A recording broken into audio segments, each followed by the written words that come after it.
Good afternoon. Welcome to the regularly scheduled meeting of the Sunshine Ordinance Task Force on January 24th, 2012 at just after 4 p.m. I just want to quickly make the announcement that the clock is wrong. We have asked somebody to come and take a look at it, but it is 4:06, so that is approximately 15 minutes off. I want to let everybody know that. Mr. Rustum, can you please call the first item? Yes, Madam Chair. The first item is roll call. Member Snyder. Snyder absent. Member Nee. Here. Nee present. Member Cawthon. Here. Cawthon present. Member Manny. Present. Manny present. Member Washburn. Here. Washburn present. Member Costa. Costa absent. Member Wolf. Here. Wolf present. Member Chan. Chan absent. Member Johnson. Here. Johnson present. Member West. West absent. Madam Chair, we have a quorum. Okay, the only member that we've heard from that would be absent is Member West, who had to be absent for a work-related meeting. Is there a motion to excuse Member West? So moved. Second. Is there any public comment on the motion to excuse Member West? Seeing none, can we take the motion without objection? Okay, so Member West is excused. And members Costa, Chan, and Snyder have arrived.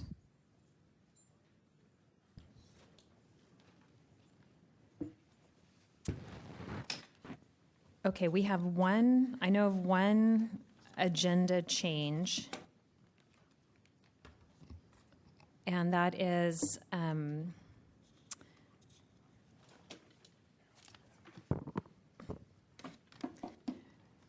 on items number 22 and 23, it's file number 11090, Patrick Manette Shaw against the Controller's Office. Mr. Manette Shaw has requested a continuance. Is complainant here or the respondent?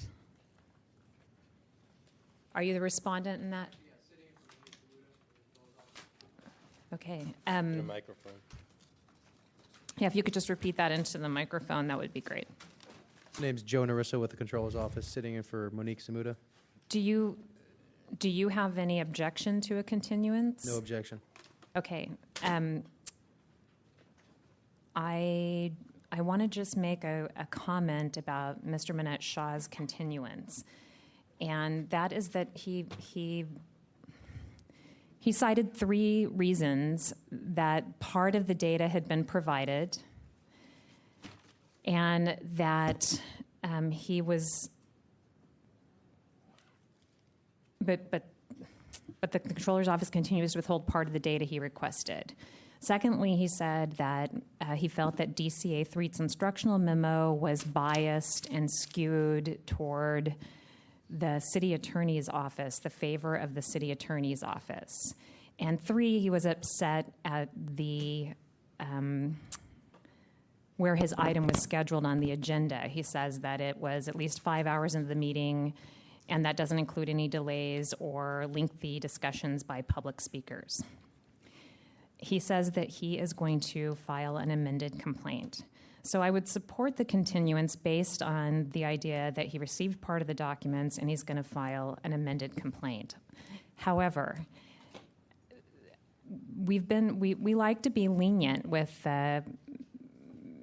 agenda, and we like to accommodate people so that we have fair hearings and so that we can find out what's going on. But we cannot control how many complaints we get. We get tons of complaints, and sometimes you're going to be first and sometimes you're not. So this is not being continued because of where it is on the agenda. Everybody wants to be first, but everybody cannot be first. So I don't know if anybody else has an objection to continuance, but I just want to make sure that it's understood that, you know, my support is, and also the instructional memo, if somebody had a response to it, that would be part of their complaint, not a reason to amend the complaint because of the, you know, based on the respondent. Either you have the same complaint or you do not, but you have an opportunity here to respond to that. Is there a motion to continue the item? So move. Is there any public comment on the motion to continue? Okay, seeing none, can we take the continuance without objection? Okay, so then this item will be continued, and I appreciate your attending. Thank you. Madam Chair. Member Neem. Yeah, I would also suggest that we switch items 5 and 6. The reason being that in the annual report, in the draft of the annual report, it mentions an action by the task force to switch our regular meetings from Tuesday to Wednesday, and we haven't done that. So. If I could, we have actually voted to switch it to Wednesday, and one of the reasons why I don't want to switch them around is that it will not be finalized tonight, and we cannot hold that report has to be turned in. So even if we make a vote tonight, Chris and I are going to have to, the administrator and I are going to have to go back and verify the room and verify the time. So we're not going to be able to. We already voted. The reason why that is on here is because we voted to switch it to Wednesdays, but there were no Wednesdays available at that time. And so that report is for 2010, 2011. This is 2012. We're not going to be able to finalize it with any more, certainty than we would before, because we have to make sure, we have to verify that all pieces are in place before we can actually assign a room that day. Okay. So that's the only reason. Otherwise, I would agree.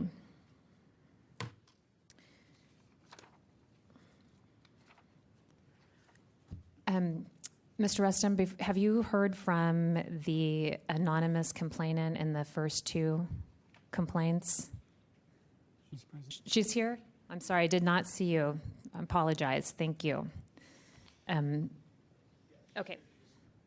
No problem. I just wanted to make sure. If you could read the next item on the agenda. Yes, Madam Chair. Item number 2 is approval of minutes from the October 25th, 2011 regular meeting. Move to approve. Could you speak into the microphone? Move to approve. Second. Okay.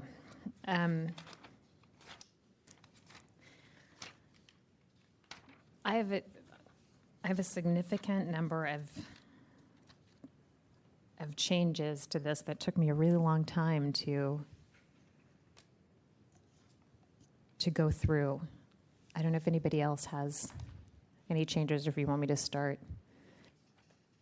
Okay. If this... Okay, there are a couple of just spelling changes, and I can give them to you. I can send them to you later, but on page 8 of our packet, and it's the first page of the minutes, in the 1, 2, 3, 4th paragraph, it says, Chair Johnson said the respondent for item, it should be items, and in that same sentence, the last word should be arrived instead of arrives. And then there are a couple places in there where there should be commas. The next sentence, Member Washburn, seconded by Member Costa, there should be a comma after Costa. The same thing in 2 more lines down. So then some more significant changes in item 3 on page 9 of our packet, page 2 of the minutes. The motion, the actual motion is not amended. So it should just read the motion carried by the follow vote. There's no as amended. In item number 4, the most significant change is that on page 10 of the packet, page 3 of the minutes, there was no motion. So that whole last section should be deleted. If we go back to page 9, the next page, I'd like to add a sentence that, as always, that explains a little bit about what we were doing. And I'll read the sentence so that everybody knows what I'm saying, but I can always provide, I have it written down so I can give the administrator something more, he can have a copy of this. So after the second paragraph, I would add, the task force discussed following up with respondent to confirm residents of San Francisco would be able to remotely attend meetings of the Tide Center held out of state. And that is why we moved it to compliance and amendments. So on the next page, on page 10 of the packet, page 3 of the minutes, that first sentence, at the end of the sentence, it should say that it was moved to Compliance and Amendments Committee meeting for follow-up. And then on item 5, after that first paragraph, just by way of explanation, I think we should add a sentence, something like complainant presented a graph produced by a respondent in a, complainant presented a graph produced by respondent in a separate case. That's part of the reason why we decided to the task force voted to reconsider that complaint. In item 6 on that same page, I think we should add a sentence after the very first paragraph that says, complainant was not present. Respondent explained some documents have been provided since the compliance and amendments meeting. Then the next sentence where the motion is, member Nee seconded by member Washburn, they motioned to send, I'm sorry, the motion was not to send the matter back to compliance amendments, but the motion was to continue this item to the November 29th regular or special meeting of the task force.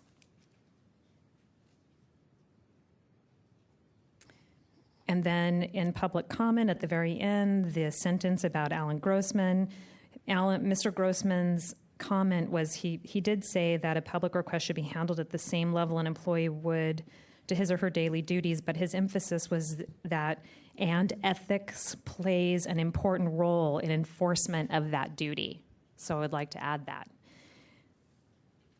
And then I think we should add a sentence after that, a separate paragraph that says that the task force discussed the need for timely compliance with orders of determination.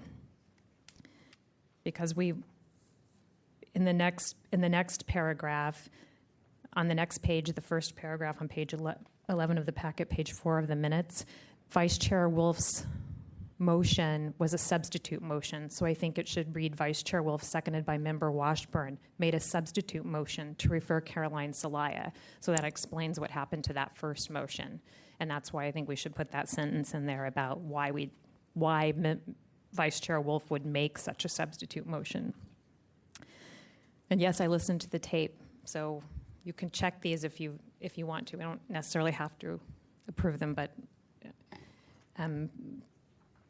then in item 7 on page 4 of the minutes, page 11 of our packet, I think we should add an explanatory sentence after that first paragraph. This is in the George Wooding case. A few days before the hearing, respondent Olive Gong provided responsive emails recovered from backup tapes that had been requested to be produced no later than the compliance and amendments meeting.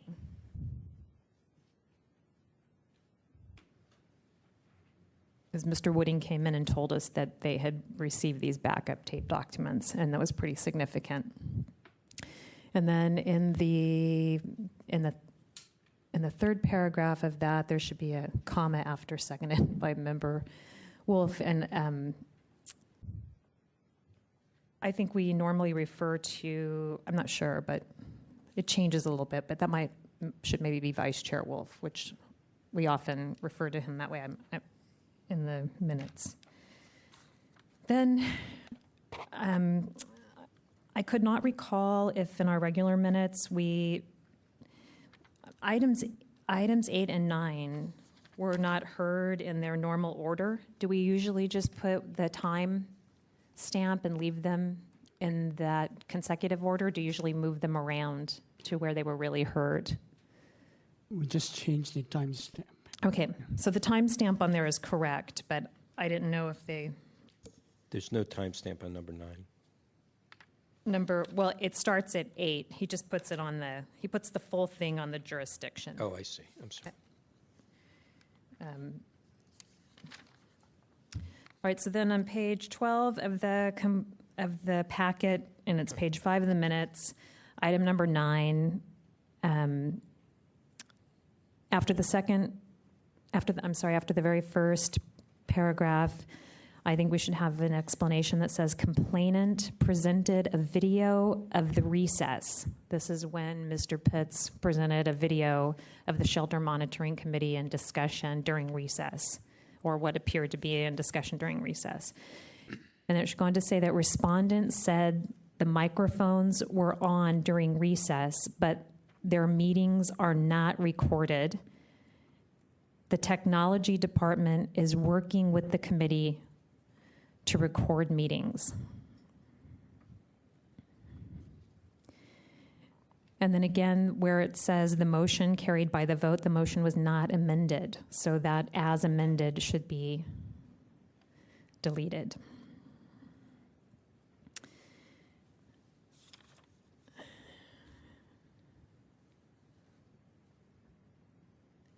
And then in item number 11 on that same page,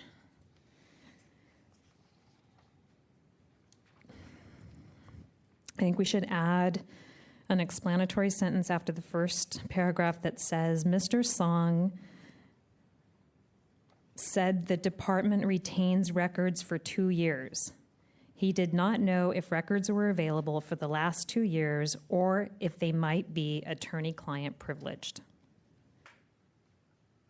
Then in that long motion, the third line down, there should be a comma instead of a period, and you should insert "and to find Dennis Herrera," delete "is found," but "and to find Dennis Herrera in violation of section 6726 for not keeping withholding to a minimum," and delete that "is."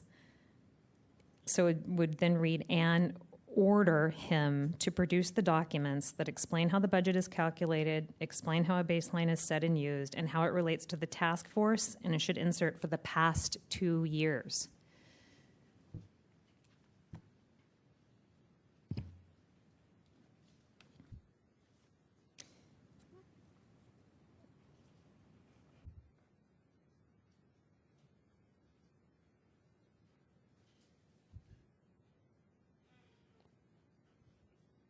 And then just a spelling error on page 15 of our packet, page 8 of the minutes. In the second line, Mr. Manette Shaw's last name is missing an E.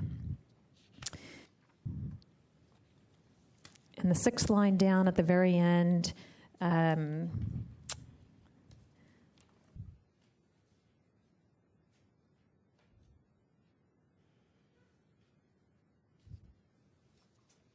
I think Mr. Hart said he would keep reminding them of their duties. Or it. That's it. I'm sorry, Member Washburn. I have several other corrections. Page 2 of the minutes, page 9 of the packet, item number 3. Public comment. The third line doesn't make sense to me. Going back to the second line, that the 150-word statement had to be in the body of the minutes and not at the end, should be more memorialized somewhere. So I'm not sure. I'm not sure what that's supposed to say. I mean, I think what he said was that the 150-word statement had to be more memorialized somewhere in the body of the minutes and not at the end. I think it's like the task force's decision that should be the case. Oh. Well, I'm not sure. It just doesn't make sense as it stands. Maybe The Did you task force listen to the decision tape? inform the city attorney that the 100 statement had to Pardon be me? put in minutes. Period after the word "and." Yeah, it's correct the way that it is because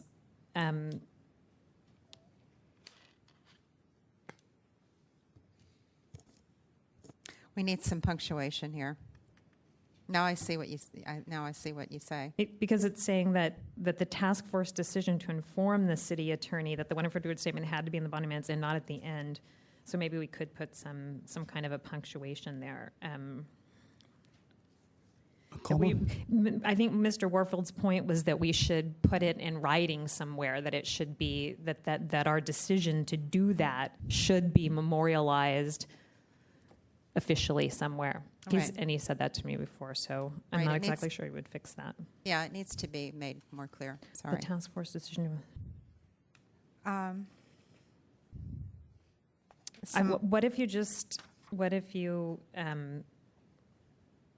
What if you took out "and not at the end"?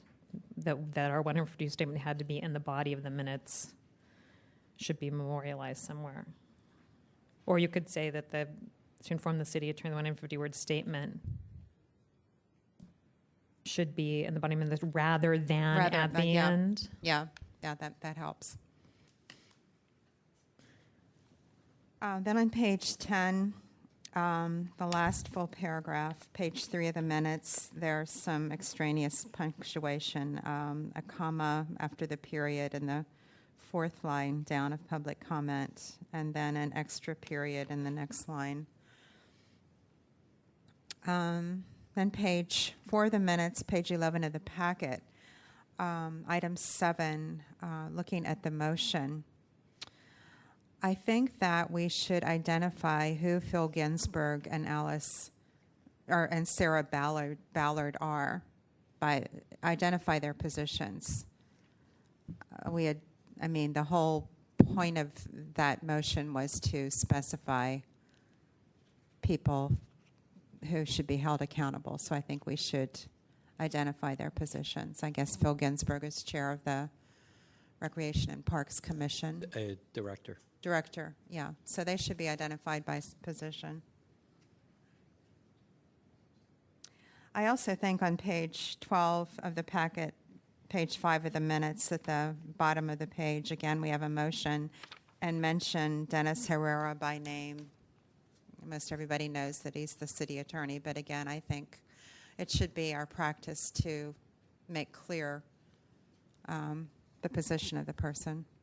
So add city attorney before Right. his name? Right. Okay. Mhm. And then page 13 of the packet, page 6 of the minutes, near the top of the page, there's a missing period after the sentence beginning with Jason Grant Garza. And then Say that again? I missed. there's a missing period. Jason Grant Garza said baselines, blah, blah, blah. Oh, I Should see. be We're- period after medical purposes. Oh. For medical purposes, Mr. Pasquarello wanted to know about Mr. Song. Right. I see. It goes right there. Okay. And then finally on page 15 of the packet, page 8 of the minutes, there's an extra period, and this is the public comment, item number 29, the middle of the paragraph. There's 2 periods after he gets a chance at its meetings. Member Nee? Yeah, I have a few things. First of all, in item 6, the public comments paragraph, line 3, good faith efforts. Good faith should be hyphenated, and effort should have an S there. It should be pluralized. The next line, I think this has already been mentioned, delete the comma after orders of determination.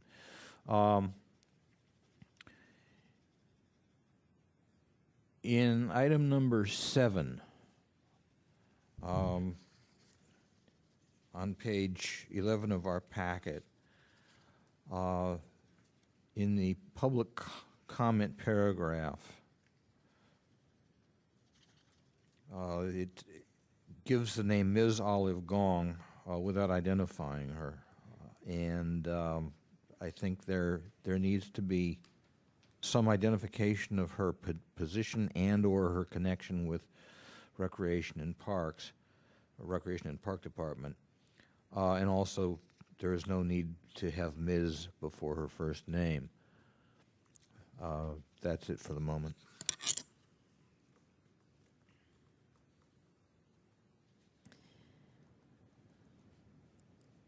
Are there any other amendments? Does the maker of the motion to approve these minutes agree to add those amendments? Or the second, I guess, is supposed to... We start with the second? I agree. I agree to those. I don't know. I accept the amendments. Okay. Member Nee? Yeah, the volume of corrections that are necessary makes me very uncomfortable approving these minutes as they are. And I would like to see, before approving these minutes, I would like to see the amendments actually incorporated into them. Therefore, I would like to present a substitute motion to continue this item until our next regular meeting. With the amendments made in the... I'm sorry? With amendments made in the packet? Correct. Is there a second? Okay, seeing none, the substitute motion fails. Is there public comment on the motion to approve the amendments, the minutes as amended?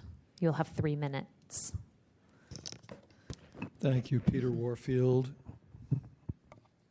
Executive Director and co-founder of Library Users Association. First of all, I wish that you would second Member Nee's suggestion, because the changes requested are extremely numerous. I think they are hard to follow, and certainly for the public to follow. I do appreciate the care and attention that the folks here have taken with these minutes, and I think it would be helpful for everybody as well as the public to try to incorporate them into the next draft and then have them come back for approval. Unfortunately, with only one copy, it's difficult in the room. For the public, it's difficult for folks to, when multiple people are interested, to share and to follow. There are a number of additional concerns that I would raise with the minutes. First of all, on page 2, on item 4, it starts out, the complainant was not present. There was no one in the audience to present facts and evidence. I would like to ask you as a general rule not to refer to the people sitting in the room behind me as audience. We are not here to be entertained, to clap, or to boo, or to hiss. We are members of the public with rights to participate as participants in this meeting. I don't get a chance to jump up on stage if I want to and participate in the ballet or in a play or in a speech because I'm a member of the audience. But here, I do have rights to be an integral and valued and by statute participant in the meeting. And so I would ask you not to use that passive phrase for the public, but speak of members of the public. I don't say citizens because that also, I think, is something Sunshine is careful about. It doesn't just limit rights to citizens, but any person. So I would ask you to do that here and any time that it comes up elsewhere. Second, no's, as in eyes, opposite of eyes, are inconsistent with respect to recording. Sometimes they're in and sometimes they're not. For example, item 7 doesn't have the no's. There's at least one item where it says motion passed without objection. With such a long meeting, who knows who was present? I think roll call votes should be fully recorded. I'm sorry to see that these minutes look very trimmed down as to recordings of discussions, back and forth, points made, and so on. And in page 8, your packet page 15, my comment could be planned well ahead of schedule or well ahead of implementation to give members a chance to adjust to the new schedule. So that's on item 29. A small change, but I think that would help. And I do appreciate corrections even to members of the public comment. Thank you. Thank you. Is there additional public comment on the minutes? Good evening, task force members. Thomas Pecorillo. I'm in support of the motion by task force member Nee to continue the minutes. And let me say, quite frankly, I don't appreciate a task force member attempting to perfunctorily approve minutes when obviously they haven't even read the minutes. There's numerous mistakes in the minutes of October of last year. And I would agree with the comment that it is difficult for members of the public to follow you when you're trying to amend the minutes that are 3 months old when there's only one copy for all the members of the public to follow you. Some of us don't print out your minutes that you post online, and many times the minutes aren't posted online on a timely basis anyway. So I would urge you to continue the matter. Send another message to the clerk that your minutes are not accurate or done in a timely manner. Thank you. Members of the task force, Ray Hartz, the Director of San Francisco Open Government. I would like to give you credit for the fact that you do take the time to make corrections. You accept corrections and include them from members of the public where appropriate. At the last meeting of the Library Commission, made the comment to them that they consistently will approve minutes where they have made changes, and they will approve it with their changes and ignore anything that the public says, including misstatements of fact. They will actually sit there, ignore what you say, and I got up and I said, you know, there's really no purpose of pointing out the errors in your minutes, because you do every single time approve it with your changes and excluding the changes the public asks you to make. And I think that is just so egregious it isn't funny. So I will give you a lot of credit for taking the time to listen to the comments from the members of the public and making an effort to include those where appropriate.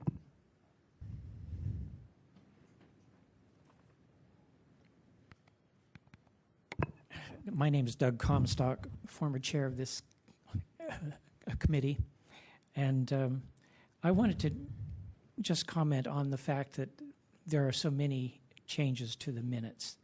Now, we had this same problem when I was chair. We had a clerk who was incapable of producing minutes that were accurate. Now, if you look at the Board of Supervisors, they don't go through this at the beginning of their meetings. And why? Because they have someone who's capable of doing it. So I think you need to appoint someone to look at the minutes to make sure that they're done correctly, or have another committee do it, perhaps move it to rules if it's going to take up an hour and a half of your time, and the public can't follow it, and it's really inexcusable. I hope that you will find some solution to this, because if this is the way things are going to continue to go on, and they have gone on, they were certainly that way for the 2 years that I was chair. It's really hard on the public, and it hamstrings the committee, because they can't get their work done. They have to go through the minutes dot by dot and comma by comma. So I think that you need to really figure out some other way to do it. Thanks so much. Is there additional public comment? I guess I'm just concerned because we're reaching 5 o'clock pretty soon, and I guess I'm just wondering. I think getting the minutes is correct, but how much is too much? We're, it looks like you've Are you going to comment on the time, or are you going to comment on the minutes? both. Because this is only about the minutes. Do you have any Well- comment on the changes to the minutes? Well, I'm just saying it's taken, This is not about the amount of time it's taken. This is about the changes to the minutes. all right, well, it's approaching 5 o'clock. This is not about public comment. This is not a time for you to get up and waste more time telling me what time it is about public comment. This is about the minutes. And when you complain about us taking time, you're taking time doing that. So I'm trying to get people to, we want everyone to have a say, but we want it to be relevant because everyone after you has a lot, is waiting. But we're not the only one that's taking up time. I know what time it is. Now, if you have something to say about the minutes, I welcome that. I want to hear it. Oh, really? Oh, really, ma'am?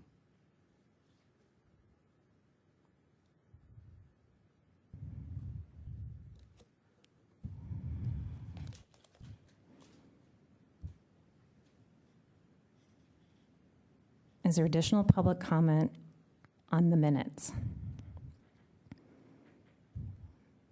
Seeing none, public comment is closed and the matter is back with the task force. Member Washburn.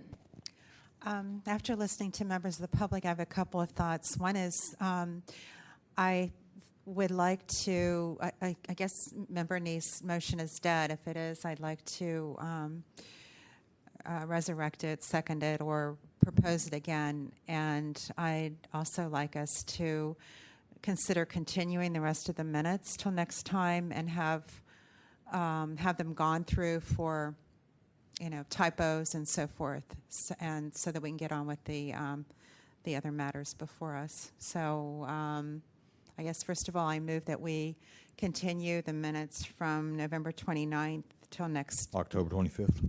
I'm sorry, October 25th. It's a substitute motion because you're right in the middle of this motion. Those items don't pertain to this particular item. Yeah, let's do those other items separately. Okay, so I'd like to, if Member Nee's motion is dead, I'd like to entertain the substitute motion, which is his original motion, that we continue the minutes from October 25th to the next time. Is there a second? Second. Member Vice Chair Wolf? I won't object to it, but in the interest of time for the next meeting that we're going to have to do this same thing over again, it just continues to compound the minutes. We're here, we're making these amendments. They could be heard by any member of the public or ourselves on tape, and I think it's incumbent upon myself and the chair to make sure that they're compliant once the administrator has finished with the corrections. I don't think bringing them back over and over again is a good use of our time. But I won't object to this motion.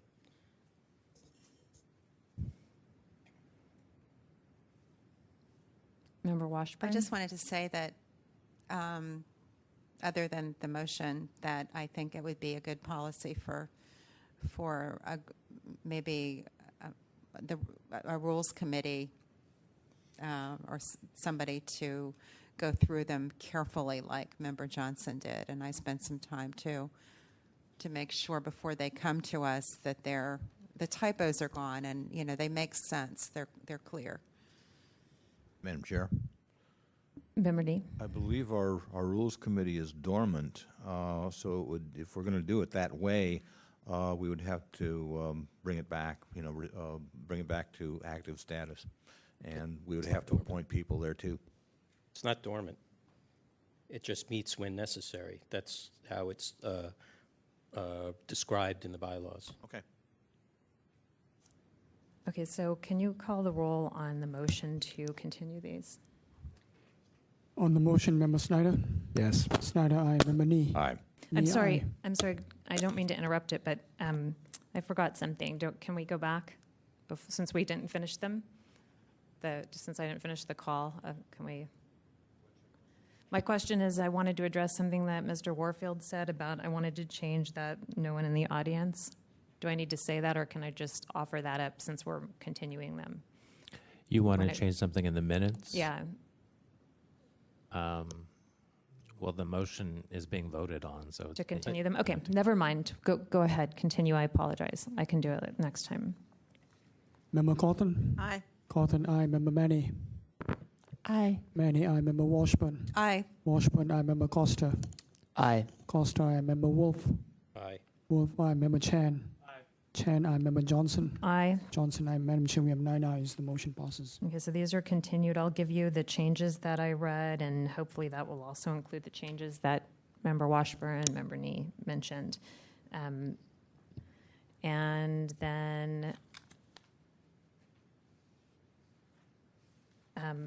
Member Washburn had mentioned also continuing the November and December items 3 and 4 minutes.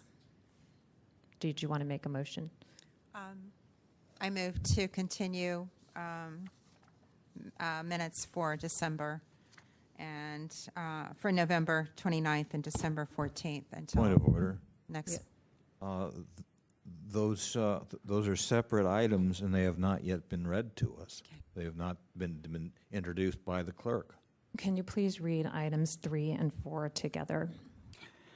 Yes, Madam Chair. Item number 3 is approval of minutes from the November 29, 2011 special meeting. And item number 4 is approval of minutes from the December 14, 2011 special meeting. Member Washburn? I'd like to move that we continue those 2 items to the next meeting, and that the Rules Committee convene and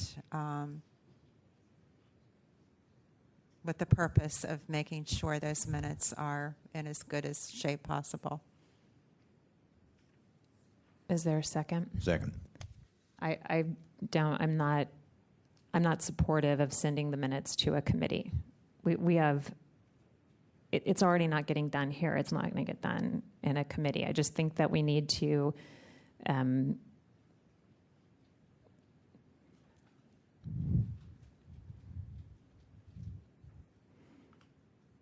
submit the changes maybe to Mr. Rustum before coming here. It's not that easy to do, but I'm not supportive of sending them to a committee.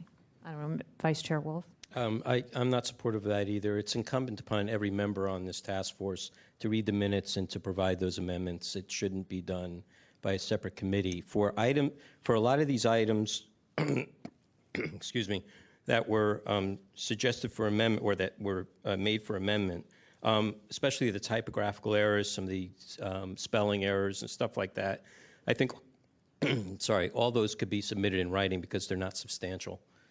They're not substantive. And unless there's something specifically substantive, I think then that's worth mentioning. That would certainly have, taken up less time in the discussion of those minutes. And the minutes can always be reconsidered if found to be incorrect at a later time to make any further amendments or corrections or what have you. So I would just leave it at that.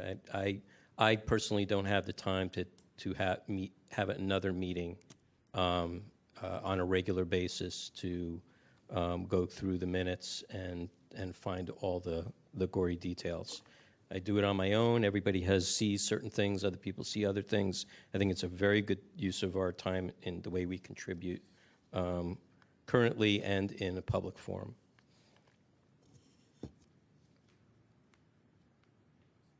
I'd like to offer a substitute motion to continue the minutes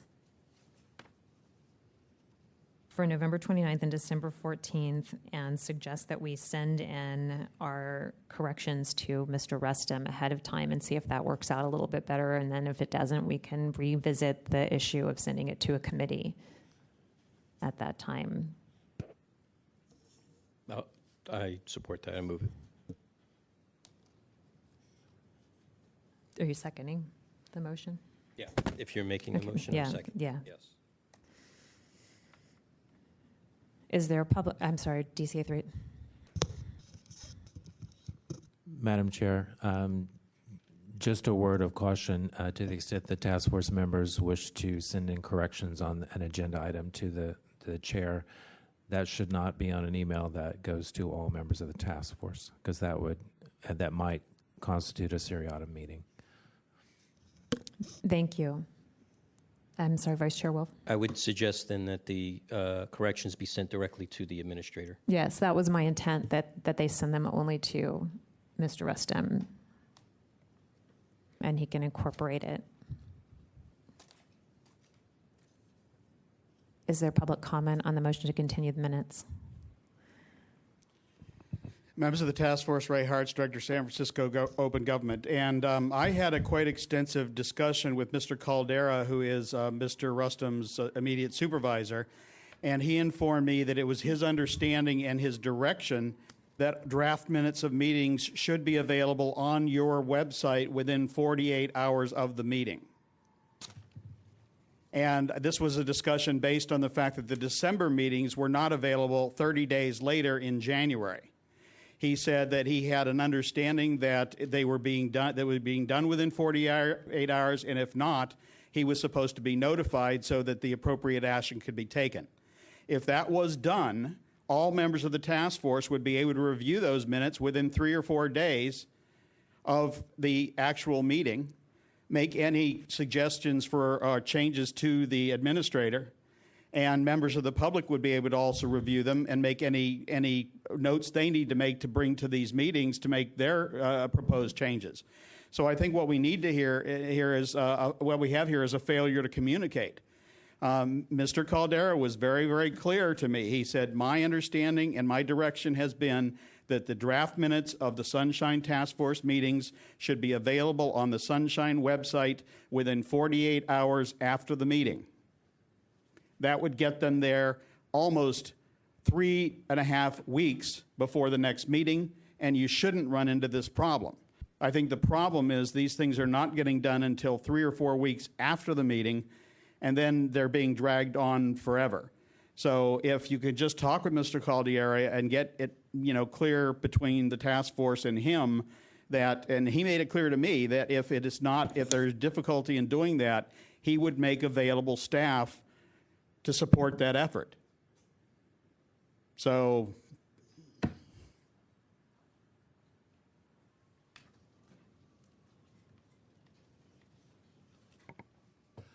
welcome to Nightmare on Elm Street. The motion to continue the November and December minutes, I think the public is a little confused, and for purposes of public comment, I'm assuming you're going to allow 6 minutes for each person. But I don't want to get into an argument about it, because I think I basically want to say that I appreciate the care that you're taking with these. And since I'm here now and I don't know that I will be able to be for sure at your next meeting, particularly because of the conflict with the Board of Supervisors, I wanted to point out for the record some concerns that I have about November and December minutes. On page 9 of November 29th, your packet page 25, item 36, announcement, comments, questions, and future agenda items. Peter Warfield said the administrator did not promptly forward him the Arts Commission's response to a recent complainant and requested that all emails from respondents be forwarded electronically. First of all, it was a response to a recent complaint that was not forwarded promptly, and I believe, though I'm not 100% sure, that one of my issues there was that the administrator had not forwarded everything that had been sent by the Arts Commission. And so I did not get, Library Users Association did not get the cover letter that they sent along with one of the attachments. All that Library Users Association got. Mr. Warfield, I'm sorry to interrupt you, but this is on the motion to continue. So I'm not sure that it's, I don't know, maybe DCA 3 can address that. Does it matter if it's about the minutes, or is it, does it have to, is it just that it's on the item? Madam Chair, the motion to continue is a procedural matter, and you're not required to take public comment on that, but you've chosen to do so. So the public comment should be focused on that, but you have latitude to allow other public comment. Okay. I'm going to allow it because Mr. Warfield had stated that he may not be able to be here, so please continue. I apologize for interrupting you. Thank you. On the December 14th minutes, your minutes, page 5, under item 9, at the top of the page, I believe that part of the issue that you took up, perhaps informally, was to send a letter to the city attorney's office regarding the enforcement of section 67.14C. That does not really say the gist and the whole thrust of the discussion, which was your immediate shock that it appeared the city attorney, the deputy city attorney, hadn't even known about that section. And I think the gist of it was you were telling the Arts Commission representative that they were getting bad advice from their attorney, who apparently was unaware of an entire section C of the Sunshine Ordinance. The motion carried by the following vote. The noes are missing on that item as well as on item 11. And then the item 18 on page 7, my comment included that I had a specific experience that the city attorney, on one of my requests for a determination, it wasn't just that your report, that city attorney's report needs to show the time it takes for them to respond to requests, but that it had been my experience that they had routinely basically laughed off the requirements, the time requirements, and had taken double or more than double the time required in a particular case that I had brought. Thanks. Thank you. Is there additional public comment on the motion to continue the minutes? Oh, excuse me.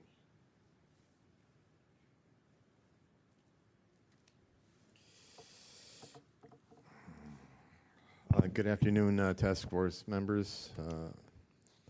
My name is Nick Pasquariello. I wish to comment on the item you last ruled on in my favor, and I'm having trouble finding it. It was against the Film Commission. Was that, actually, it was not against the film. Here we go. This is page 18. This is from the November 29, 2011 meeting, file number 11058. And it reads, determination of jurisdiction on complaint filed by Nick Pasquariello against the Film Commission for allegedly failing to release public records. We have discussed this before. My original complaint was against Susanna Robbins, Executive Director of the Film Commission, and not to the body. And I think we discussed this even in the Compliance Committee. And I wish to raise objection that it's not correctly listed in the minutes. Again, I think I've complained on the record about this before. So, just to address your concern, I did ask Mr. Restum to change the order of determination because it was incorrect at the bottom. It just said Film Commission, but it was supposed to say Susanna Robbins. We went back and listened to the tape. However, when you originally made your complaint about your, when you originally came to the task force for the hearing on your complaint and told us that it was incorrect, in order to correct, we decided to leave it as Film Commission because you had indeed named Susanna Robbins and we could name her in the order and hold her responsible. But if we had changed it, we would have had to change it on the agenda and we could not have heard it that day. That is why it remained Film Commission. if I'm trying to understand what you just said, in order to rehear it by proper procedure, I would have to refile. Is that what you're No, saying? the reason why it stays Film Commission is because on the day that we heard it, on the day that it was agendized, Susanna Robbins was not named. And if you had wanted to change the name of the complaint, we would have had to change it on the agenda. And therefore, it would have had to been continued for 30 days. So we went ahead with it with Film Commission. And DCA 3 had advised us that because you named Susanna Robbins in your complaint, that we could name her and hold her responsible, and she had plenty of notice. And we chose at that time to move forward, which is why it remains Film Commission. That's the name of it. I don't have the order of determination before me. Does the order of determination, is it against Susanna Robbins? Yes, at the bottom, it was supposed to say Susanna Robbins of the Film Commission, and I've asked Mr. Rustum to revise that and send you a new one. So, you forgive me for still being confused, but does that mean you can or cannot change these No, minutes? because at the hearing, in order to change it, Right. we would have had to wait 30 days Right. to put it on the agenda. Therefore, it stays the way it is when you heard it. We're not going back to change it. We'd have to reopen it. Right, okay. So in other words, the minutes must reflect the listing as it appeared originally in the agenda. Is that? Yes. Okay. Yes. Thank you. Did you have additional comment? No. Is there additional public comment? Thomas Piccirillo. I'm in favor of the motion to continue. I was at the December special meeting, and I reviewed the minutes, and I have been misquoted. They're not accurate. I don't want to get into the substance of the inaccuracies, because what's in front of you is a motion to continue, not to correct the minutes right now. And I do like the suggestion of Task Force Member Washburn of re-engaging the Rules Committee. It's been dormant. It's an excellent opportunity to use that committee, the Rules Committee, to screen your minutes. I'm sure you could find 2 or 3 members of the full task force that would sit on the Rules Committee, screen the minutes after listening to them, and then you can make your recommendations to the full board. So you won't have to spend an hour and a half discussing minutes that occurred 90 days ago. You need to understand what you're doing here is you're discouraging people from filing complaints. That's why we have so many. By the longevity of your hearings. You're also discouraging members of the public from seeking seats on the task force because of the longevity of your hearings. So I do like the suggestion by Task Force Member Washburn. Re-engage the Rules Committee and use that to screen the minutes, the inaccuracies of the minutes, and you won't need to discuss minutes for the first 90 minutes of your full task force. Thank you. Thank you. Is there additional public comment? It still goes back to the hour and over an hour, and you're still doesn't still look like you're finished, and this could have been this time wasted here could have been another. This is not about the time. Why are you interrupting me? I'm interrupting You're violating 67, Sir, 15. I'm going to have you are violating Mr. the law. Pitts, You're violating the law. Mr. Pitts. Why won't you follow the Sunshine Ordinance? Chris, why are you violating? call the Sheriff's Department. Why are you violating the ordinance? I'm not. Are you going to let me talk? It's right here. Are you going to let me speak, or I'm going to have you removed? I have the floor right No, you do not. I do. Yes, I do. Chris, call the sheriff. Mr. Pitts, I'm going to have you removed. If you will let me explain to you. You do not. I am the chair of this committee, and I am Mr. Pitts. You are not the dictator here. I am not a dictator. I'm trying to control the meeting. Dictator here. Mr. Pitts, please sit down. Please. You should be respectful. Mr. Pitts. You're violating the ordinance here. You're violating. You're wasting everybody's time. You are wasting this time with this over an hour. We're not talking about time. We're talking about the minutes. You don't get to talk about whatever you want whenever you want, Mr. Pitts. You're playing gymnastics with this. You're taking too long. Most people do this in 2 or 3 minutes. You're taking 2 hours. Mr. Pitts, please leave the room. Ridiculous here. Please leave the room. Please leave the room. Will you be respectful of us? Please leave the room. Of us and our time. Please leave. You're not being respectful. Please leave the room. You're violating the Sunshine Ordinance. Please leave the room.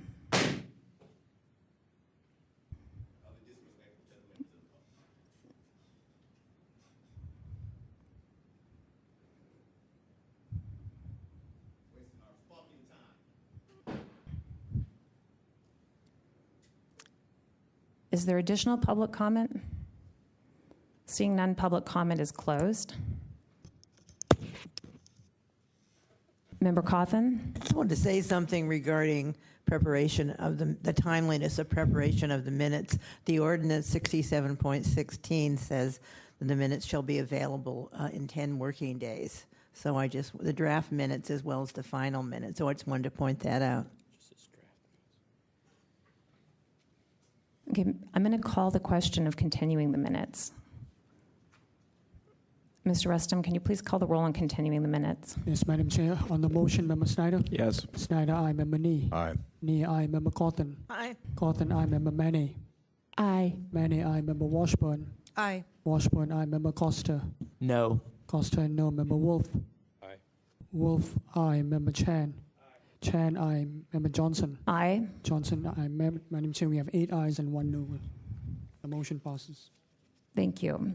I'm going to just say to members of the public and to the members of the task force that each item people have an opportunity to make public comment on. Everyone here has complained about how long it takes for us to get through certain items, but everybody also wants to comment. The comments are supposed to be relevant to the item agenda, and I'm trying to keep the comments relevant to the item agenda.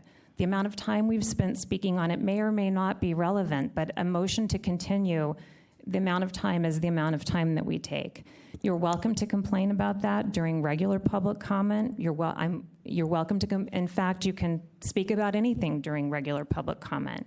But it would be appreciated if we could keep our comments and the public's comments related to the item that is on the agenda, because our agendas are very long. So that is what is my concern. And we've been very lenient about it, but I won't continue to be lenient about it if we can't be respectful of the amount of time that it takes to complain about things that are not related to the item. So it's 5:09, that clock is wrong. We're going to take general public comment on items that are not on the agenda.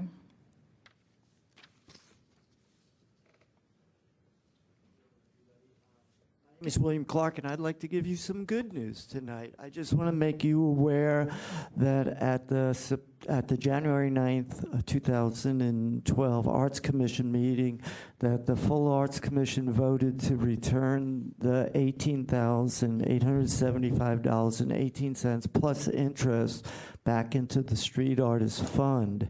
And I would like to thank you all, because without your help and without the Sunshine Ordinance, that I would have never even, and the public would have never been aware that this money had been transferred out of the fund and that we had been charged the fund improperly, as was stated by the controller.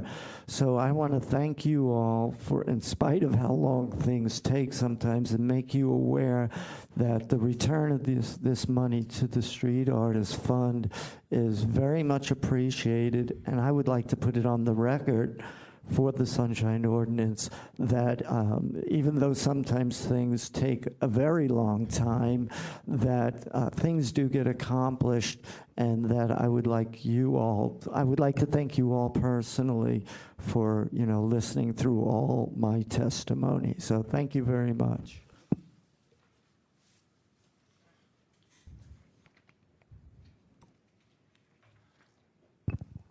Nick Pasquariello.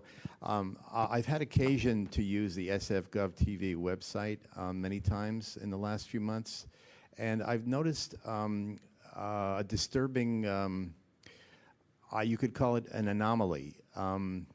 There, as I understand it, there are basically two functions on the website. You can stream the meetings, video stream them, watch them in real time, or you can download them.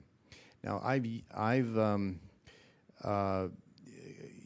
used a number of different connections, different Wi-Fi connections of considerably different speeds, maybe as much as 1,000%, and then like 1 megabit versus 10 megabit for download.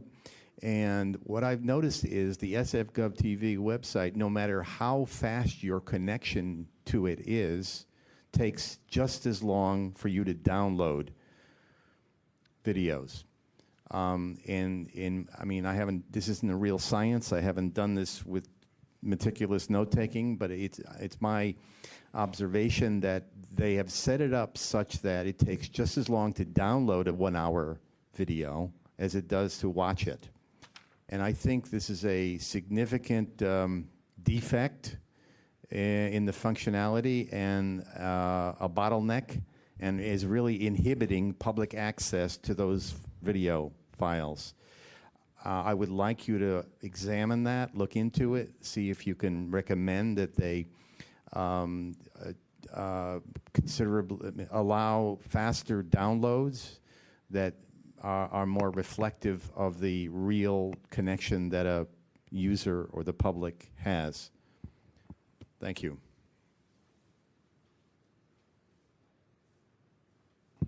Members of the task force, Ray Hartz, Director, San Francisco Open Government. First, I want to go along with the clerk's comments on the effort you made and the benefit you served to the Street Artist Program. That amount of money comes to a full 10% of their annual budget, and so it is a significant amount for that program.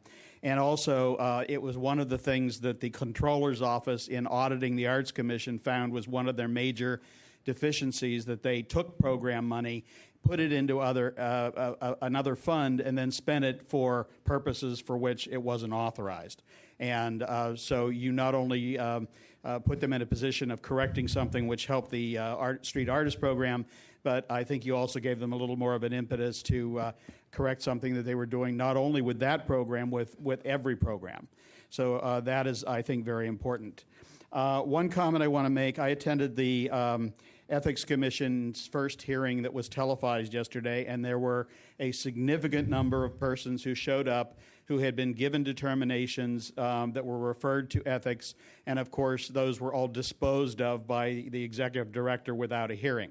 And so they got an earful, and I, as you know, am rather outspoken, and I told them very frankly that, especially based on the civil grand jury's report, that they had completely failed in their duties in carrying out their responsibilities under sunshine. And not only that, but they had, in my opinion, thwarted your efforts to do so. They have, for the last 2 years at least, continually made representations that they were trying to work with you and get these things to go forward, and I think that was misrepresentation, for the simple fact is that they have dragged their feet and gone on for an immense amount of time, and I think it is very much a prima facie case that their intention wasn't to get something done, but to keep something from being done. I say those things because, again, I'm outspoken, but also because I sometimes get the impression that because you're trying to maintain a good relationship with them, they may be things that you would like to say to them, but really can't. And I really do think that they have failed in their oath of office, their support, an oath to support and defend the Constitution of the state of California and of the United States.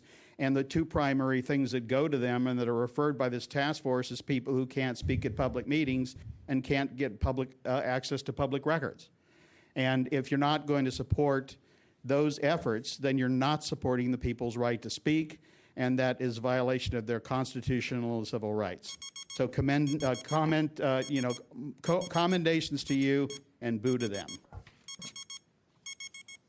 Thank you.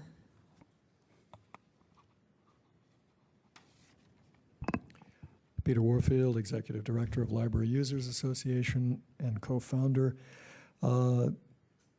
Certainly would second a number of the comments if not all of the comments made by previous speakers.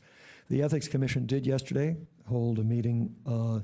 It was the first time they video recorded it, and as a previous speaker said, many members of the public who are active with Sunshine were there making public comment, as well as 2 members of the task force who were there to also make public comment, and I appreciate that as well, and I think others of the public do too. The members of the task force appeared to be, well, for one thing, asking for a joint meeting. Library Users Association requested a copy of the order of determination that you gave us in your hearing on December 14th in our 2 successful complaints, which we won on 9-0 votes. The clerk responded by saying there were no responsive documents, and the date was pretty close to exactly 1 month after the hearing. So I must say that I'm disappointed by the delay, and that I certainly hope that the order of determination will reach us, as well as certainly the Arts Commission. And I see a sort of curious face, at least on one person. I'd be glad to expand on that. The slowness with which these sorts of things come out, I think, give a bad message to city departments. Slowness, there's a phrase, justice delayed is justice denied. Also, I think that the backlog that you've got and the delays in having hearings make a similar kind of problem for justice and fairness. This is not to say that you're doing anything wrong personally, or this is not an attack. As a matter of fact, as I've said before, I appreciate very much the efforts and the time that you take. And with respect to that, I know that there are people that are impatient, and yes, you get it from both ends. On the one hand, people want justice done and a reasonable consideration, and on the other hand, people want stuff promptly done, and that sometimes is a conflict. Doesn't mean that, from my perspective, you're doing anything bad. As I said, I appreciate the time and effort that you take with your work. But the delays are really a problem for public. Thanks very much. Thank you. Is there additional public comment? My name is Doug Comstock again. I just wanted to thank you all for doing such a wonderful job. You're a real force for good in this city. And I know it probably seems like you've put a lot of hours into it. I know I certainly did when I was on this, when I was doing this job. And nobody seems to appreciate you. And I think that you're just wonderful. I don't know how else to say it.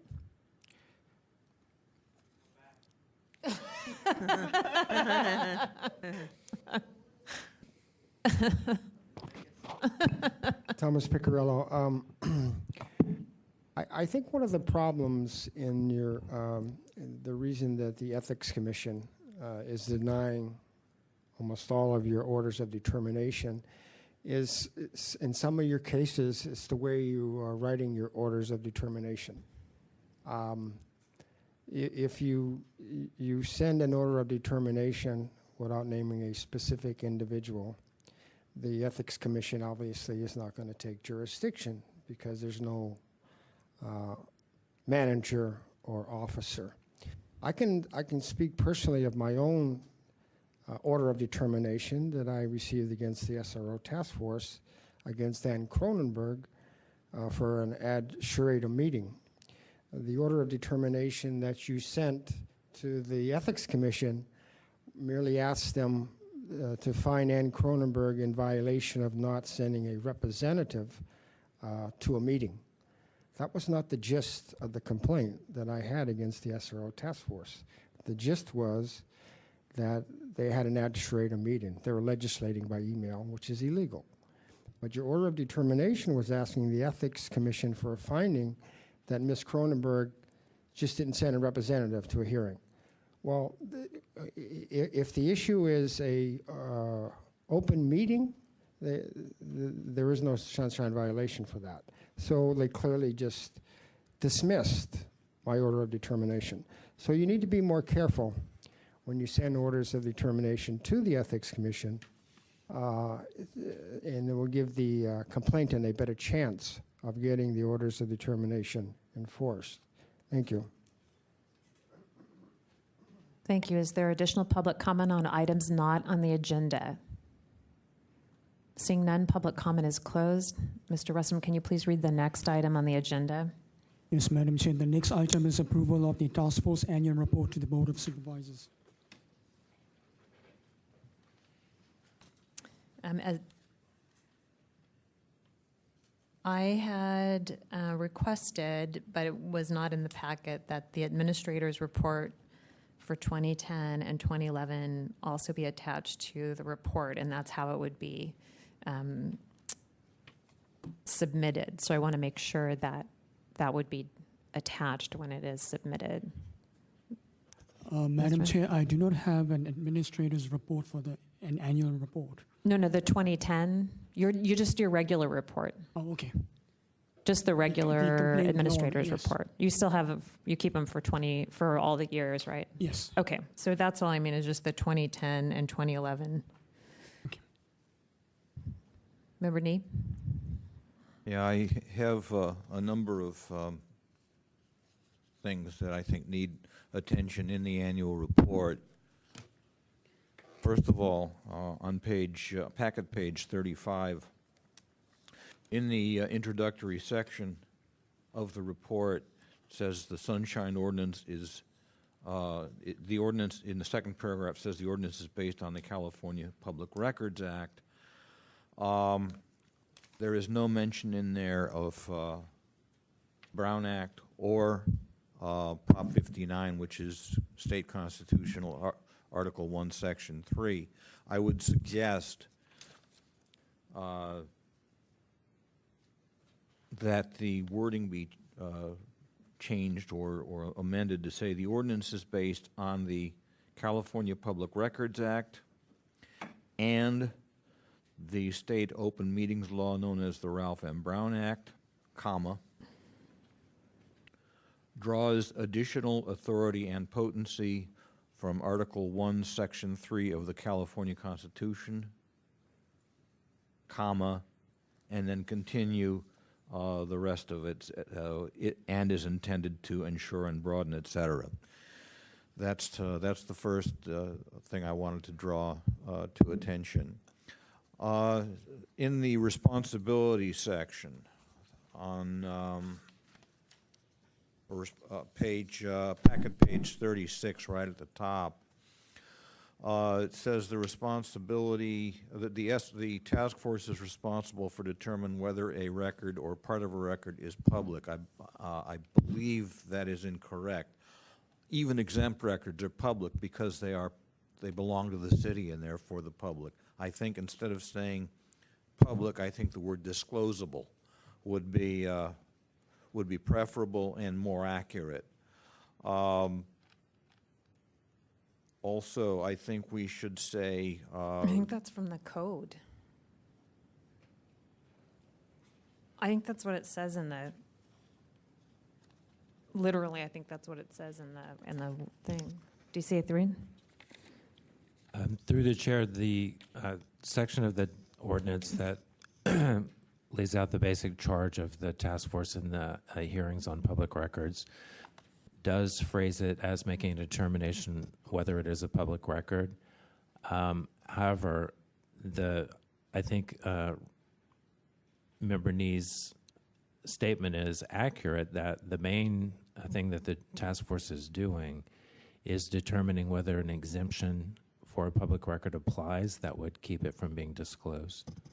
So in that sense, there is a little bit of, I guess the term is used a little bit, the phrase is used a little bit loosely. It perhaps could have been drafted a little more carefully in that section, but the determination often is not whether something is a public record, but rather The main determination is whether there is an exemption that applies to prevent disclosure. Okay. My only concern is that it's referencing 6721E, and 6721E literally says that the task force shall inform the petitioner as soon as possible within 2 days after his next meeting, but in no case later than 45 days from when a petition is received, whether the record requested or any part of the record requested is public. I mean, that's literally what it says. Okay, it was a suggestion, and I also want to suggest some additional wording for insertion. After the word public on the second line, insert the phrase, and for determining whether meetings of policy, comma, advisory, and passive meeting bodies, passive meeting hyphenated bodies, should be open to the public, comma, and then for hearing public complaints, etc. Member Neem, and to address your previous concern, could we add then also somewhere in your sentence for determining whether record or any part of the record is public and disclosable? I'm fine with that. Is that okay? I'm fine with that. Okay. And then again, and then the rest of what you had insert said. that additional language. Yes. Also, there were parts of the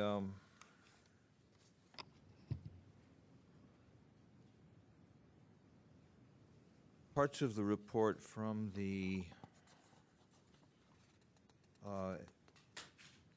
Education Outreach and Training Committee that I had issue with. Unfortunately, I didn't bring them all with me, so let me see if I can. Oh, never mind. The one thing that I was going to bring to your attention has been fixed, so that's it for me.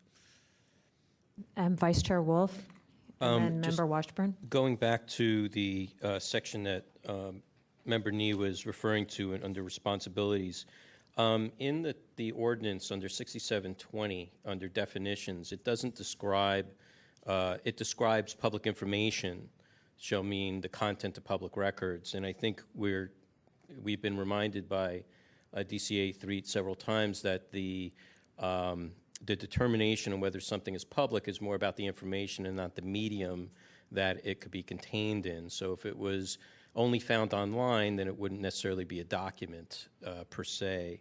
Or if it was found on tape, that could be considered to be a document of sorts, but the question a record with regards to public records. So I want to get some clarification as to whether we should be regularly using the term public information versus public records, considering when the ordinance was created, there wasn't that many other mediums to find things on. The second is on the second paragraph, if we're going to include the language that was suggested, then the reference for that paragraph needs to be changed because 6721E only pertains to documents. It doesn't pertain to meetings. So we need to find a reference with regards to We'll add the reference, yeah. meetings. That's all.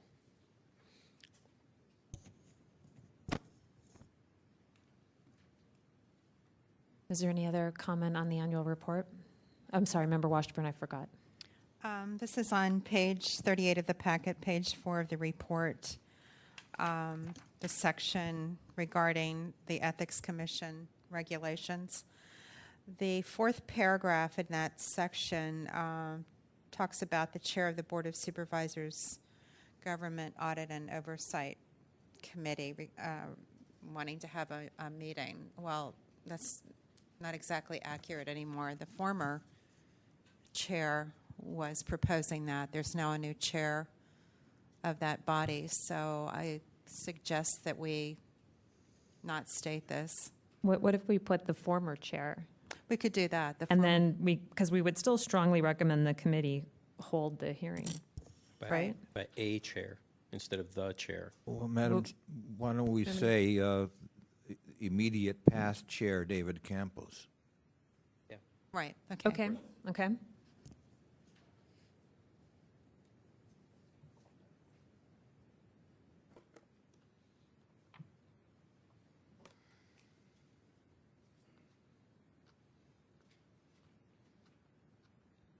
Is there public comment on the annual report?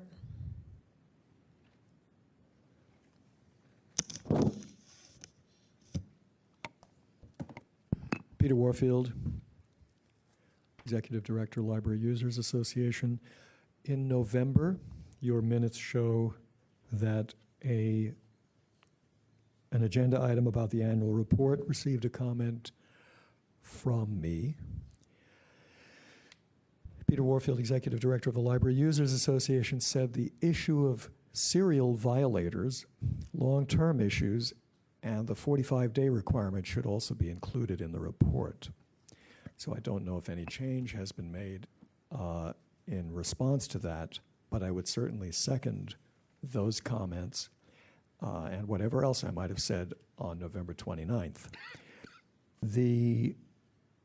I'm glad to see that the report does mention some of the problems that you are having with respect, generally speaking, to support. So on page 4 of 14, you speak of action minutes, and on page 5 of 14, you speak of limiting city attorney hours. But I would suggest certainly that the larger issues in each case perhaps be considered, and the larger issue, I think, is support. You're not getting the support that the Sunshine Ordinance requires of the clerk. So, for example, when I've reported to you previously today that Library Users Association did not get any indication that orders of determination had been issued for a successful complaint that came before you here a month earlier, that's another aspect of the clerk's support. A variety of other issues. It's not clear to me that there is adequate backup for your clerk, who certainly is entitled, and it's human, to get sick, to go on vacations, for whatever reason. And I don't think you're getting the support from the clerk's office for the larger job of supporting this group that is required under the Sunshine Ordinance. Likewise, the city attorney. I don't think it's a question of, I think it's a little bit too narrowly stated to talk about the hours. I certainly think that's an aspect of the problem, but I think that the larger question of your support by your deputy city attorney and from the overall city attorney has a variety of concerns. I'm concerned, for example, and I know that I'm not alone in this, when you get advice letters from your city attorney now I don't know that this has happened in this year, but I know that I've gotten the advice letter so late that I couldn't even read it before the hearing, and that happened on December 14th. These late advice, they might as well not spend those hours because those advice letters ultimately, in terms of timing, are worthless. And I would also suggest when you look into the contents, a whole series of issues are often raised that apparently don't seem to have any relationship to the case. Thanks. You. Is there additional public comment on the annual report? Okay, seeing none, the matter is back with the task force. So there are a lot of things that I think we could add or subtract and move around, but the reality now is this is very late. And I think that with the changes that we've made tonight, that we should consider submitting it, because dragging it out, more issues will come up. We can write a cover letter, but we really need to submit this. It's very late. So is there a motion to approve the annual report as amended? I'm sorry, DCA 3? Through the chair, I just wanted to, because the issue was raised about the public meetings, what the source of the authority of the task force to make determinations on that. This is discussed in one of the memos in tonight's agenda packet, and there's an implied authority in section 67.30. So if you wanted to add that section, that would provide that authority.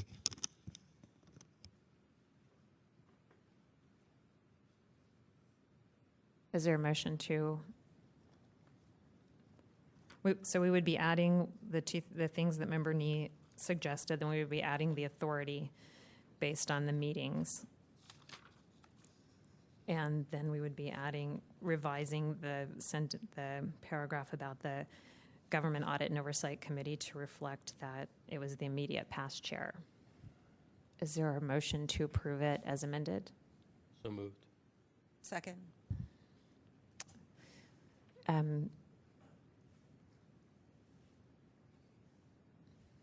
Mr. Rustom, can you call the roll on approving the annual report? On the motion, Member Snyder? Yes. Snyder, aye. Member Nee? Aye. Nee, aye. Member Cawthon? Aye. Cawthon, aye. Member Manny? Aye. Manny, aye. Member Washburn? Aye. Washburn, aye. Member Costa? Aye. Costa, aye. Member Wolf? Aye. Wolf, aye. Member Chan? Aye. Chan, aye. Member Johnson? Aye. Johnson, aye. Madam Chair, we have 9 ayes. The motion passes. Okay, Mr. Rustom, I'll I'll listen to this and put those in, and we'll check with each other on it, and then we'll add your administrator's reports and a cover letter. Can you read the next item? Next item is discussion on changing time and day of week of the Sunshine Ordinance Task Force holds its regular monthly meetings. Okay, Mr. Rustom is going to put up on the overhead the days that are available for a room. We had previously voted on a Wednesday other than the second Wednesday, and it was not available.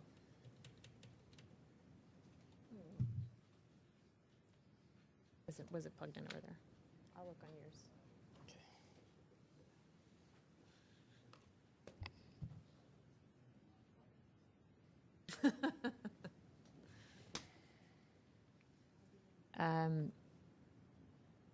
I see a first Wednesday. Was there an objection to the first Wednesday?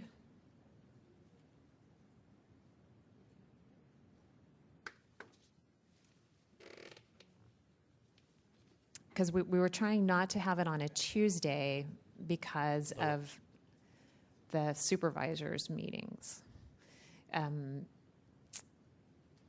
There is a Monday, but Monday, I think that it is really difficult because you get the agenda out and you don't have time to change anything, and people responding to the clerk.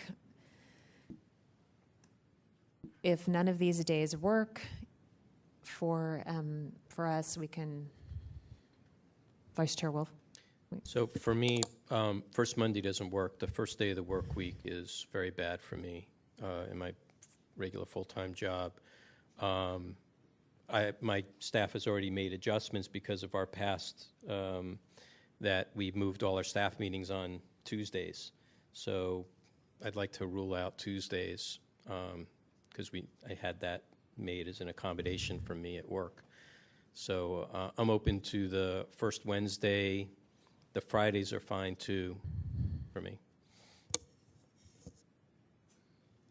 I think Fridays would be a little bit difficult. Member Nee? Yeah, well, Fridays and Mondays both, I think we're going to run into problems when we get 3-day weekends for holidays.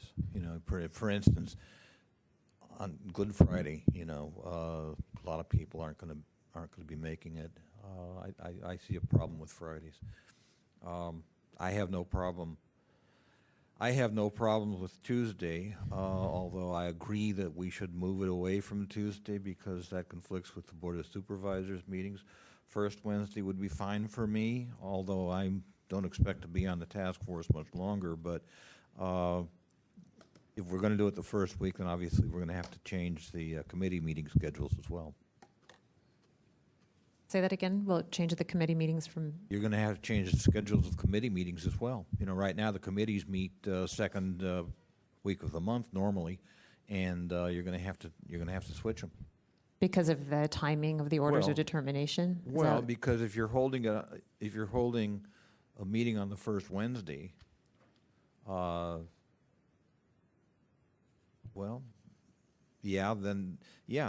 meeting orders of determination certainly is going to be a consideration, at least for compliance and amendments, and possibly for EOT. So we've mentioned this before, and I believe it was Member Nee that had stated that it was difficult moving. Some of the room availability is because we need it at 4. So if we moved it to a later time, more rooms on more days would be available? Madam Chair, I wasn't that Because that picture wasn't presented. Okay, the technology committee is meeting, and there were more. They had a little more rooms. The administrator told me that every day at 5:30, all the room 406 was available. So that's why we felt flexible to be able to choose the day that we did. If I'm incorrect, then please correct me. So, Member Nee, in the past, had you found it difficult to start the meetings later? No, but particularly given the length of our agendas, we lose an hour and a half there, and it's going to lengthen the backlog. Okay. So, at this time, because of the concern about the committees, I'm not sure that the first Wednesday would work. Member Costa? I'm not sure I understand the concern about the committees, and particularly if the committee meetings are much shorter. If there are all these rooms open at 5:30, maybe it won't be that hard to change the committee meetings, any committee meetings that would need to be changed. You mean the concern about changing the committees? Or the concern about the committees is that when the orders of determination come out, there has to be at least 5 days in order for the city departments to comply. And if they happened the next week, that's not going to happen. So then the people would be forced to wait 30 days, whereas they only have to wait 2 weeks now. That seems like it only pertains to the Compliance and Amendments Committee, though. Well, sometimes education, it does for documents, but essentially every order of determination that went anywhere would then end up being at least almost 30 days down the line, because we can't get them out that fast. It's not going to happen. Sometimes there's too many. Member Washburn? Now the Compliance and Amendments Committee meeting happens generally 2 weeks after this meeting. So if we would have our regular full task force meeting on the first Wednesday, we could have compliance amendments on the third Tuesday. That should work. Mm-hmm. Yeah. I agree with that. So we would need to check and see if the rooms are available and if people on the committees can. If we have it at, we've been having it at 5 o'clock. If we have it at 5:30, then we can meet on any day in 406 next door. Mm-hmm. But we'd have to find out if people on the committees can meet on those days. And then the other thing is Hanley said he cannot meet on first Wednesdays. Oh.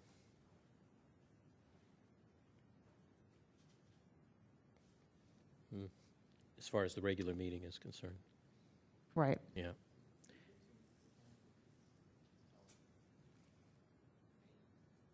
Speak into the microphone. It's only till May. I mean, we could change it to Wednesday, but I just had to leave at 6 o'clock. On Wednesdays? And Wednesdays, yeah, until May. It's only okay, so 3 meetings. Why don't we, is there a motion to change it to the first Wednesday? So moved. Second.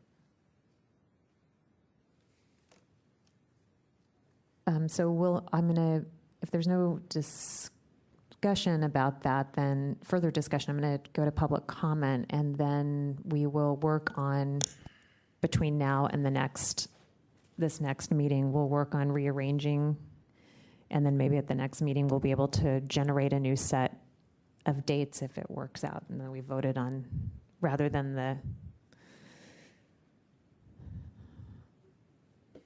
third or fourth Wednesday. Didn't we say the first or third or fourth Wednesdays anyway?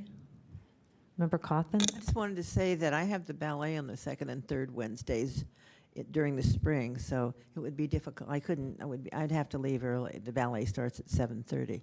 So the first Wednesday is fine, though. Okay. So is there public comment on the motion to change the date of the full task force to the first Wednesdays at 4?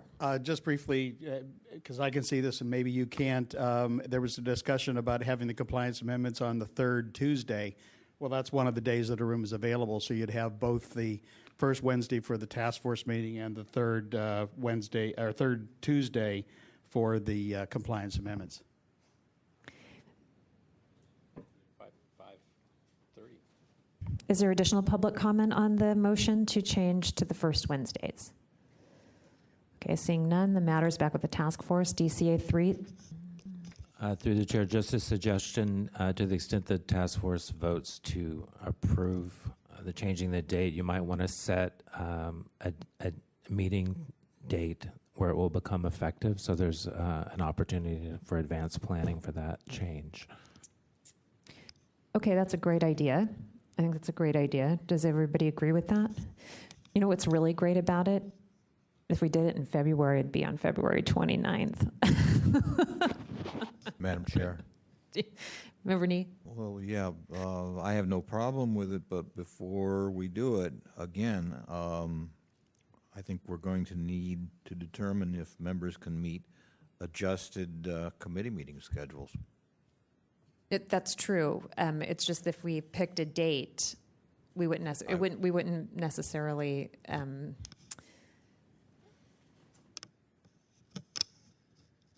You know, I think that before We could do it, I guess, in I think that March. before we adopt this motion, I think I think we haven't done all of the homework we need to do here. I think what we need to do is poll the members by email.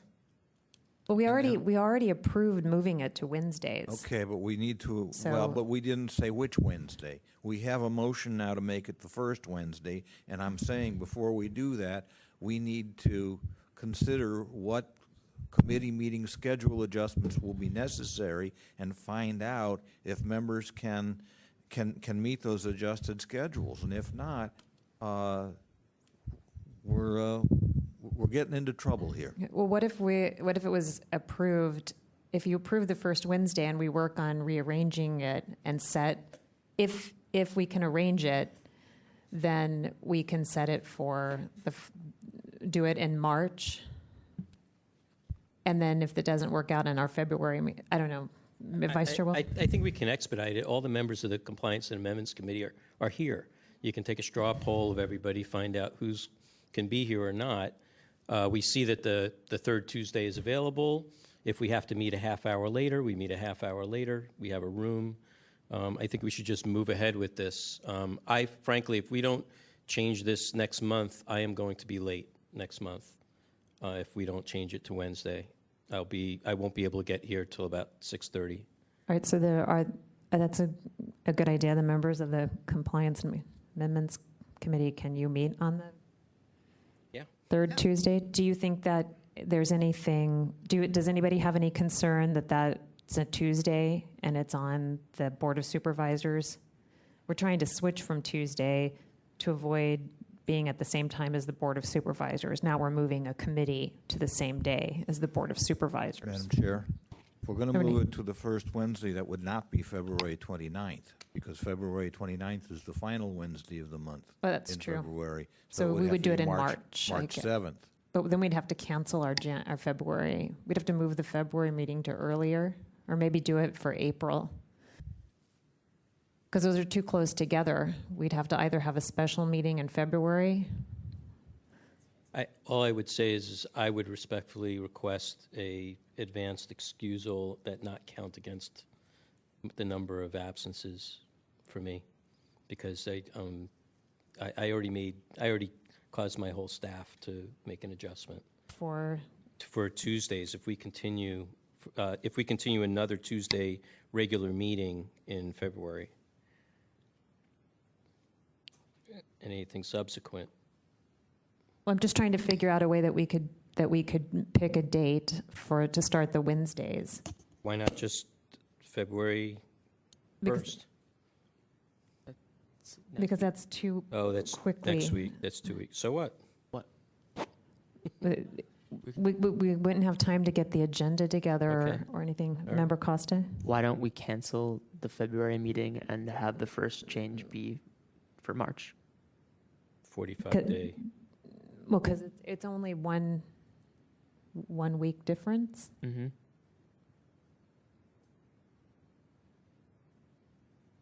Well, there are five Wednesdays.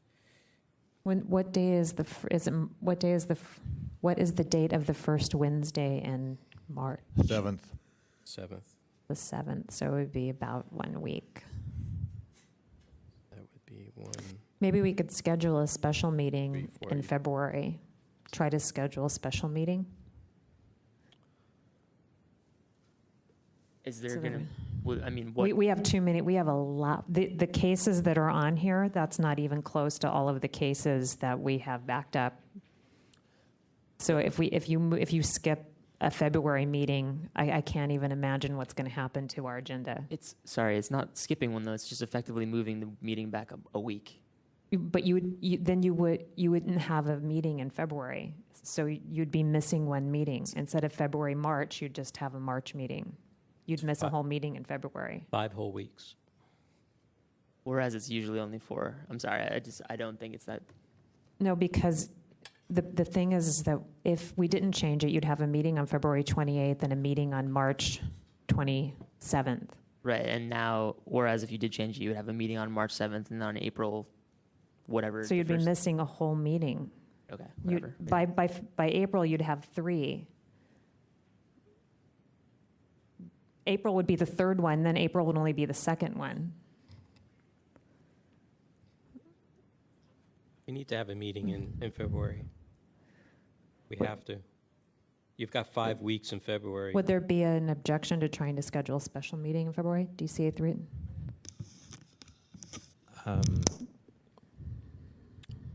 The task force has been considering special meetings in any regard to try to deal with the backlog. So one possibility may be just to hold your regular meeting in February, even though there is an issue with Member Wolf. And then you would have your next regular meeting on the new schedule the first week of March. Okay. That might help clear up some of that backlog. It would be like having a special meeting anyway, just closer than we might pick. Right. Is there any objection to doing that? It's fine with me. Okay, so then the motion to approve it would be, I suppose I should ask Mr. Rustum, is that something that you would be able to coordinate with the clerk's office for you to be available on the first Wednesday? And then the third Tuesday for compliance and amendments? Madam Chair, as I said before, I'll have to check with building management. These days are not fixed dates. So But what about your we have those- availability? I will be available.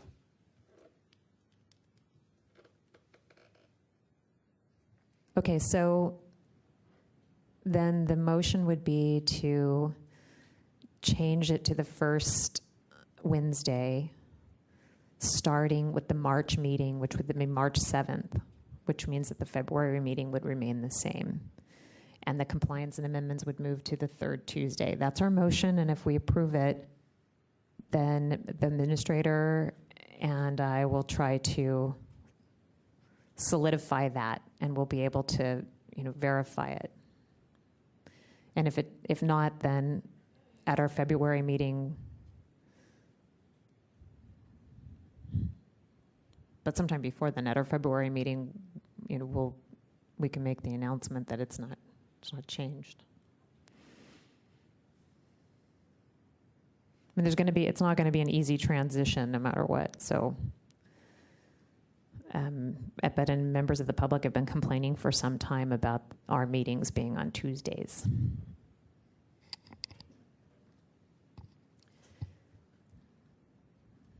Is there any discussion? Is there any public comment?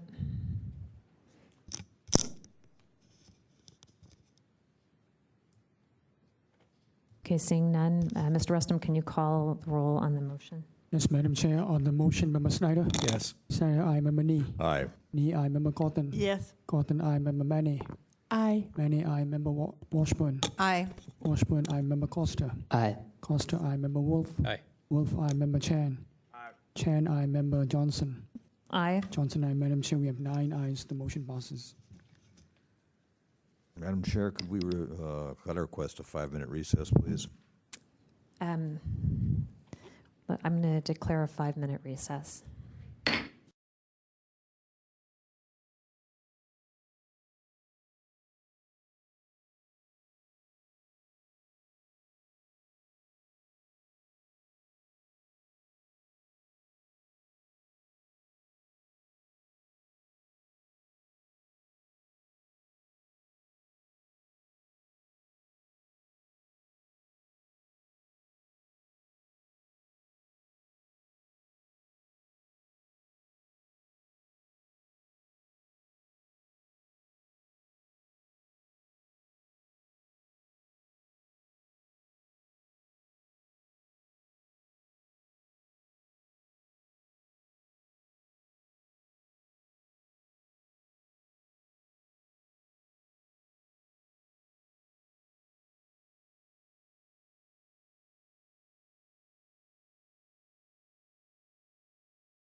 Okay, the meeting of the Sunshine Ordinance Task Force is now back in session. Mr. Rustum, can you please call the next item on the agenda? The next item is file number 11067, determination of jurisdiction on complaint filed by Anonymous against Deputy City Attorney Cheryl Adams for allegedly violating Sunshine Ordinance 67.7, 67.7-1, 67.8, 67.15, and 67.21 at a recent Board of Supervisors Land Use Committee meeting. Is there a motion to find jurisdiction? So moved. Second. Is there any public comment on the motion to find jurisdiction? Seeing none, public comment is closed. Task Force, can we take the motion to find jurisdiction without objection? Seeing no objection, we've found jurisdiction. Can you please read the next item? The next item is hearing on complaint filed by Anonymous against Deputy City Attorney Cheryl Adams for allegedly violating Sunshine Section 67.7, 67.7-1, 67.8, 67.15, and 67.21. Thank you. I see that the complainant is present. Is the respondent present? Ms. Rustum, have you heard anything from the respondent? No, Madam Chair, nothing. Okay. Pastor Gavin, can you approach the microphone? So I wanted to hear your thoughts on continuing without the respondents present. Well, given the fact that there has been really enough notice about this case because it was filed a while ago, and that you do have so many cases on backlog, I would like to move forward. Okay. Does the task force have any objection to moving forward without the respondents present? I have a question. Vice Chair Wolf? In reading this through, my only concern is whether we can come to any conclusion. Is it obvious that we would need a respondent's testimony in order to be able to come to any conclusion? Because if we start to begin the process, then we find that it's absolutely necessary to have a testimony from the respondent, despite them not being here for whatever that may be of consideration. We would probably have to continue the case. So I just want to bring that to light if members feel that there's a necessity. One option would be to try hearing the first case on the agenda, and if we find that we're unable to come to a conclusion, we may choose to continue the remainder. I mean, obviously, if the task force feels that they would like to have the respondent present, they can vote to continue it. Member Neem? I believe Member Washburn. I'm sorry, had her Member hand up Washburn. first, but I would like to comment also after she does. Okay. I was just wondering if DCA Threet couldn't help us out here, if he would, looking at the different applicable sections of the ordinance, if in order to make a determination about some of these, would we need to hear from the respondent?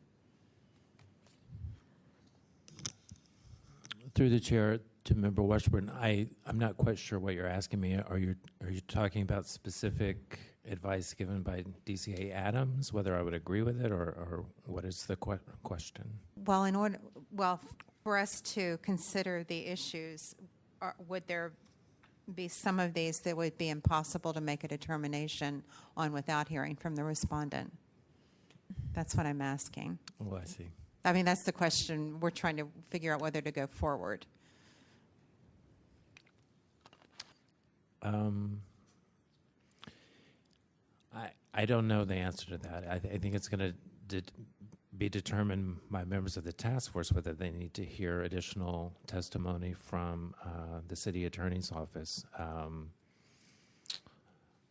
I think all the DCA or her representative could provide to you is additional testimony about what her intention was in giving the advice. You, I think, essentially have a public record of the advice that was provided in those meetings. It would seem to me that should be adequate in making a determination. But, it's up to the individual task force members whether they find that adequate. Member Nee. I believe that in the past we have moved forward and made determinations without, with one of the parties in interest absent. I would like to ask the task force and perhaps the complainant and perhaps DCA 3 if there's any reason why we could not combine items, file numbers 11067 and 11079. As near as I can tell, the complaints are identical with one exception, and that is in 11079, there is the additional complaint of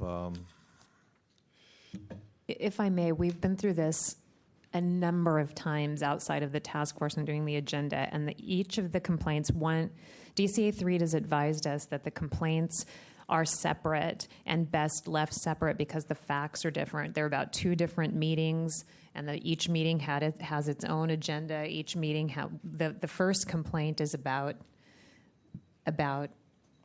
the land use committee, and then the second complaint is about the Board of Supervisors meeting. Okay, then I withdraw the question. Okay. And then Thank you. the 2 attorneys had a separate role. So Okay, that's so fine. that's fine. That's the only reason. Okay, so my suggestion then is that we move forward, especially after Member Nee's comment and his experience with the many cases. And if for some reason we feel that after we hear this first case it's difficult, we'll revisit with the other cases. So you'll have 5 minutes. Good evening, Chairwoman Johnson, Co-Chair Wolf, and to all the members of the task force, and to the public here tonight. I want to thank you, members of the task force, for being here, for giving so much of your time. And it is very important that you continue to do so because there are people who truly need your support. During the Land Use Committee meeting held on May 24th, Supervisor Eric Moore asked DCA Cheryl Adams if the changes made to the development agreement were substantive. DCA Adams said the amendments that were made to the development agreement are within the scope of the agreement that was noticed for your hearing today. So if you wanted to move forward, you could do so without requiring additional comment. I disagree with DCA Adams because as Deputy City Attorney, she is current with the State Bar of California as an officer of the court. It is her duty to be knowledgeable about the laws of public meetings in the state of California. I think DCA Adams was negligent in giving bad advice with her response and that she aided and abetted in several violations of the Sunshine Ordinance. The task force is aware from previous hearings that I have had difficulty obtaining documents.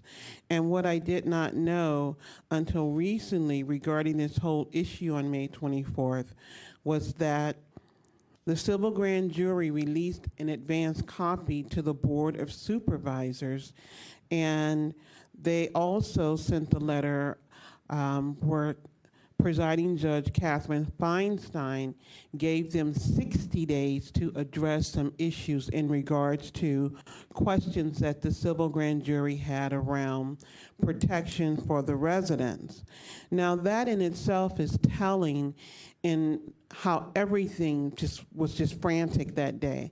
And I think it was the letter from the civil grand jury that was the impetus of a frenzy that set off them trying to make corrections, but in my opinion, in them attempting to make these corrections and hastening this whole process, violations were made. It's not a judgment call. We're talking about violations under public meetings. And so and I think it's just it's unconscionable that the developer could get to have a consultation with the former Supreme Court Justice regarding this case.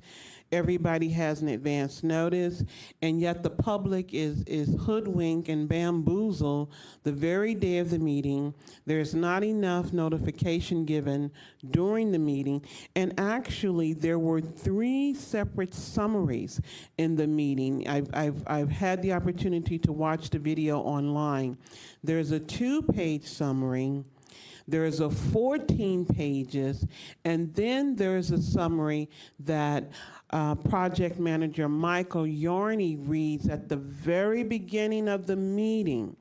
And that summary lists 13 amendments. It is not the 7 that is on record, and I have it with me tonight. There were 13 amendments made to the development agreement. So once again, the public and the residents of Parkmere said, and through hastening, I would anticipate, but I'm not saying that it's deliberate, but we were told there were only 7 revisions. And yet, and still, it's just really heart-wrenching when he's reading from this paper. He doesn't read them all, but there are actually 13. And on this paper, a copy of it went to the Office of Economic Workforce Development and the City Attorney's Office. So these are substantial changes that I feel that DCA Adams is very much aware of, and it definitely changes the contract.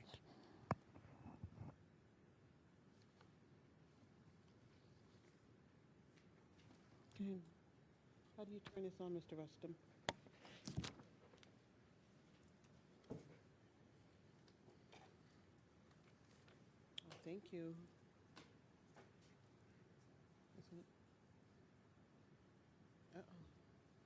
I didn't need to.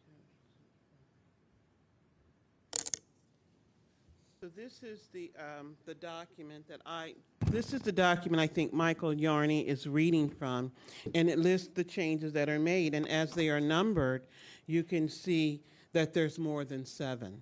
And as I said, here it's the Office of Workforce and Development where this paper went, and also to the City Attorney's Office. These are substantial changes to the document.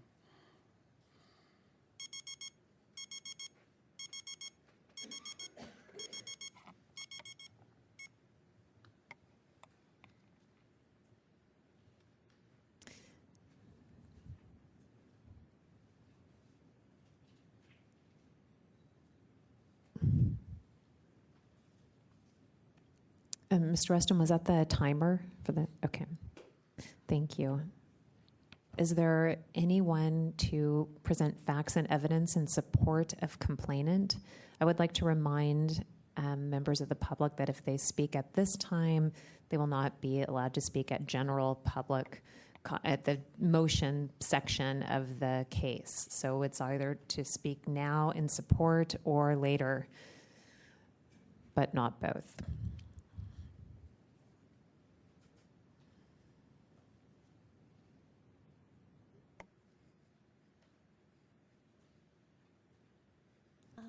Good evening, Commissioners. I'm here to support Pastor Gavin, and I wanted to say, I'm Hilani Ting, and there were just a few little things I wanted to say on this. Under the Sunshine Ordinance Section 67.7, the agenda requirements for a regular meeting. A, at least 72 hours before the regular meeting, a policy body shall post an agenda containing a meaningful description of each item of the business to be transacted or discussed at the meeting. The agenda shall specify each item of business, the proposed action, or a statement. The item is for discussion only. In addition, the policy body shall post a current agenda on its internet site at least 72 hours before a regular meeting. The Board of Supervisors had a copy of the San Francisco Civil Grand Jury report a week before it was released to the public. And Seth Mallon, Vice President of Stellar Management, the owners of Park Merced, and their partners, was able to have a consultation with a former state Supreme Court Justice, Cruz Reynoso. I only had a few hours to figure out what the phantom 14 pages meant.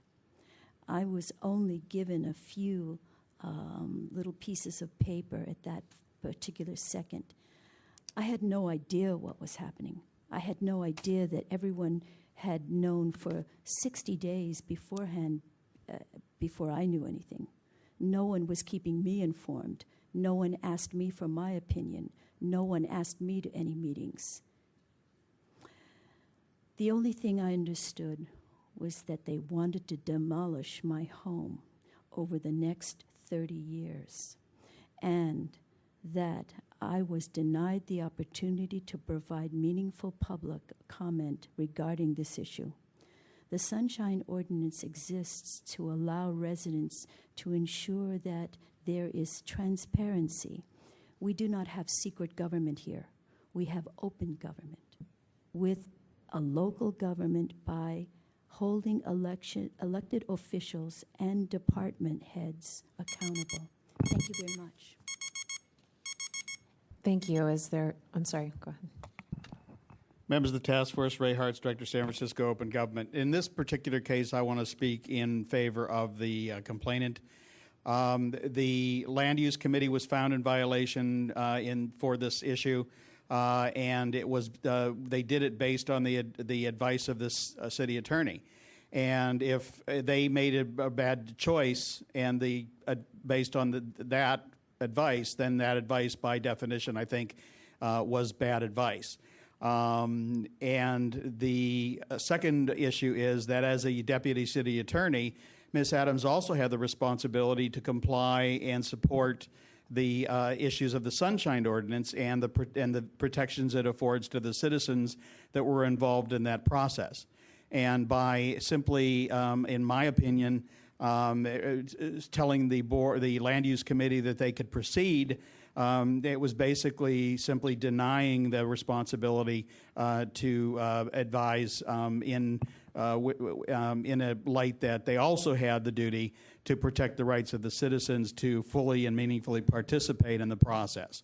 So whether it's a simple fact it turned out to be advice which resulted in the Land Use Committee committing violations of the ordinance, or if you add the fact that the advice that was given, I do not believe really took into a fair account the ordinance itself. I can't really see any reason why they cannot be found, she cannot be found liable for having given that bad advice.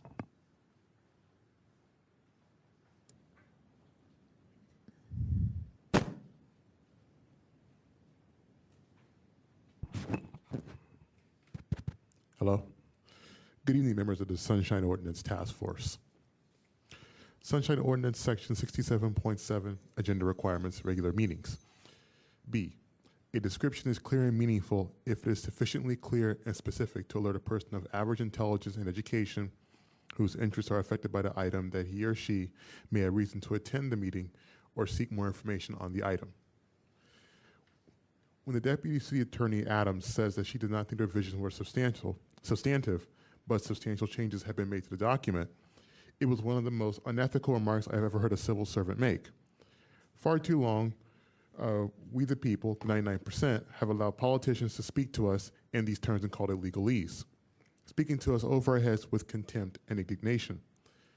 I have contempt for all of the people who are responsible for the violations of the sunshine rights of the residents and of Park Merced and the members of the public who attended the meeting that day. Although my family is new to Park Merced, I can attest that from my experience with this entire development project, that there has been no transparency with the city or with Seth Mallon, the on-site executive vice president of Park Merced. I think that all parties involved have conspired to disclose as little as possible about this project. When the people of San Francisco voted for open government, this is an example of what they were afraid might happen, that there would be influence that could jeopardize local government. Park Merced developers have spread their money around the entire San Francisco Bay Area. Regardless of the economy, everybody is not for sale. Words like honesty, integrity, and rectitude still have a place in our nation and American culture. As Malcolm X once said, the chickens have come home to roost. Thank you.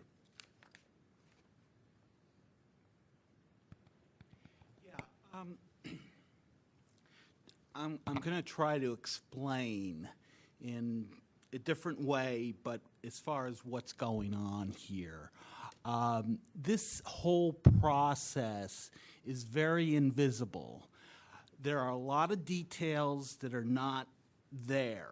I can say just from my experiences, like this is almost like Switzerland, and you're looking to buy a piece of property there, and the seller is so invisible. They don't want you to know the certain details where you can compare the market and where you can know what's the value or what isn't.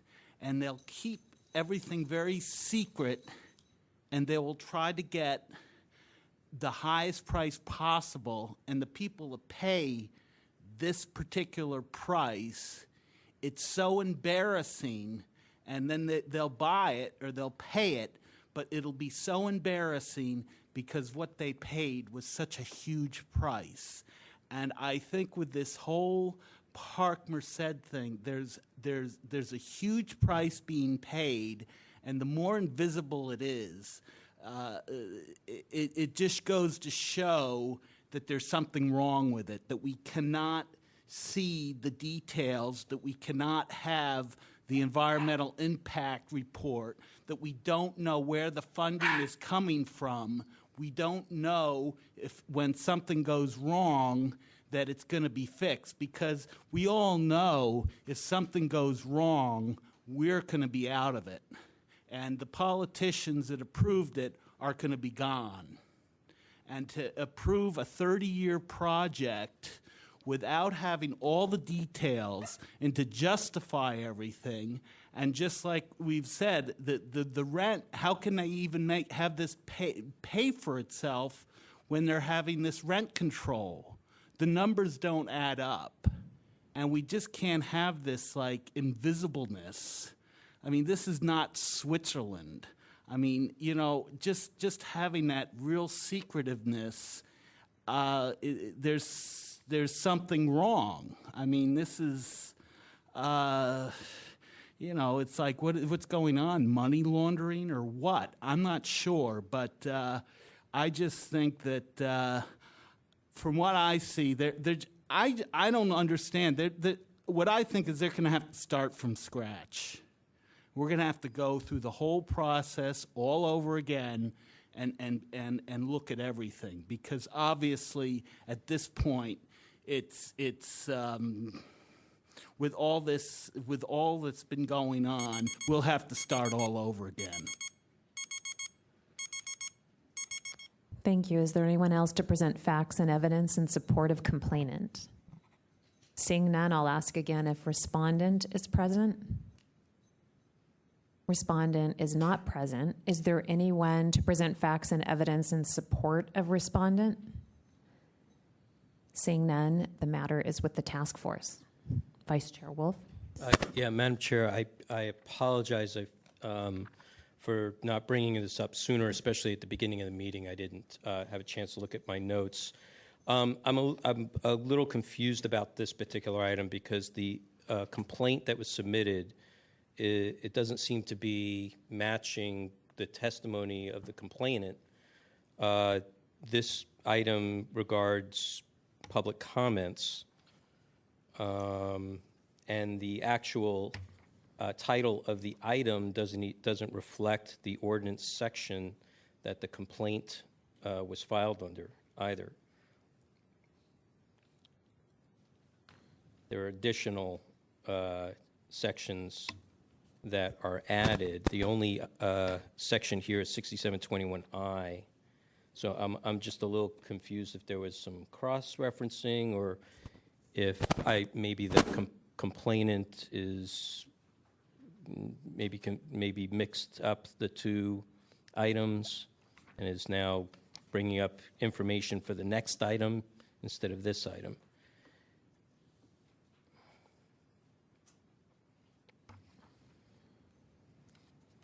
Let's see.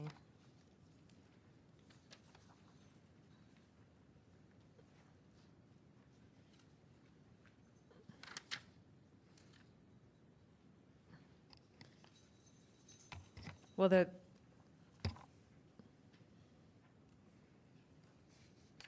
item does have 6721. Are you asking about why the other things are included on the agenda? Yeah, it's 67.7 and 67.8, 67.15. DCA 3? Through the chair to Member Wolf, I believe the complainant provided additional information related to her complaint. It's included in page 67 through 69 of your packet. And there's basically a table, and it includes respondents for several complaints that are made. And under Cheryl Adams, there's a number of different sunshine sections that are listed there as having been violated by Ms. Adams. Yeah, we did ask them for clarification, so that's... I just want to be clear because the next item sounds almost like a repeat. But it's a different meeting. It's May 24th. But the next item is about the Board of Supervisors meeting. Oh. It was on the same day, 1 hour later. Right. Okay. Onward.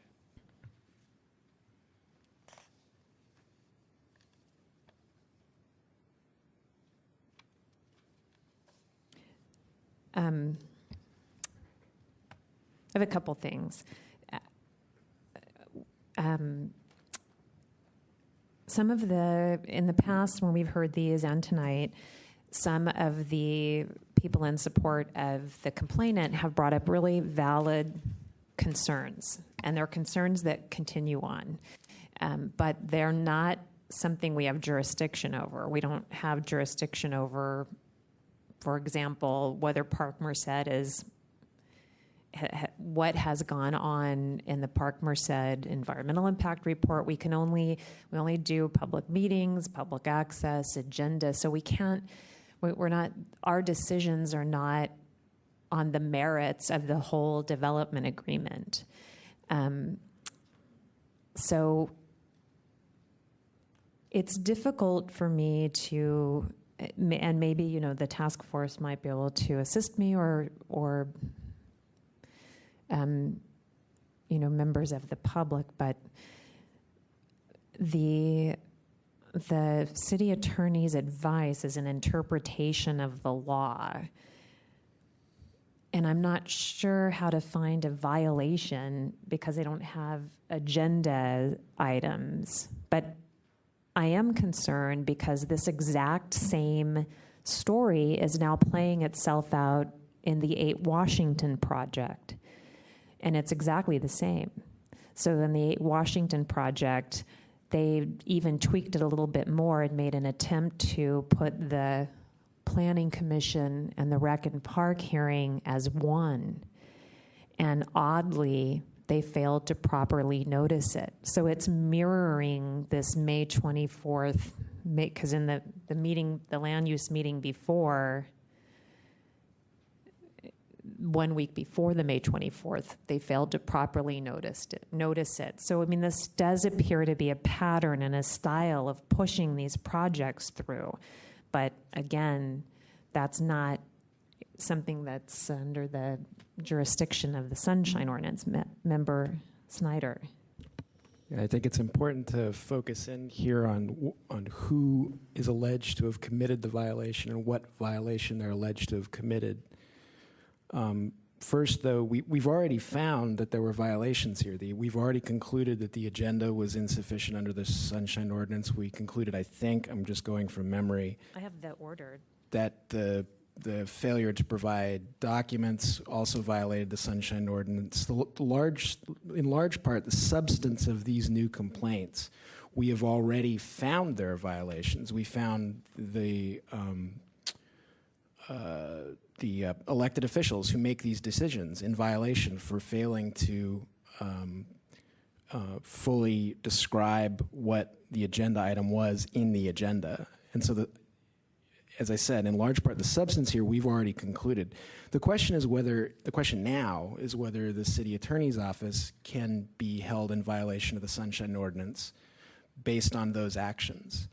And so with one possible exception, I don't see how that can be, because the city attorney's office doesn't make any of these decisions. They advise as to whether the decision is made or not, but that's not the same thing as they don't hold a gun to the head of the Board of Supervisors or any of the members and say, you must decide A, you must decide B. They give their advice.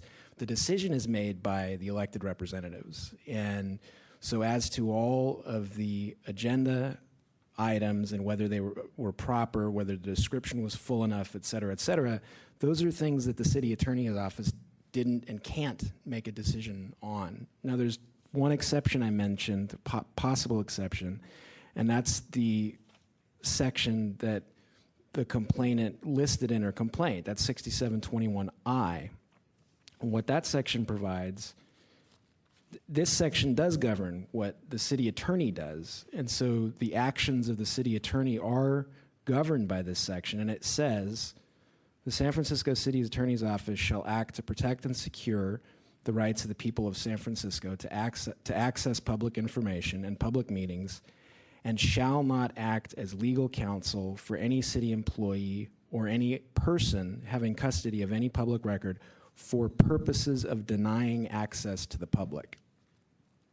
So I think the question that we have before us now is whether, on the evidence that we have before us, we can conclude that the city attorney's office gave the advice that they gave for purposes of denying access to, what was that phrase, public information. Actually, it's important. For purposes of denying access to the public. For purposes of, to me, means with the intent of denying access. In other words, they are the city attorney's office is representing somebody with the objective of withholding information. And I don't see anything in the record we've been presented that suggests that's what was going on here. The city attorney gave advice. We disagreed with the city attorney's conclusion on at least one count after the fact, but that doesn't mean that what she did was for the purposes of denying access necessarily. It could mean that, but I just don't, in my opinion, I don't see that is the case. I haven't seen any evidence at all as to what the city attorney's intent was or why she did what she did. I think her advice is probably pretty right down the center. Her advice about whether the changes were substantive enough to require re-noticing or re-agendizing, she was probably giving advice that was pretty standard right down the middle. We interpreted the agenda requirements to be more demanding, and we're entitled to do that. And I agree. I think I voted that the failure to re-agendize was a violation of the Sunshine Ordinance. But that legal disagreement doesn't necessarily amount to a violation of the Sunshine Ordinance by the city attorney's office. I think in this instance it doesn't amount to that. So given that I think the only section of the Sunshine Ordinance that the city attorney can violate, at least of the ones that we've been given to consider for this, is 6721I. All of the others, I think, are off the table because the city attorney doesn't make those decisions. They may advise as to them, but they don't make the decisions. 6721I is the only one, in my view, that's left on the table, and I don't see that the city attorney's actions or advice rose to the level of for the purposes of denying access to the public. Member Washburn? I tend to agree that the pertinent section here is 67.21I. I don't see that the others are types of matters that the city attorney had any real control over. And if she were here, I would want to know, for example, whether she had had the opportunity to review the amendments. Did she base her decision after carefully determining whether or not there was substantive changes to the development agreement? And since she's not here, we can't really make that determination. If she hadn't really looked at them, then I would say she's not, really carefully considering the rights of the public to have adequate notice and to have adequately be informed about what the matter was and to have time to consider the amendments and give their public comment. So I feel kind of hamstrung here by not having her here. Vice Chair Wolf? I agree with Member Snyder in that this is focuses really more on 6721I. But in relation to 6721I, that really speaks to the city attorney representing any individual, any particular respondent, or so I didn't hear in the testimony, and maybe I should ask Anonymous if they can come up, please. I want to respect your confidentiality. If you can tell us who you feel or know that DCA Adams had been representing in relation to your complaint. Could you please rephrase that again? 6721I specifically speaks to representation by the city attorney to people, to an individual, not necessarily a body, like the Board of Supervisors or a particular department. Okay. And that's why it says in the last line of that particular section that any opinions must be made public. That it can't be, if they offer any advice or opinion to a particular person, it can't be secret. This isn't specifically relating to providing public documents, okay? Not necessarily dealing with work product, that they're trying to produce a product kind of thing. Okay. So my question here is, do you have any information that would lend that DCA Adams had been counseling or advising a particular person in this matter so that the advice that they gave that person would, in their actions, might have denied access of the information that you speak of? Chairperson Wolf, if I think I'm understanding you properly, because Sunshine is still new to me. Sure. I think my issue is, on that day, the Parkmanstead residents thought they were going to give public testimony on the EIR, the appeals.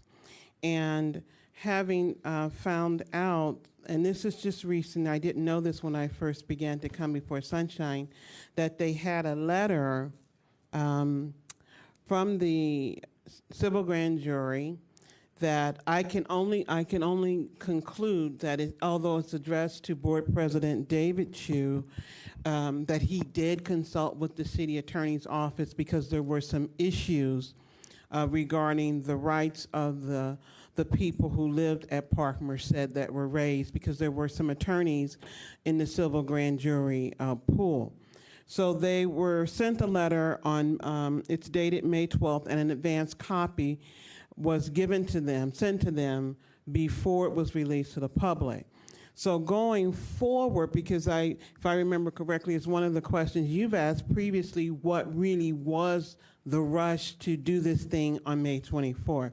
So I can only assume that they did consult with the city attorney's office, and as I said, because I'm involved, because I live there, I really did not notice that when Michael Yarney explains that the amendments are technical or organizational, we're told that there are 7 revisions that happen to have been 14 pages. But when I looked at a document that I get, he's reading from this document. And this document says, minor changes contained in the May 20, 2011 draft of development agreement versus May 13th, submitted to the board on Friday, May 20th, by the Office of Economic Workforce Development and the City Attorney's Office. So they've seen these revisions that I think, they're 13 and not 7, that are substantial. And I think that they are substantial enough where DCA Adams could have said yes. They are substantial, and what they did after she would have said yes is completely their fault. But she said that they are within the scope for the notice of the hearing, and that is not true. They substantially changed the paper. So that last part, that I understand that to be correct, and that I was going to point that out, that what she said at the meeting, based upon, because the item had already been on the agenda, it was an ongoing item, that it was appropriate for them to introduce amendments on it, as on a rolling basis, and it wasn't necessary to provide prior. I get that part. My concern is the previous part that you're mentioning, is because they were involved in the work product itself. Are you claiming that because they were involved in the work product that they... I think if I can say it correctly, the Brown Act calls it viewpoint discrimination. They're so close to this thing that they do not realize that there are possible violations under sunshine, because I'm going to be realistic, and one of the supervisors told me there was enormous pressure to pass this thing. But given that, this is one of the reasons we really do have sunshine, so that there can be transparency. And I think, if not being rude, but I think it's that legalese thing that happens with attorneys again. Gray Davis used to say all the time, I'm in the middle of the road. Well, what does that mean? And she didn't say yes, and she didn't say no. It was just kind of like down the line. But I think, given that this particular project, there is no case law, which has even been stated in the video. And we are talking about thousands of people being impacted. We're talking about one of the largest demolitions in the history of the city of apartments. That for her to say no, considering I cannot prove it, but the city attorney's office have seen these revisions, and they're major, I disagree with that they are in the scope of the notice that was mailed. I completely disagree with that response. I understand what you're saying now. So I think we've already, as Member Snyder had mentioned, we had already made a determination that we felt that the subject matter was substantive. Okay, and I think so. Now the discussion is whether, and I just want to be clear so everybody else is clear, the discussion is whether her statement at the meeting that it was appropriate for them to be introduced was denying public access. That would be correct. That's what I'm trying to say. Thank you. I have a question for the task force. What about the first part of I? We focused on the part after, what they shall not do. But what about the first part, that the city attorney's office shall act to protect and secure the rights of the people of San Francisco to access public information and public meetings? You can't. I don't think we can exclude the rest of the sentence. It's all part of the same sentence, and I think the second part of the sentence bolsters that first part. I think, if the last 6 or 7 words is really the keystone of that particular section. But that would render the first part. No, it should act to protect and secure the rights of the people, and not. Well, what I'm saying, if I could, Oh, I see. your personal your statement a moment ago was that it had to be for a city employee or any person. Right. So if the city attorney had, I'm just Yeah. asking this because I'm trying to understand it. If the city attorney advised a body in a way that didn't necessarily include an act to protect and secure the rights, then if they were doing it for the full body and not a city employee or any person, it would render that first part toothless, sort of. Mm-hmm. And my concern is that, again, just like with the Controller's Office and the Ethics Commission, it's a closed loop. And the supervisors were asking questions about the agenda and the description. And I don't think that the city attorney said necessarily, these are your options. You might, they didn't say, she said the description covers it, but didn't say you might want to consider that even the supervisors didn't have time to review it. So it wasn't like a series of options. So that first part is not. Yeah, I think I have to defer to the lawyers, but I don't think you can kind of separate what's contained in an entire sentence. I think you have to take it all at once. Well, who says that the second part is the stronger of the two? I don't think I'm saying that it's stronger. I'm saying it's not separate. Member Snyder? I think there are a number of ways you could read this. My reading of this, and I'd be interested to see what DCA 3 thinks, my reading of this is that first half, which in our packet is not bold-faced, the section that's not bold-faced, is a statement of general principles. This is what the city attorney's office is supposed to do vis-a-vis Sunshine, and here's what they may not do.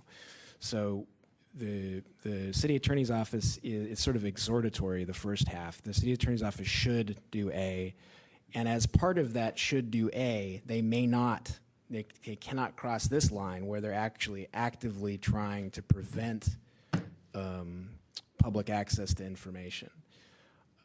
I don't have as much of a problem with any city employee or any person. I think that can be read to be advice to a body, to a board. I think that in my opinion, that's a fair reading of that. My problem with this section as it relates to the facts before us now is that the important phrase for me is for purposes of denying access to the public. To me, that means that the city attorney's office set out to prohibit access, and I still don't see that on the facts in front of us.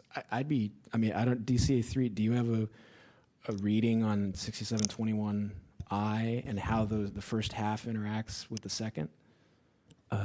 Excuse me. Through the chair to Member Wolf, I largely agree with your analysis. I might add that the first section of the sentence should provide some aid in interpreting the second part. So I would not restrict the second part to only a single employee, but I think it should cover a public body who also is being advised by the city attorney. So I do think this section would apply in this situation, notwithstanding the fact that there might not be an individual employee who was being advised. This was advice given by DCA Adams to the Land Use Committee, and it should be in compliance with this section to be legal under the ordinance. No, that is not true.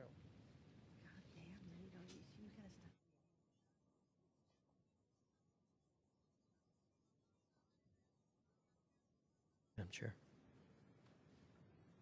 Vice Chair Wolf? So my thought here, in just having a thinking about what both DCA3 and member Snyder had said, my feeling is that in the course of the advice that was given by DCA Adams during the meeting, when asked publicly for an opinion as to whether this would have been a violation of sunshine or not in the way that it was presented, because she had previous knowledge of the item that was being presented.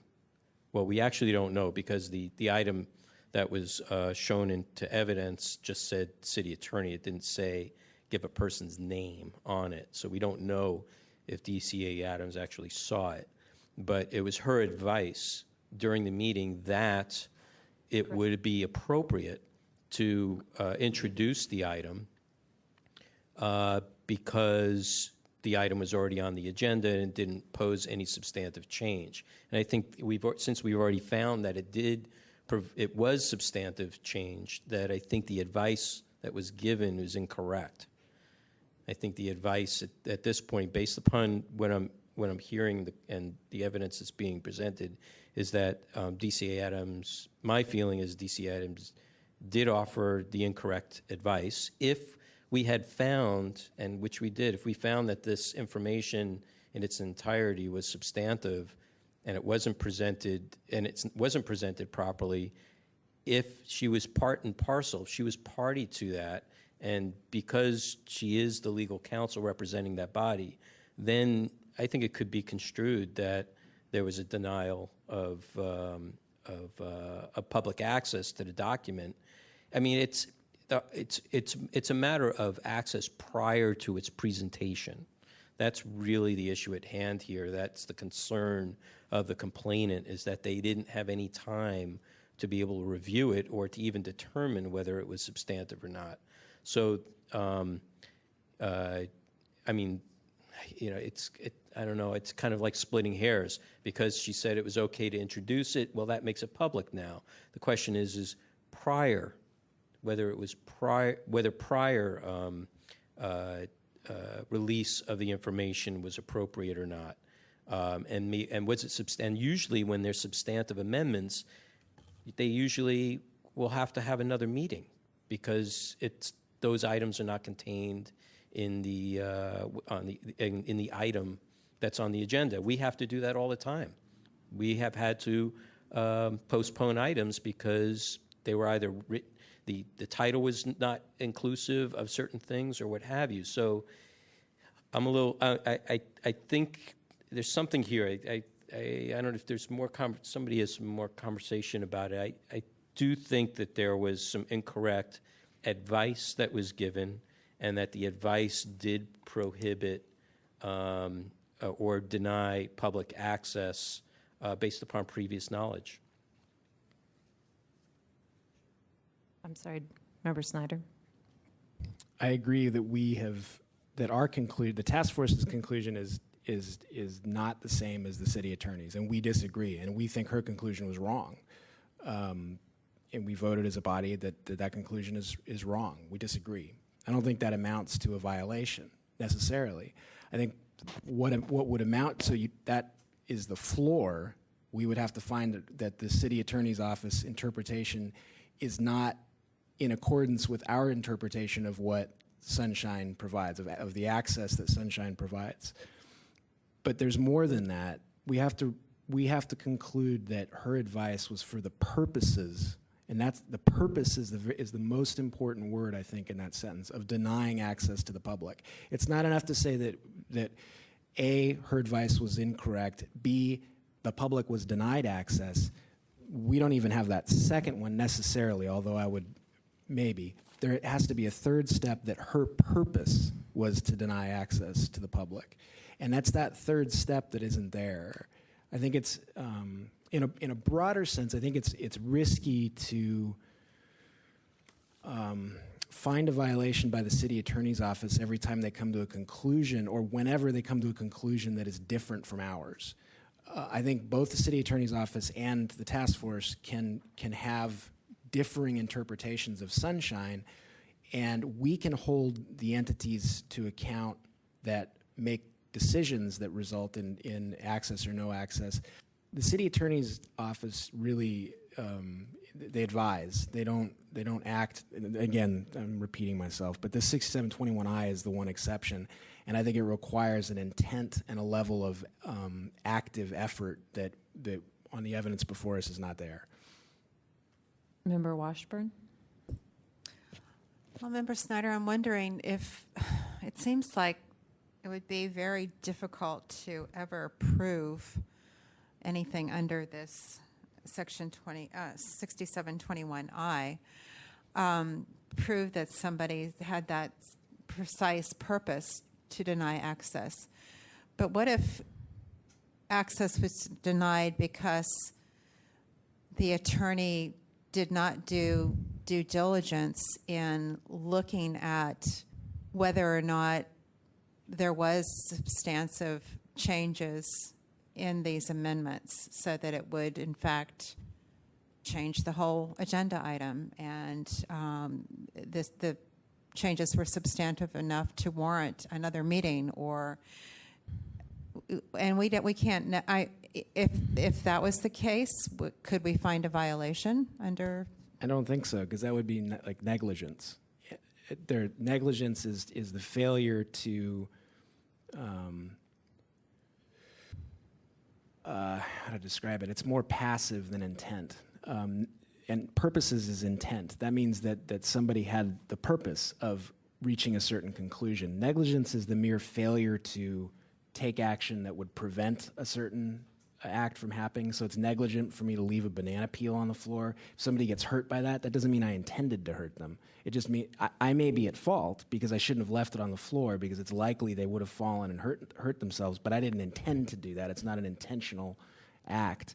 What you're describing, the failure to do proper research or failure to conduct due diligence, is negligence. That's a failure to take the steps required by the city attorney's job to carry out her job.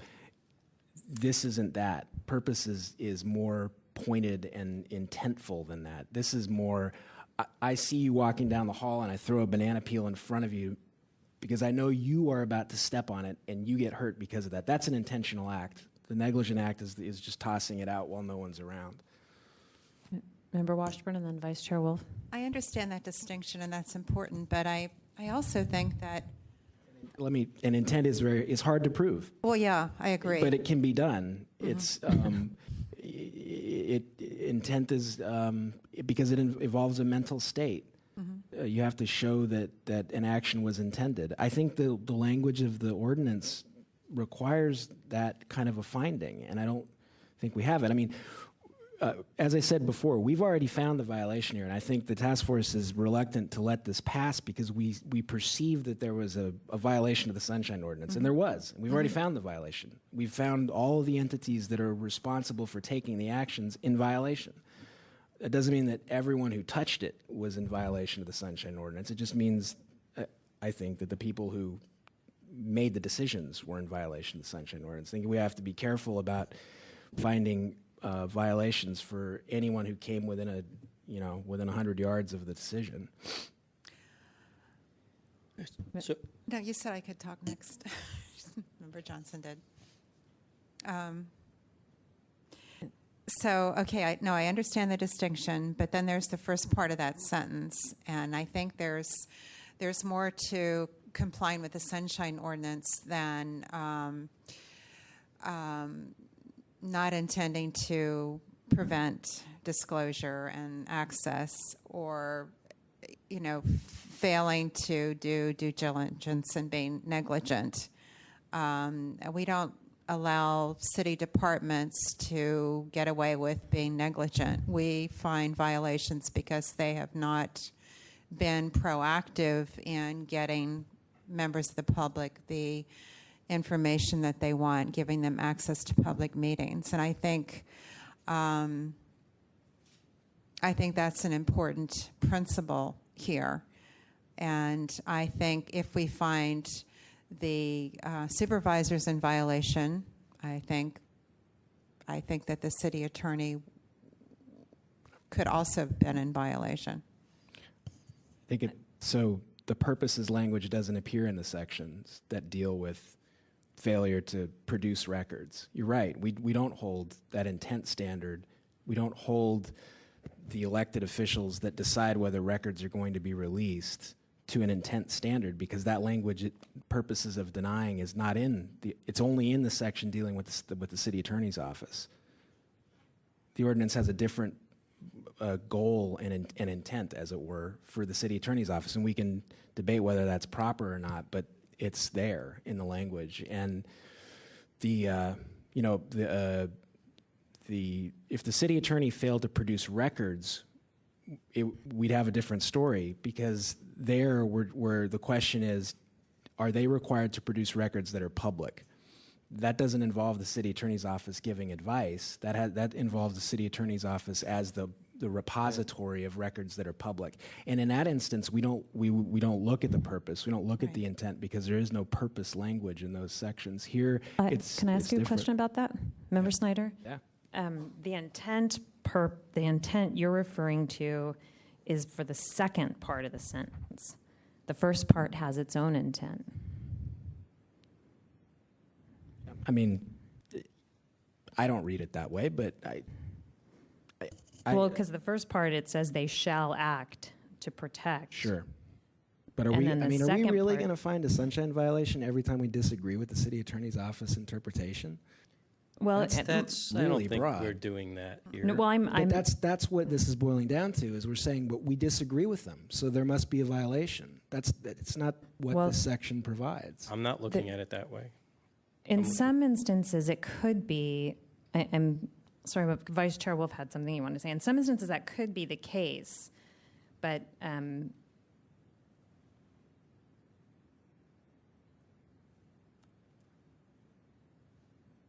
don't have proof that was with the intent of circumventing the public, but I believed that it was. I mean, in my heart, I believe that. I hate to say that about the city attorney's office, but the Park Merced deal has been so convoluted, and it was clear. I mean, the city attorney's office must have known as well as I did that they were having these meetings all jumbled up, and they must have been kind of as shocked about it as me. I think, I hate to do it, but I think we should give Vice Chair Wolf his opportunity to speak, because we've usurped it a number of times now. Okay. First, I just want to say that this whole matter, in the process that the amendments were presented and the time intervals, how short they were between the Land Use Committee and the Board of Supervisors, was based upon a deadline that they had to meet, first of all. So the second thing I want to say is what was the deadline? I thought through previous testimony that there was a deadline that they had to meet that was like that week, that they had to pass the developers The only agreement. reason they gave was because of the budget.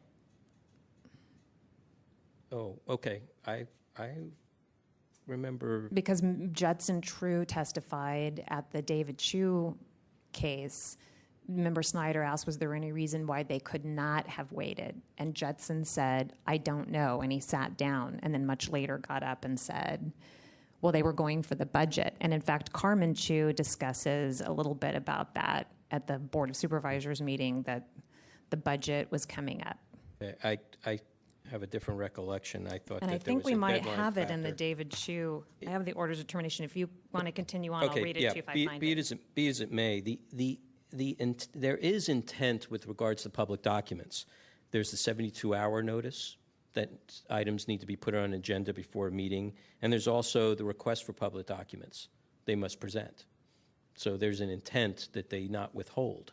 So you have intent. If they intend on not presenting a document when they know that it exists when asked for it, then you have intent that's there. But what's of concern to me here when we talk about purpose is the question of whether DCA Adams having knowledge of the item before it was presented, did she allow the procedure to move forward unimpeded, knowing that, or allegedly knowing that these items were, the amendments were substantive?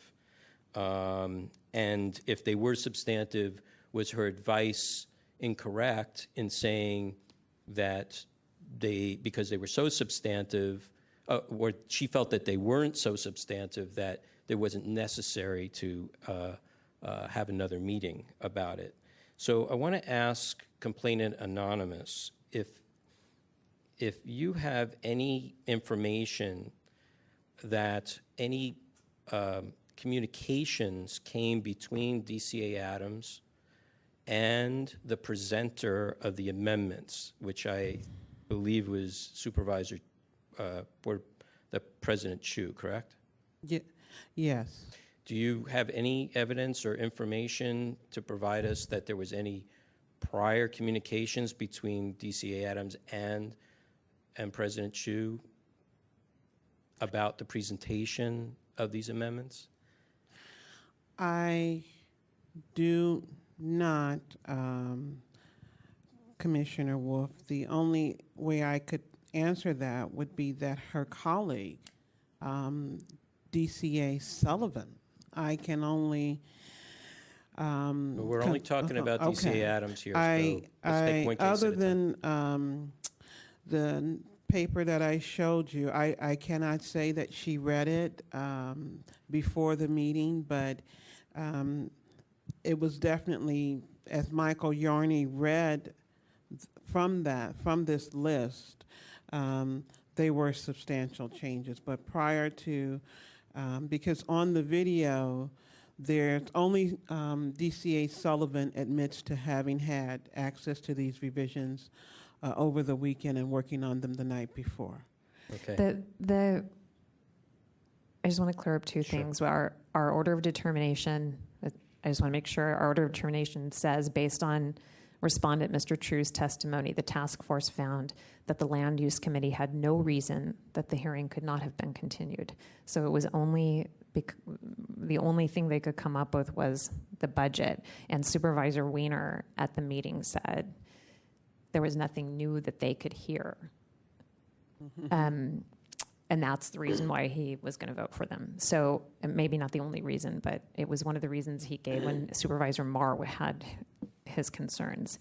The other thing is that our findings are based on David Chu's testimony, not Michael Yarney's list. Understood. So again, my goes back to my question as to whether or not there was a deadline that subsequent meetings could have been had. Did DCA Adams know? Or even if she didn't know, even by listening to what was being presented, or maybe taking the time to read them, whether she could determine that they were substantive or not, and if unsure, should pause and not allow procedure to continue. It sounds like you're going back to Member Washburn's first statement that we are hampered by the fact that the attorneys are not present. Correct. That was my next comment, was that it's too bad that they're not here for us to be able to question them. So the question is, we could continue the item if we want to get that testimony and try to get the DCA to show up, or not. And the only thing I think we can do is just find her in violation for not showing up at this point, because we don't have enough evidence from the testimony from the complainant. There's no additional proof that shows there was any conversation or knowledge that there were communications between the Deputy City Attorney Adams and the presenter of the amendments, or anyone else. So it makes it a little difficult to be able to come to any conclusion.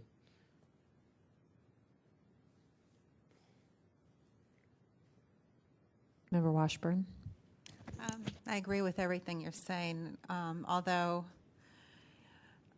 one thing that I keep coming back to with this whole matter is that Supervisor Marr and then later Supervisor Avalos were questioning the whole way this matter was being handled. Are we violating the Sunshine Ordinance? Here were supervisors questioning this. Here was Supervisor Marr, who ended up voting against moving this matter to the full Board of Supervisors. They had real questions. And I think that's key here, because in here you have the city attorney saying, no, go ahead, it's fine, there's not really, when she must have been able to see members of the public who were flabbergasted that they were, suddenly, some brand new information that they hadn't had a time to see, much less digest. And then matters were just, this was a runaway train. And so, I'm almost, inclined to look at that first part of that sentence and say, the city attorney should have, erred on the side of more access and more, help to the public. That's in my heart what I think we should do. Although I understand, I would like to have the DCA here to talk to her. Say, well, did you read any of this ahead of time? Were you, what were you basing your decision on? Your advice on, rather? Vice Chair Wolf. So with regards to the Member Washburn statement, I agree with you, but it's circumstantial. Trying to connect the dots isn't the same as actually having factual evidence. And so that's what makes it tough without having the DCA here to answer those questions. So, because there were questions of proper procedure that were brought up, they did get an answer in public forum from their legal counsel. The real question is whether DCA, for me, DCA Adams had any prior knowledge of the item, or did she read it enough to determine whether it, and if she read it and she looked at it and said, no, it's not substantive in her own legal opinion, I mean, she could be wrong, that it's, even though she could say it's not, but it really is, that's a different can of worms, because we've already gone through that. But I think it makes it a reach for me to be able to, without any, I can't go on just circumstantial evidence. Yeah, no. Though I agree with you, the sentiment and the way everything played itself out, it seems obvious, it feels obvious, that kind of thing. The concern I have is any decision we make here, if they decide to take this to Superior Court or any court of law, then it should come with some facts. And for us to take a reach on something circumstantial, may not be helpful. So, again, I would if there's interest, I would suggest that we continue the item, try to get DCA Adams here, and find out if DCA Sullivan is here, because we're probably going to end up having the same questions for that person too. So it sounds like the question in front of us then is, do we want to try to continue the items to have the attorneys present? Let me put the question. I don't know that there's any other discussion that's going to happen after this. I'll let you ask the other members if there's any other discussion. If there isn't, then I'll make a motion to continue. Madam Chair, on a point of procedure, we have not yet heard concluding and rebutting remarks. Right. Correct. So why don't we go to the rebuttals? I want to make sure that respondent is still not present.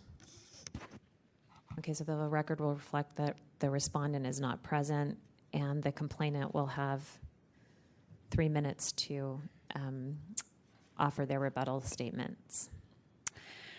I would like to remove this case and go to the next one. I'd like to remove this one. Well, does that mean you're withdrawing the complaint? I'm withdrawing case number 11066. 67. Well, the problem is that it's going to be the same I don't think so, Madam Chair. argument. I don't think so, because I think it's a little different. I think I follow Commissioner Wolf.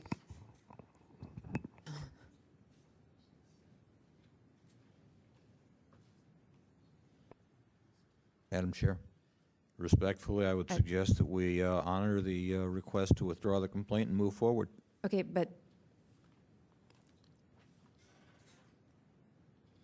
I understand that, and I am not trying to circumvent the rights of the complainant in any way, but we just spent a significant amount of time, a huge amount of time having a conversation about this particular item, and if we were to decide that we need the attorney present, I don't know that I'm willing to go forward with the other three to spend the same amount of time and come to the same conclusion.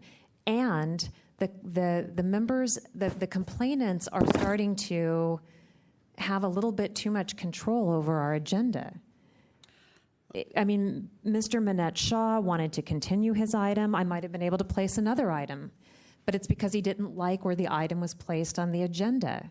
And now that we're having a discussion and it may be leading in a direction that complainant is not pleased about, she wants to withdraw and move to the next one. And that is very difficult for Well, it's not that I'm not pleased, Madam Chair. I had anticipated that DCA Adams or a representative would have been here. I had anticipated that they would send someone But we to did decide respond. to go forward with it. And as I am new to, it's not about me not agreeing with what decision you may come to, because I am aware that there is a probability that you can agree with everything that I bring before you. But when I'm looking at this particular case, as I'm listening to how some of you explain it, as you are experienced with Sunshine, some of you are attorneys, I think that it is and if you want to continue the second case, I will not object to that. But I think because of the issue raised more directly when DCA Adams was asked questions by other supervisor, is a much stronger case than the previous one. It was not my intent. It is never my intent to waste your time, because you give so much of your time to the community. But I do think there It's not that it's a waste of time, but DCA 3 had a comment. Is it? Madam Chair, it is usually the case that a party to a matter who is the complaining party has an absolute right to withdraw that complaint at any time. It's true in the Superior Court. It's true in most administrative hearings. It would be my advice that the parties do have that right. I understand the issues that you're raising, which are real issues, but that's my view. Yeah. Yes, Member Snyder. Pastor Gavin, I just want to ask, you've said a couple things that I'm not clear. Are you saying you want to withdraw this permanently, or are you expecting that by withdrawing this that we're going to take this up at a later time? I would like to withdraw case 11067 with DCA Adams permanently. All right. Okay. Okay. So 11067 is withdrawn.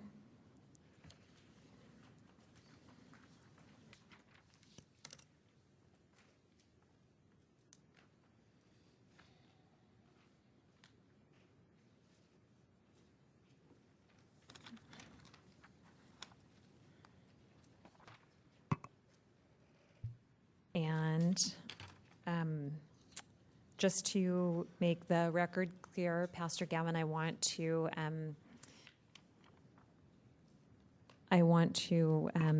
ask you again, now that we're going on to the next item, 11079, I want to ask you again I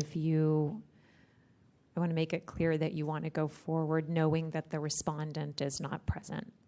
Yes, Madam Chair. Okay, Thank you. Member, I'm sorry, Mr. Rustum, can you please read item number 9? Yes, Madam Chair. Item number 9, file number 11079, determination of jurisdiction on complaint filed by Anonymous against Deputy City Attorney Cheryl Adams for allegedly violating certain sections of the Sunshine Ordinance. I move to find jurisdiction. Second. Is there public comment on the motion to find jurisdiction? Seeing none, public comment is closed. Can we take jurisdiction without objection? Seeing no objection, the jurisdiction is found. Mr. Rustin, please read item number 10. Item number 10 is file number 11079, hearing on complaint filed by Anonymous against Deputy City Attorney Cheryl Adams for allegedly violating certain sections of the Sunshine Ordinance. Thank you. The complainant will have 5 minutes. When Supervisor Campos asked DCA Adams if she considered the revisions to the development agreement substantive or non-substantive, it was the most poignant question regarding the issue of the phantom 14 pages. Her duplicitous response, "We use substantive as a term of art when we are talking about additional changes that might trigger a review under the Brown Act or Sunshine Act. So I would not say that they are substantive, but certainly there are substantial changes," is what she said, as I paraphrase. An example of a substantial change in the development agreement was the deletion of the patio space. The patio space for the garden apartments was adjudicated by a judge. Now, as we already know, the tenants are not aware of these revisions.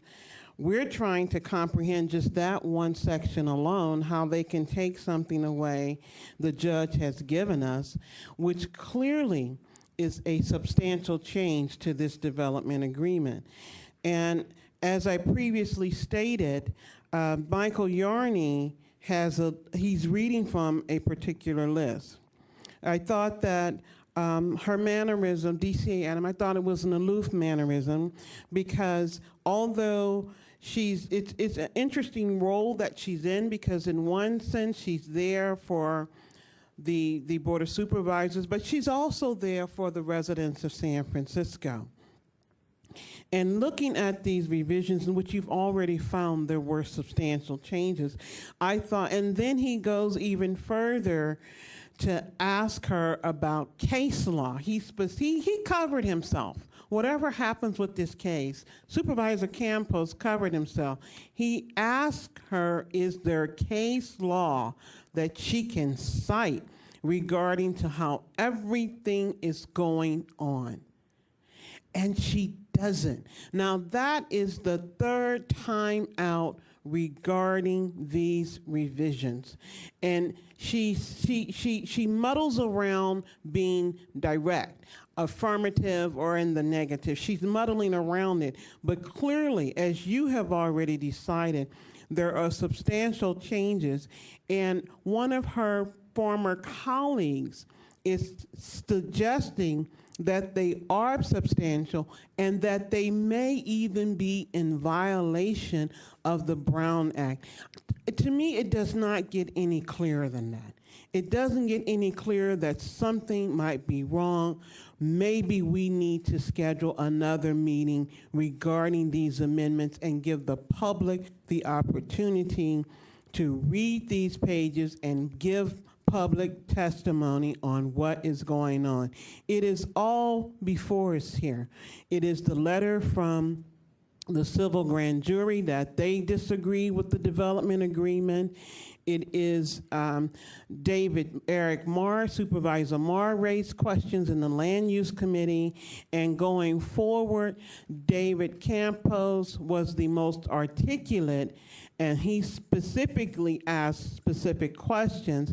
Even Supervisor Avalos had issues with the way things were going. It's not about how people voted. We're talking about the rights of public meetings, procedures, and policies, and public access. And when he asked her that question, and actually she doesn't really respond, DCA Sullivan interjects. But he asked her the question, and she doesn't answer. It's legalese, and these are substantial changes. They were right in front of her, and she is negligent. She's negligent, and I feel that she poorly served the residents of San Francisco that day going forward at the Board of Supervisors meeting.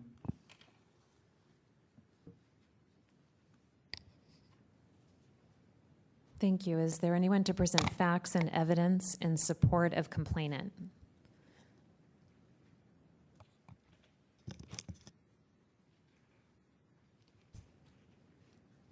You'll have 3 minutes. Yes. Hello, members of the Sunshine Task Force. Thank you for your time. Once again, I will read from 67.7 Part B, Agenda Requirements of the Sunshine Ordinance. A description is meaningful if it is sufficiently clear and specific to alert a person of average intelligence and education whose interests are affected by the item that he or she may have reason to attend the meeting and seek more information on the item. When the DCA Adams said that she did not think the revisions were substantive, but substantial changes were made, once again, it was an unethical remark. It was an unethical remark for children to make. This entire process that we are pursuing here is to identify a number of bad actors who have acted in bad faith to deliberately violate the rights of San Francisco citizens and the Park Merced residents in order to do what I believe is just simply get their way. I think that is the core issue of this, and because there are so many actors, this is taking a very long time. I believe that DCA Adams violated the Sunshine Ordinance more than once. Thank you very much. Thank you. Is there anyone else to present facts and evidence in support of complainant?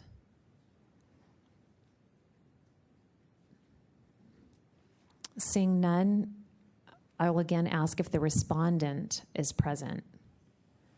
And please let the record reflect that the respondent is not present. Is there anyone to present facts and evidence in support of respondent? Seeing none, the matter is with the task force.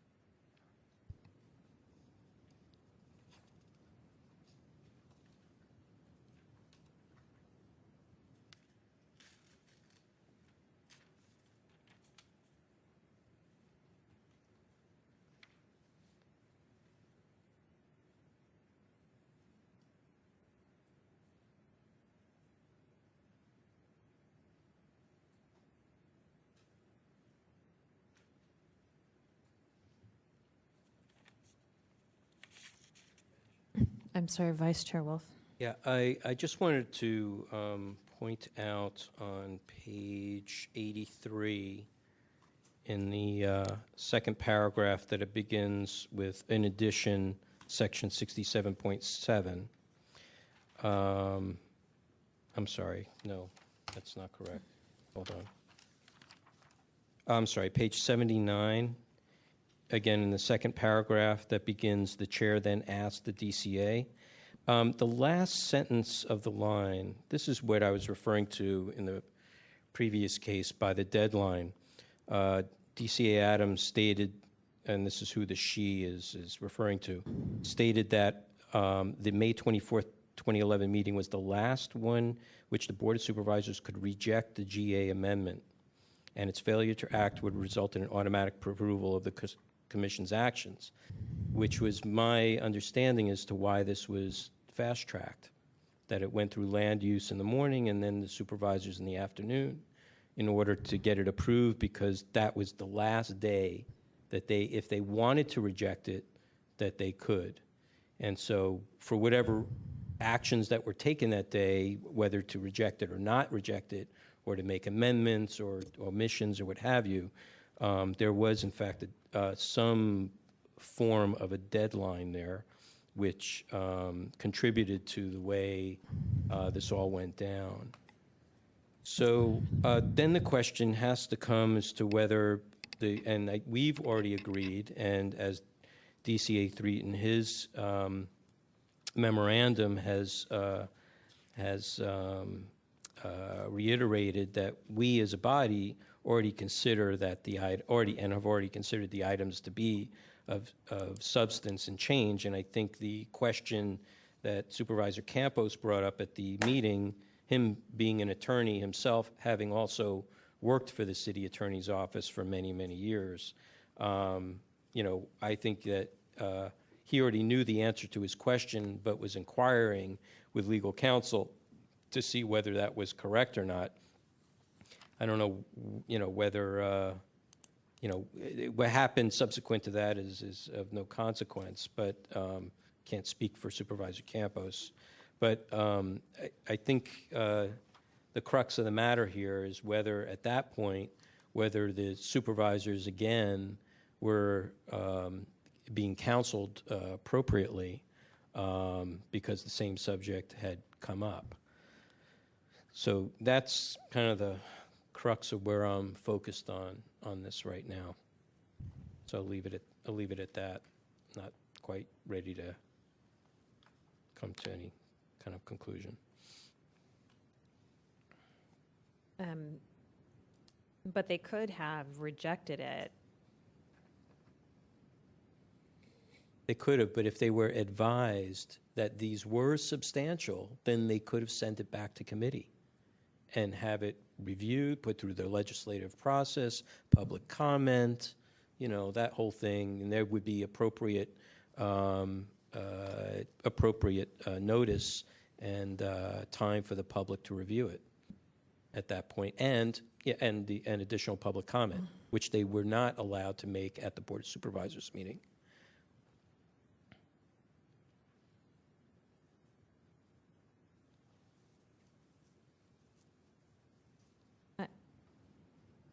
I'm not sure necessarily that I see the difference between this meeting and the land use meeting. It's the same issue, except one was focused on the amendments, and then the other one was sort of broader. But for me,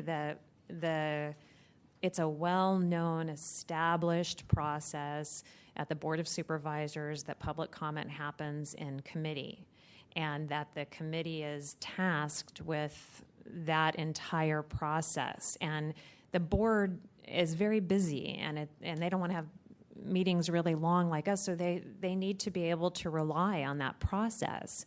And so once we get up to the board, those people there, they're expressing some concern, but they're also partially dependent on the committee.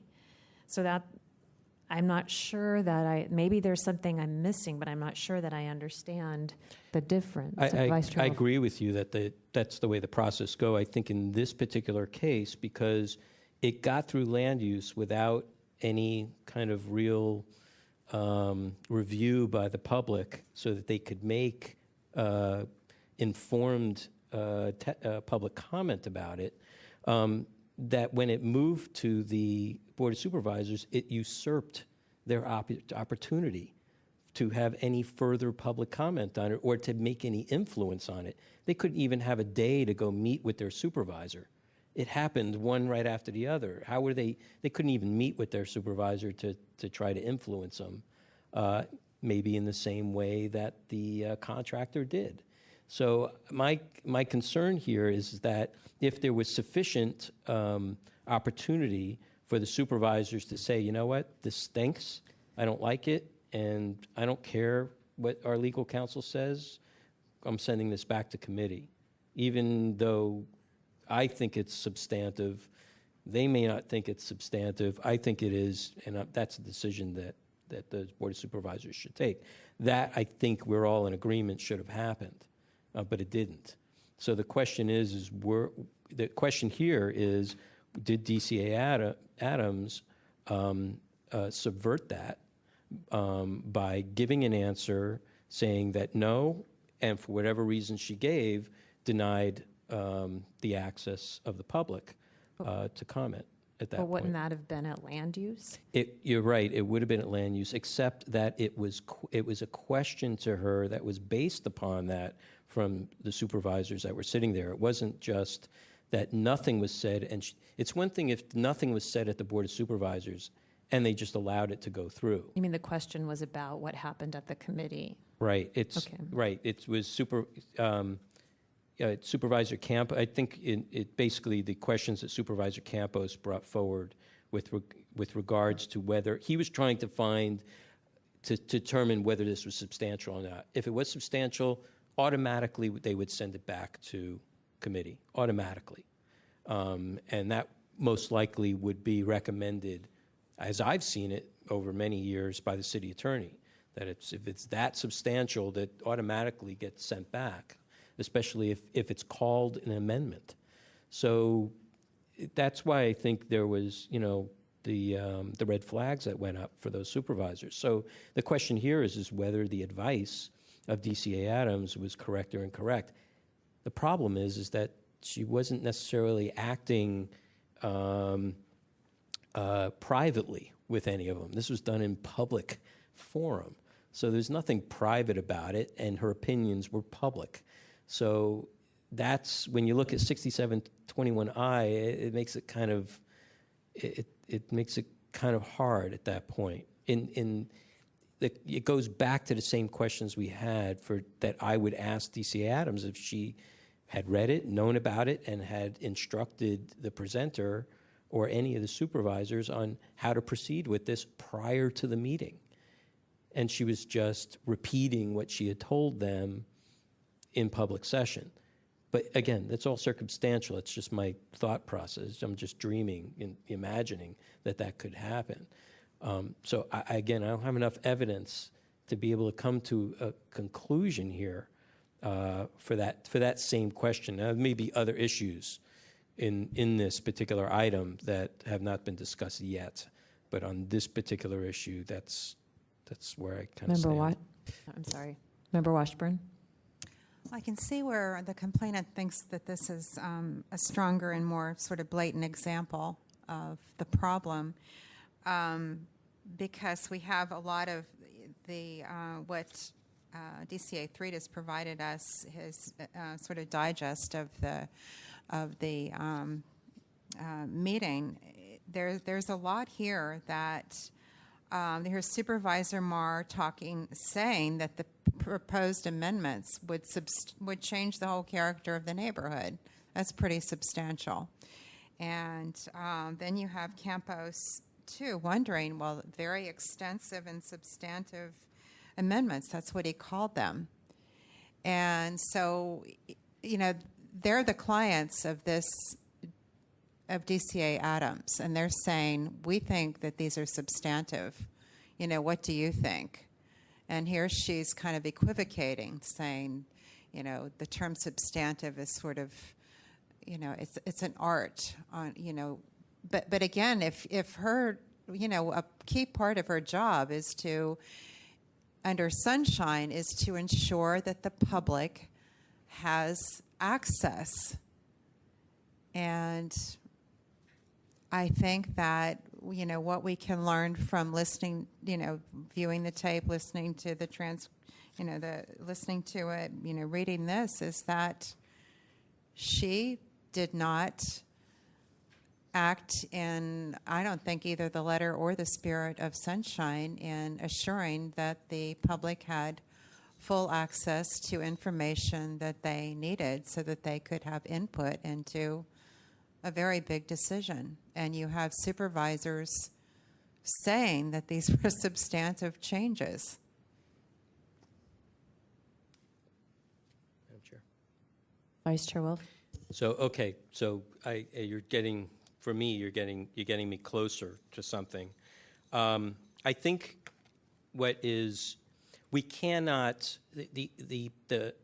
what's not before us is the actions of the supervisors. The supervisors, maybe in our world, in our minds, maybe they should have acted on this in some kind of way, shape, or form, but they didn't. And that's not the subject or the respondent in this case.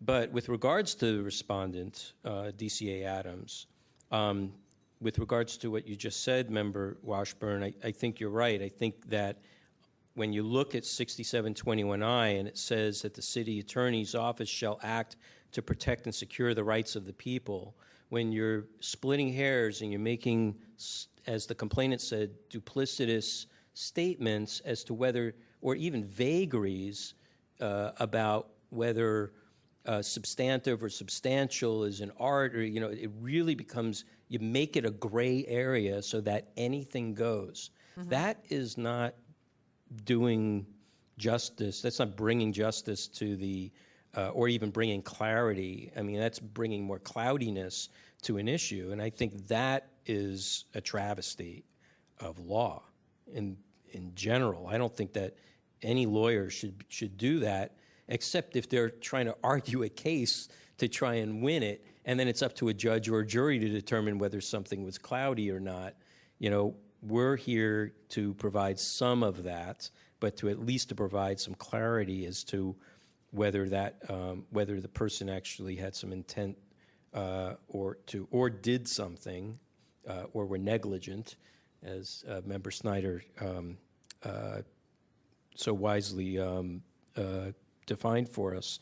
So I think that for me, because the spirit of sunshine is to where there is a question of sunshine, of disclosure, of public access, it goes to the public. It always weighs heavy into the public. And I think in this particular case, when her explanations were a lot more in the Board of Supervisors meeting, a lot more well-defined, and there's a lot more said, and what she had said about it made it more clear as to what her intention was. I would say that it seems to me to be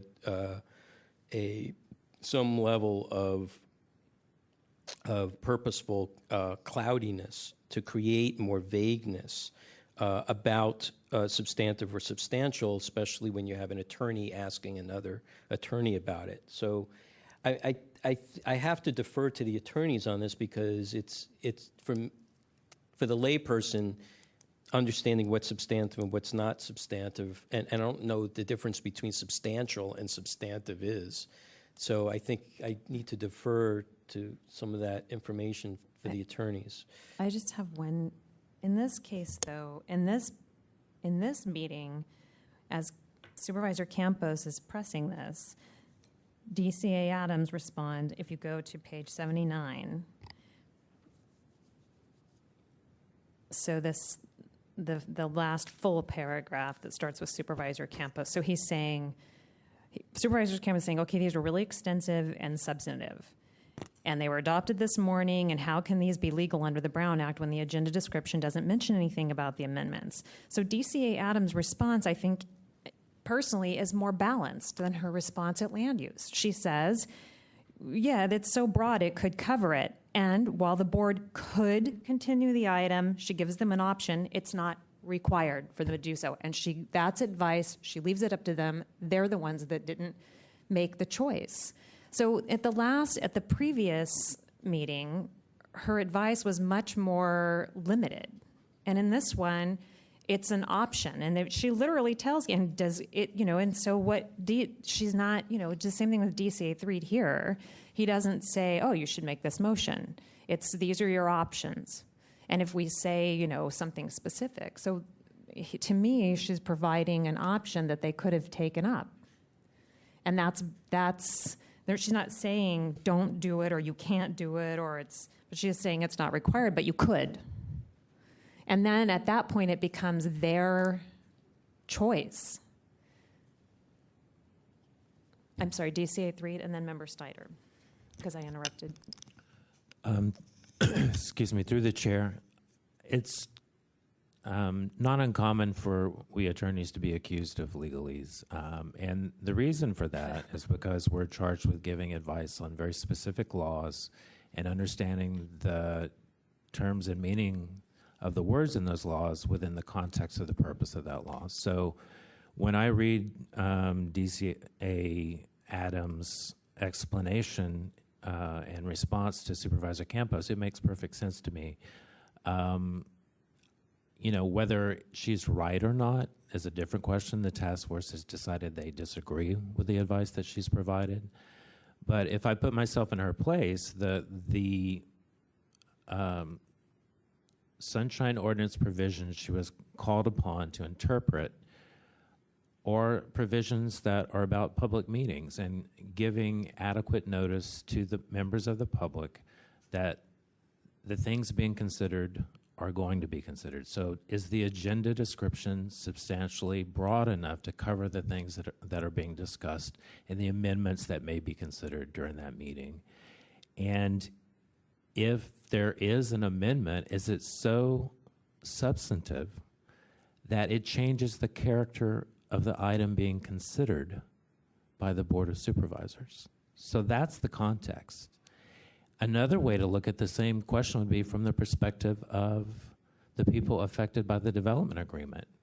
They might look at a change to this development agreement and say, wow, this is really substantial because it affects me in this particular way. That's a different question than whether the change is so significant that it changes the nature of the item being considered by the Board of Supervisors. And I think that's the distinction DCA Adams is trying to make for the Board of Supervisors under very tough questioning by a very able attorney who has a different view. Member Snyder.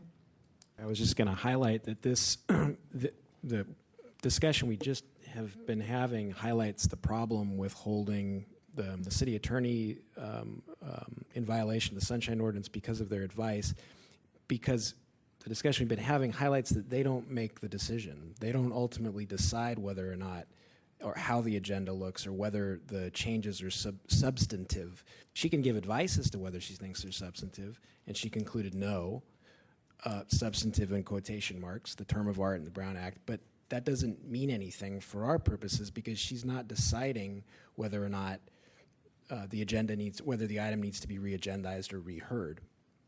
And again, there's the 6721I does govern the actions of the city attorney, but again, I don't think this item is, to use the word, substantively different from the prior item because it, in my view, doesn't rise to the level. The evidence that we have before us does not show that the city attorney's office represented, in this case, the Board of Supervisors with the purpose of withholding information from the public. She, as Chair Johnson highlighted, she laid out several options and then left the decision to the board, giving them a conclusion as to whether she thought it was substantive or not. And that does not, in my view, does not illustrate an intent or a purpose to withhold records or information generally. DCA 3 and then Vice Chair Wolf. I'm sorry, I missed one very minor point. That'll be very quick. The complainant correctly points out that Supervisor Campos asked DCA Adams if she had any case law to support her opinion that this was not a substantive change that would require a continuance by the Board of Supervisors. And she was unable to provide that. I found in my research, because I was looking for some case law to assist the task force in looking at this matter, and there simply is none. So in the absence of that case law, what you have is the attorneys giving their best advice as to what they believe the statute itself requires. Vice Chair Wolf. The only thing I would say about the comment that Member Snyder brought up is that there is a charge in the Sunshine Ordinance that the city attorney must do something with regards to protecting and securing the rights of the people to access public information. Okay, this goes beyond just representing a client. This is the responsibility of that office being a specific office of the entire city. It's not just part of the functions are that they represent departments. The other thing they do is they are the city attorney to make sure that the entire city is following the laws appropriately in general as an umbrella. And I believe there were at times supervisors may take an action on something and the city attorney says, you know what, that's going to cost us a lot of money. That's going to be a huge lawsuit for us. It's going to create a big liability. Or before you do that, you should be doing this, and this, the other thing.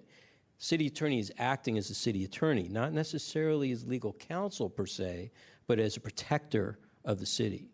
And I think that's what 6721I really speaks to at the crux of it, that this is not just the city attorney representing the city department from underneath the dome, but as part of the officer, elected official, and its charge as an office is to protect and secure the rights of the people. Okay? We're not talking about securing and protecting the rights of the Board of Supervisors here. That would be representing their client. So I think there's a larger purpose for the city attorney at this point. And I think in that case, DCA Adams, now the question then becomes, is DCA Adams the right target for this complaint then? Is DCA Adams, in her capacity at that day, at that time, acting as representative of the city attorney's office or acting as legal counsel to the Board of Supervisors? And that would be, to me, a more poignant question, because here the Sunshine Ordinance refers to the San Francisco City Attorney's Office as a whole. So that's my sense of this at this point. In order for me to make sense of this, because the city attorney acts in a lot of different ways. It also acts as a supervisor of records to make determinations of whether something is in fact public or not. They're not representing any particular employee or any particular department. They're acting on behalf of the people and saying, yeah, this is a public document. This belongs to the people. You can't withhold this. You got to give it up. So, that's I don't know. It may be nuanced. It's not nuanced for me, but it may be nuanced, but for some. But I think that is really the question here, and I think in this particular case, I think really it was incumbent upon the city attorney's office to be making that decision and advising the entire city, mayor, board of supervisors, the departments, everybody, that this was possibly a liability, or that there was some possible stretching of the Sunshine Ordinance et al. To the state level. So that's kind of where I stand with this. I'm finding it a little bit hard to focus on DCA Adams on this, because she is advising her client. And that's, if she was here, as if we were to ask DCA 3, he would say, my client is the Sunshine Task Force. He's not here necessarily representing the city attorney's office. And so I would look at it in that kind of frame.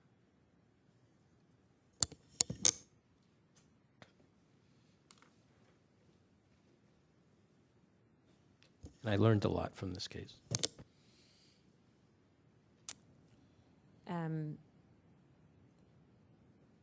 I guess at this time we'll go to rebuttal, unless there's more discussion. I will say that it is, I'm not sure what the right word is, but it's really disturbing and telling that the city attorneys would not appear and not contact us. And it's a pattern that is positive and negative at the same time. I think the more effective you are, the more they want to shut you out. But the Ethics Commission and the City Attorney's Office, instead of sort of highlighting sunshine, has in the recent past, done a lot to avoid it. Mr. City Attorney Herrera's response to the civil grand jury about the Ethics Commission lack of enforcement was just sort of denigrating to the Sunshine Ordinance Task Force. So I know we're the oversight committee, but I don't think that, for example, in the last case, the comment that I felt that that the deputy city attorney was somehow providing the advice at land use to sort of push it through is, only strengthened by that you wouldn't even contact. I mean, even Mr. St. Croix contacted us and said, I'm not coming. So I just wanted to make that statement. I know that the Ethics Commission has taken the position that because 6721E is in the documents, that they don't have to appear for things related to meetings. But, at least the Ethics Commission takes a moment to contact us to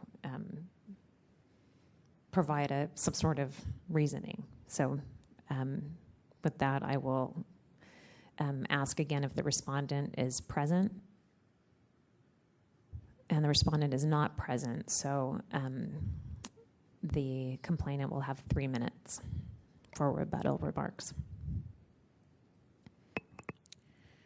As previously stated, there were many opportunities to have continued the development agreement regarding all of the issues that were raised. The city had representation. Stellar Management had consultation with former Supreme Court Justice Cruz Reynoso. The people whose lives will be adversely impacted by this project, the people who live at Park Merced, the animals, the environment, we are all the 99%. People are angry and they're no longer going to stand for their rights being violated.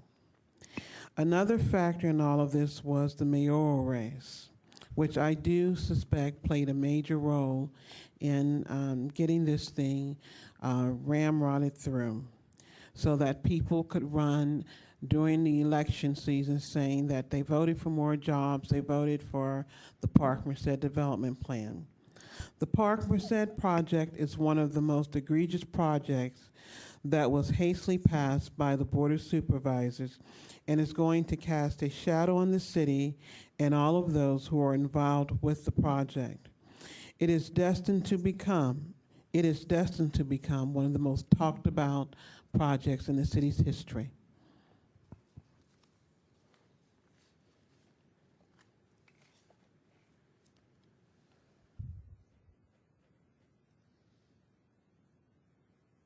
The matter is back with the task force.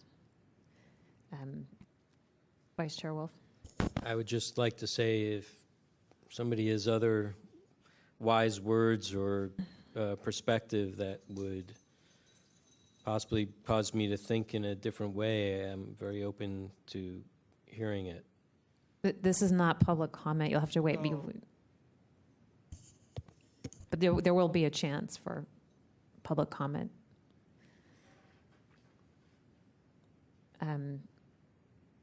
It's difficult, but we either have to continue it or make some kind of a motion. I am going to say I'm definitely going to make a motion to find violation of 6721E if someone else doesn't. But we might want to, I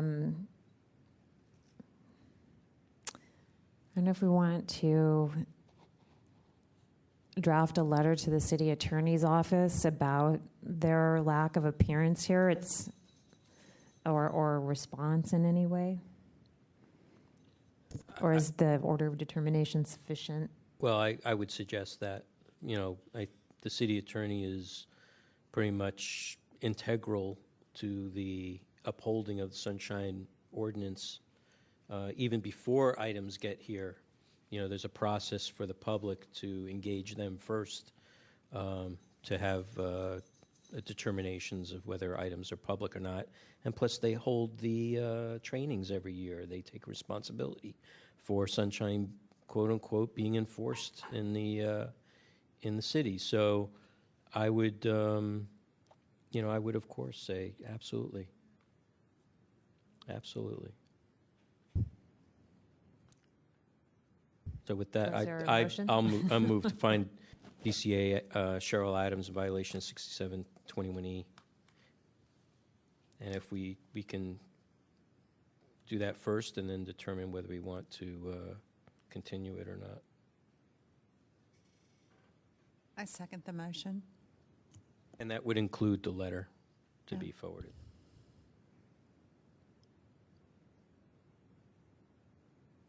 Is there any discussion? Is there any public comment on the motion?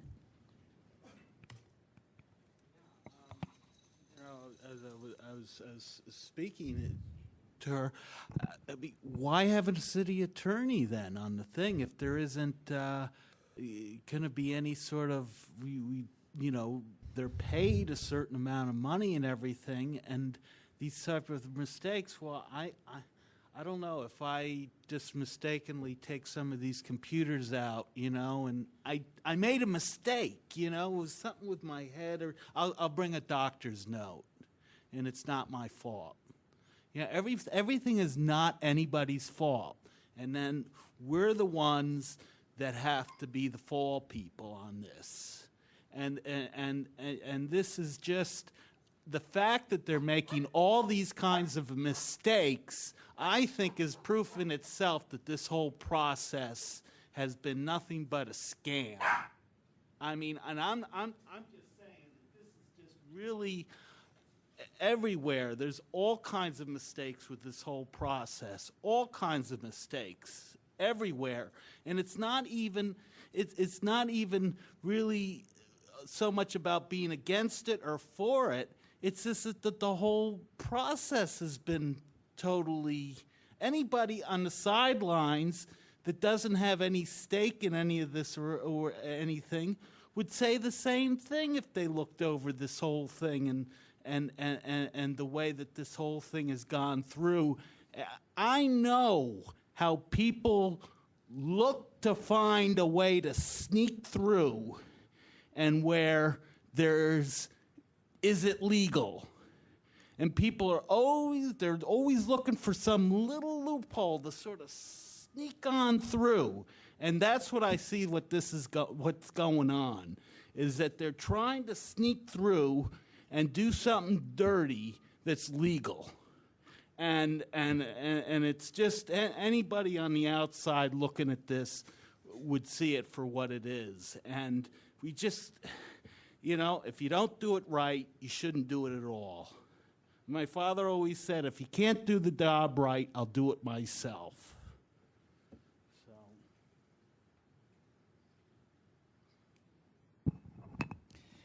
Members of the task force, Ray Hartz, Director, San Francisco Open Government, and just sort of taking off from the previous speaker, I think when people look back to the Park Merced deal and how it was handled, it's not going to be a bunch of little loopholes. It's going to be seen as a gigantic black hole.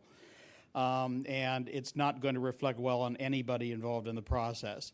I hear the concerns that members of the task force have raised about, City Attorney, Deputy City Attorney Adams' advice.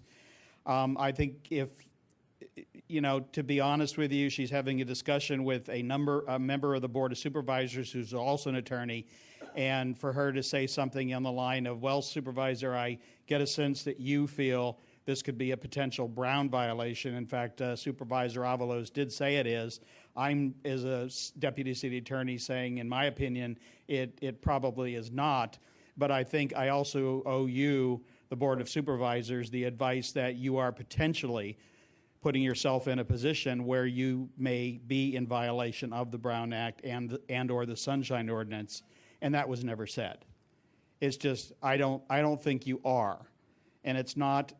good advice by any attorney to tell a client a flat out, no, I don't think you're a problem. It is something that they're supposed to do is give them both sides of it and let the client then make the decision. And I don't really hear in her advice any attempt to do that. It was strictly, no, you're okay, you can go ahead, but not.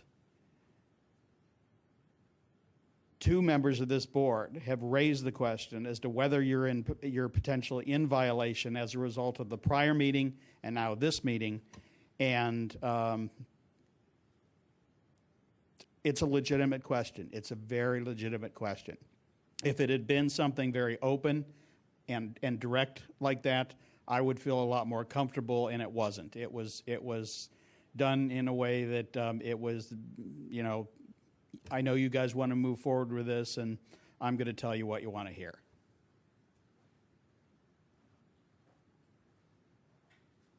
Is there additional public comment on the motion? Seeing none, public comment is closed. Oh, I'm sorry. Public comment is reopened because I did not see her standing up. I'm short. Thank you so much. Thank you so much, Commissioners. Yes, I want to urge you to find Deputy City Attorney Cheryl Adams in violation. I feel that she has overstepped herself. She certainly has disregarded the rules and regulations regarding the spirit of the Sunshine Ordinance Task Force. I feel that in that spirit, securing and protecting the rights of the people of the city and county of San Francisco is very, very important. And I feel that this individual should be go back to school and learn some more of the rules and regulations, because obviously she doesn't know them.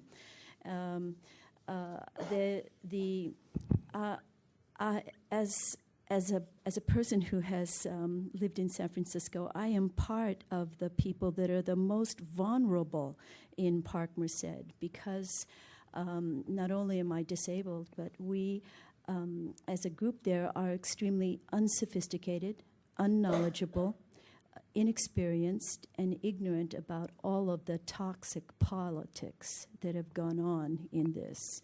We are going to be punished, and we're going to be severely punished for this. Many of us have already received our 3-day notices. We have been given all kinds of extra things saying that we owe them more and more money. Every day they think up a new way to find out how they're going to throw us out of our homes. I know that, I don't know if you can see this. I don't know if you can see that. I think that the supervisors next month are going to take this new little bit of information up. They're going to be deciding whether they will allow RVs to be in San Francisco. The only reason why I bring that up is that I am such a vulnerable person. I am a Section 8 person. If I don't find somewhere else to go within a very short time, I'm out on the street. I may be trying to live in one of these RVs someday. And I guess that's how many of the individuals in Park Merced shall be, because there may be nowhere else to go. Thank you very much. Thank you. Is there additional public comment on the motion? Seeing none, the matter is back with the task force. One thing I just want to say in response to some of the public comment is that even though we're talking about the attorneys, I just want to make it clear that I think that the city attorney told the supervisors who are in control of the meeting. The attorneys are not in control of the meeting. And I think you can see that she said they could have. And for all their concern they expressed, they certainly didn't make a motion. So you might want to consider the supervisors are elected to represent the people. And they did talk a lot, but they took no action. and made no attempt at taking an action. So you might want to consider discussing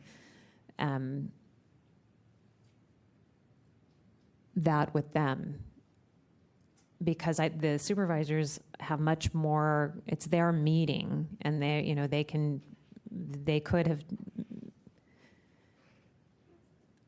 There were some actions taken about moving proposed amendments, and but they still could have done. They could have done that, and it's the supervisors that were the ones that could have made the choices. Vice Chair Wolf. So believe me, I think we all up here feel, this weighs pretty heavy on us, that what's happening at Park Merced, just in in our social mode, that this is kind of a pretty difficult thing for a lot of people. But within our jurisdiction, there's very little that we can tell any particular department or even the city attorney in this matter on what to do or how to advise or how to counsel or anything like that. It's not necessarily our purpose here. I would probably like to be on some other commission that allows me to do that, but this one, has such a somewhat of a limited scope with regards to how people act, except in how they, in production of public information and that meetings are run properly. I'm thinking as this, these complaints come more and more, that this may not be the correct venue to continue moving on this particular item. I think it really needs to possibly start heading to court, and that the challenges to some of these items need to be asked and challenged there.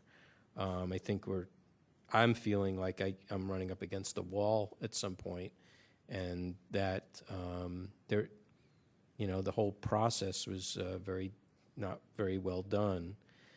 So, I don't know what much else that I can offer. I can offer into this as more of these cases come forward, because I think it gets very, very limited, and it almost becomes reaching for almost straws at this point. So I'm not trying to create too much disappointment. I'm just trying to be honest and about where I see and feel this is all going at this point. All right, so I would like to ask Mr. Rustem to please call the roll on the motion.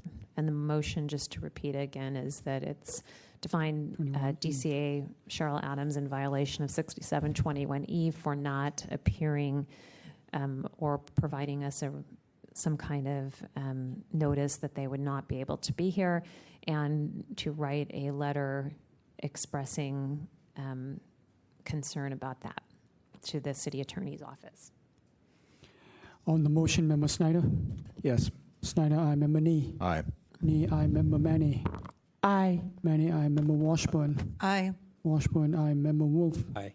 Wolf, aye. Member Johnson? Aye. Johnson, aye. Madam Chair, we have 6 ayes. The motion passes. Madam Chair, could I request a 5-minute recess, please? Yes, could I, if we could wait just 1 minute, because I wanted to ask Pastor Gavin if it's her intent to go forward with the next 2 cases. Even in the light of our difficulties without the respondent being present? Yeah. Yes. I would like to request that they be combined, if I can do that. I don't know. I have to ask DCA 3. Just on the agenda, I'm just not certain. Okay. You can certainly consider them at the same time. They involve the same respondent. There are distinct facts for each one, so you'll have to consider those facts separately. Whether there's a violation at the committee level and whether there's a violation at the at the Board of Supervisors level. But and if you could have one hearing on that, yes. Okay. If there were a violation found for each separate facts for each case? Would the order of determination be two separate orders? Like one for like we just found a violation of 6721E. If we did that for each complaint, if we had them in one hearing, would I combine the order, or would it be two separate? I believe you could do it the same way. The respondent is the same, so the respondent has the same opportunity on each of them to appear and provide their response, and so it would be two they separate. failed to do so. Okay, so you just need to be distinct in the order about which set of circumstances you're talking about in finding the violations. Okay, so at the request of the members, we're going to take a recess, but I do, as soon as we come back, it's pretty clear that we're not going to get, we may not get to the end of the agenda. So if I can ask, are you one of the respondents? Which case?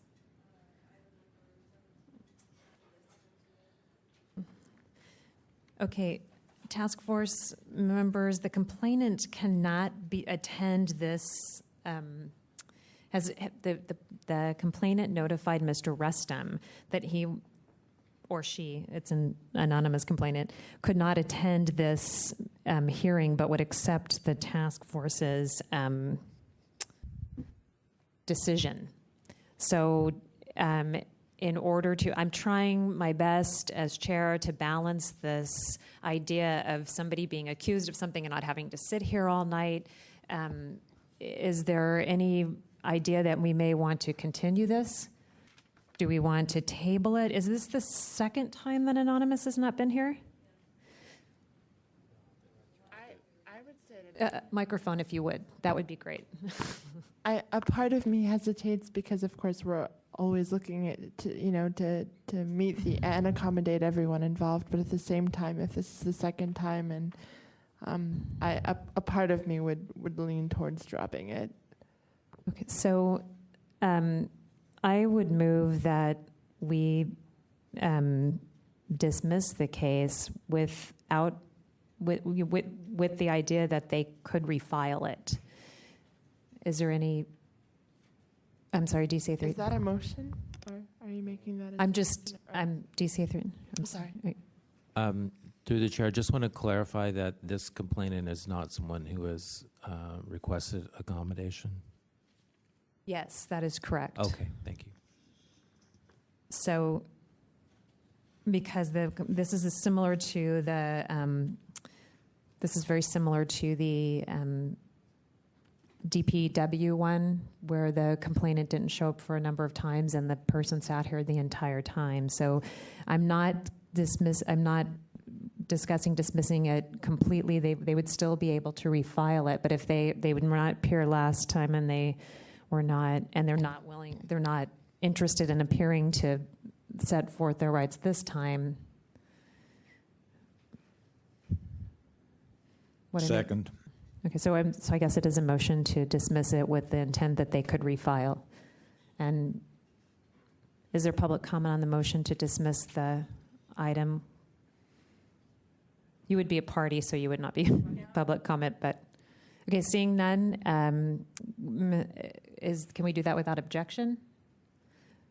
Okay, so then item number 11082, I'm sorry, items 16 and 17, file number 1182 is dismissed with the opportunity to refile. With the opportunity to refile. I'm sorry, I've been trying to get your attention. I'm sorry. Dismissing is a substantive action with regard to the complaint. It therefore does require that you give the parties who are here an opportunity to speak on your proposal to dismiss it. Oh, I'm sorry. I did not realize. So, do I have, since I uttered the words that it was dismissed, do I have to vote it to reopen? There's been no vote on the proposal, and it does require a vote. Okay. So, At this time, the parties would have an opportunity to speak to the motion to dismiss. I apologize, I did not realize that that was what was needed. Good evening, Chairman. My name is Joy Houlihan. I'm the Deputy Director of Parking Enforcement with the SFMTA, and I appreciate your bringing this ahead in your agenda, and I agree with your proposal. I think that in our letter here that you'll note that we did comply. We were late. We admit that. We had some miscommunications and some issues with the number of requests that were coming in and some transitional personnel issues to address the need, but we did comply. We did provide the information. I would believe that that's probably why the individual is now withdrawing. But we'll see what happens if you're going to send them a letter to let them know that they have an opportunity to continue. All right, thank you. Thank you. Vice Chair Wolf? Yeah, may I ask you a question, ma'am? Can you tell me why Ms. Saleha was not present? She had other commitments, and we're also trying to share in their responsibility now, and having the members that are have custodial responsibility to provide these documents. And since this is all parking related, that's why we're here. That's why I'm here as a representative. Okay. Thank you. Mm-hmm. Okay, so on the motion to dismiss with the opportunity to refile, can you please call the roll? Yes, Madam Chair. Member Snyder? Yes. Snyder, aye. Member Nee? Aye. Nee, aye. Member Manny? Aye. Manny, aye. Member Washburn? Aye. Washburn, aye. Member Wolf? Aye. Wolf, aye. Member Johnson? Aye. Johnson, aye. Madam Chair, we have 6 ayes. The motion passes. And Mr. Rustum, is it your practice, and if it is not your practice, will you please make sure that the complainant understands they have the opportunity to refile? Yes, Madam Chair. Okay, and at this time, at the request of the members, we're going to take a 5-minute recess.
The task force is now back in session.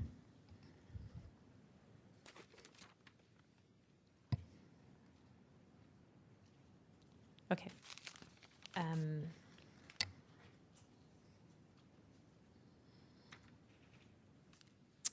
Okay, Mr. Restom, if you could read the next item.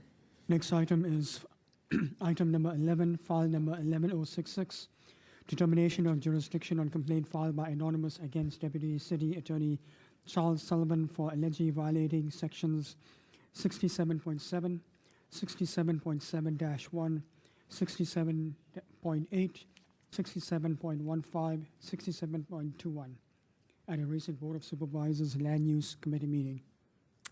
Madam Chair? And I'm sorry. Yes, because we have combined this hearing with file numbers 11066 and 11080, I'm wondering if we could take items 11 and 13 together. Yes, that's a very good point. So if you could also read item 13. Yes, Madam Chair. Item 13 is file number 11080, determination of jurisdiction on complaint filed by anonymous against Deputy City Attorney Charles Sullivan for allegedly violating certain sections of the Sunshine Ordinance.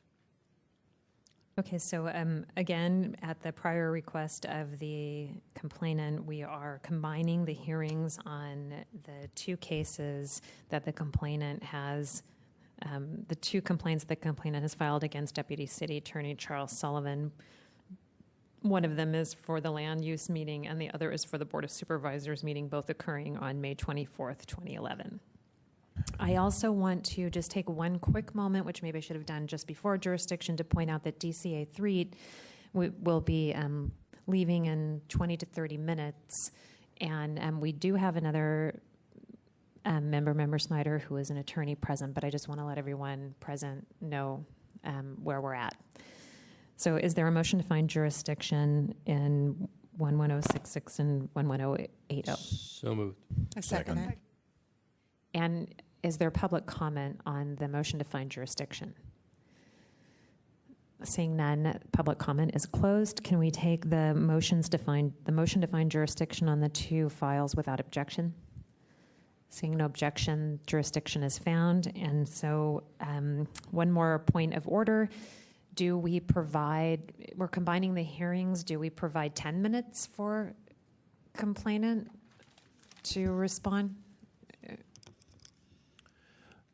The complainant requested to combine the hearings. If they're combined, it would be a single hearing to hear both of her complaints. So let me, before we start, I want to make sure that respondent is not present. Okay. So you will have, I'm sorry, we have to read the items.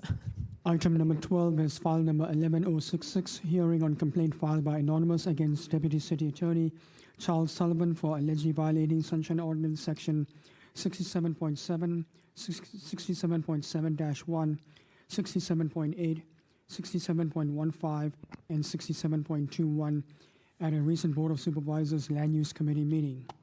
Item number 14 is file number 11080, hearing on complaint filed by anonymous against Deputy City Attorney Charles Sullivan for allegedly violating certain sections of the Sunshine Ordinance.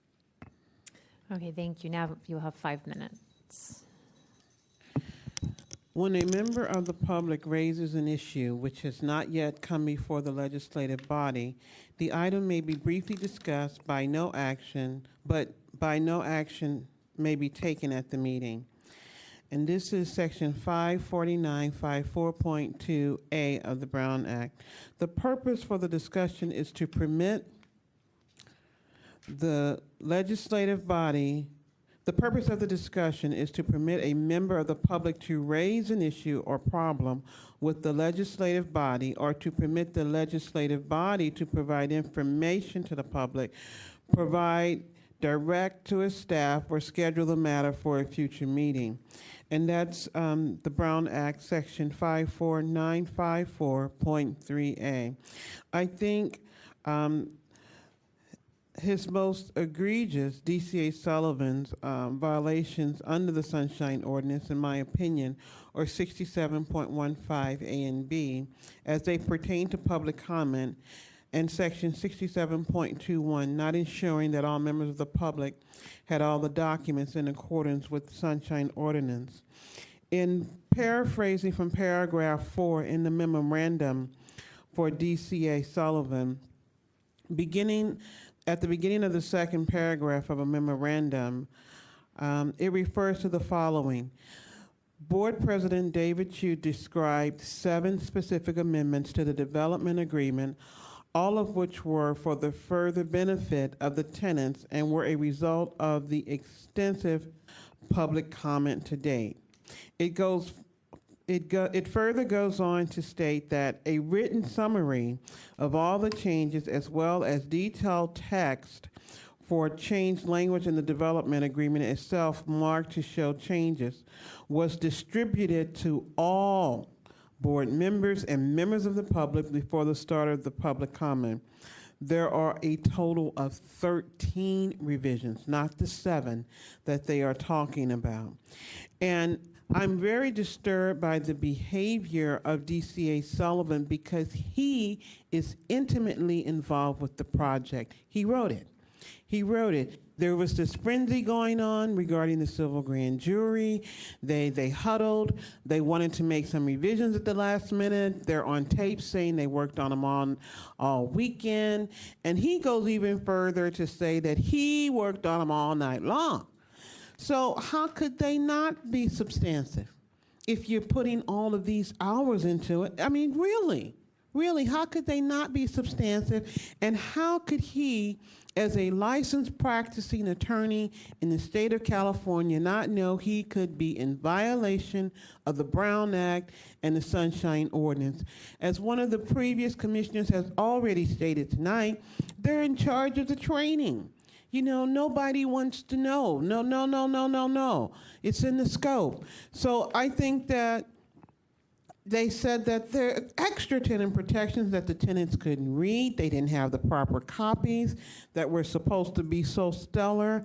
And then it's scathing that when Supervisor Campos asked what would be the level of change needed to trigger additional input for the revisions to be substantive, you know, one of the startling statements from DCA Sullivan was that we did this with the Hunters Point Shipyard project.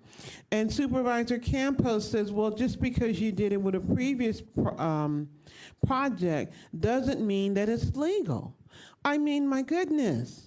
We've heard other hearings regarding what has happened in both of these meetings, but here we have someone who has drafted the documents, who keeps working on the documents up until the very next day of the meeting. He has completely violated the 72-hour agenda, and he knows that. And he most likely has seen the 13 revisions, and everybody's calling them 7 because he wrote them. So he has committed many major violations of Sunshine, and once again, it's this mentality, we're just going to push it on through. Today is the deadline, even though that was not true, because this development agreement is amended up until the deadline, which is July the 15th. So they keep making revisions to this document, but we are not aware of it at the time. And because I have just recently gotten some papers, that is stipulated that they had until July 15th, and they used the time to continue to make revisions.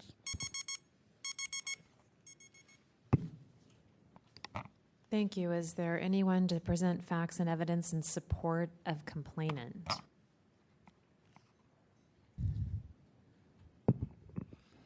Good evening, members of the Sunshine Ordinance Task Force.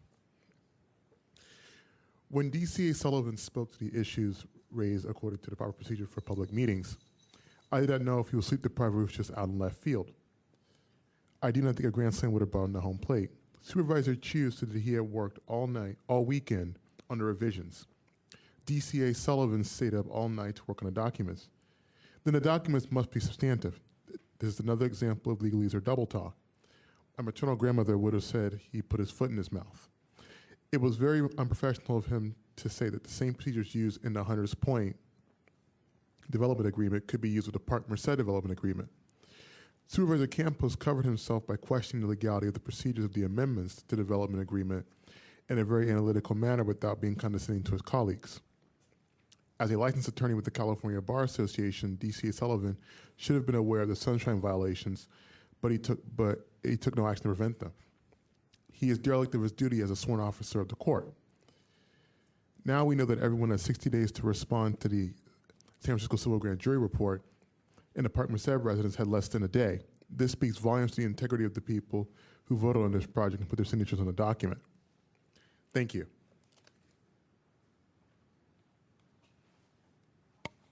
I need to ask a quick question. What was it's the duty of the, what's the section for the duty of the city attorney to protect the rights? 6721I. 21I, thank you. I think this case is substantively, I want to use that word, different than the prior case for one reason. As has been mentioned already, Mr. Sullivan was a participant in producing the documents. He is intimately involved. He has intimate knowledge. It isn't like Cheryl Adams where we have to question whether she read it or not, and et cetera. He was one of the people who produced it. He can't argue it's attorney-client privilege because it is a public record. It was produced at the time of the hearing, and he knew the time and energy that had gone into it. He also had to been, throughout that entire process, aware of his obligations to protect the rights of the citizens and to see those documents. And when I say see the documents, I mean see them at a point where they can make meaningful public comment and meaningfully participate in the whole process. And what he did here in this case was he came in at the very last minute with Supervisor Chu, and my understanding is they also discussed these changes and admitted to discussing these changes with the party to the other party to the case, which is the developer. Now, I mean, you can show it to the developer, but you can't show it to the public. At what point do you cross that line where you say, well, maybe Ms. Adams didn't read it? You can't say that about him. He had intimate and prior and complete knowledge of these documents, and he had an obligation to advise them that if you're going to bring them in at the last minute, you need to provide copies. They made claims that they gave copies to everybody, which they did not. They gave copies to some people that had 2 pages, some that had 14 pages, and now we find out there's a third version which nobody got a copy of. So I think some of the questions that were asked in the prior discussion on this matter are in this particular case something that needs to be considered in the fact that he can't claim the same lack of knowledge or lack of understanding, or they're not substantive, that these others might. And then there's the issue that he's not here. And my real feeling is if they know they're not going to win or feel they're not going to win, they just don't show up. And to me, that's like chess or in like a game where you don't show up and the referee has the right to call the game in the favor of the team that did show up or the party that did show up. Mr. Adams knew what was going on, and Mr. Sullivan knew what was going on, and he was part and parcel. He actually, I think, acted in ways that could really reasonably looked at as helping them move this process through in violation of both the Sunshine Ordinance and the Brown Act. Thank you. Is there additional people with supporting evidence for complainant?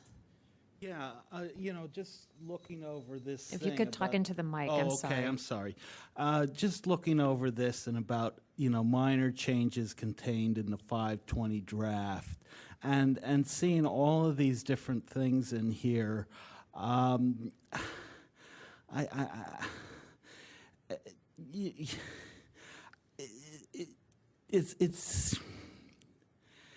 it's really something that's trying to be legal, something that was going on before that was not legal, and then they try to put these certain provisions in, these 11 provisions, and it's like we didn't have a voice before, and now there seems to be a cover-up by adding these things in at the last minute.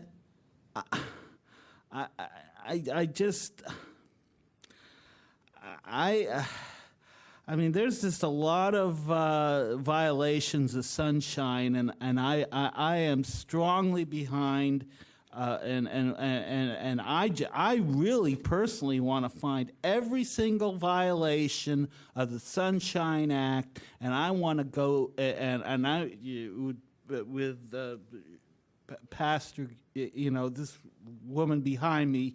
I want to see this whole thing through.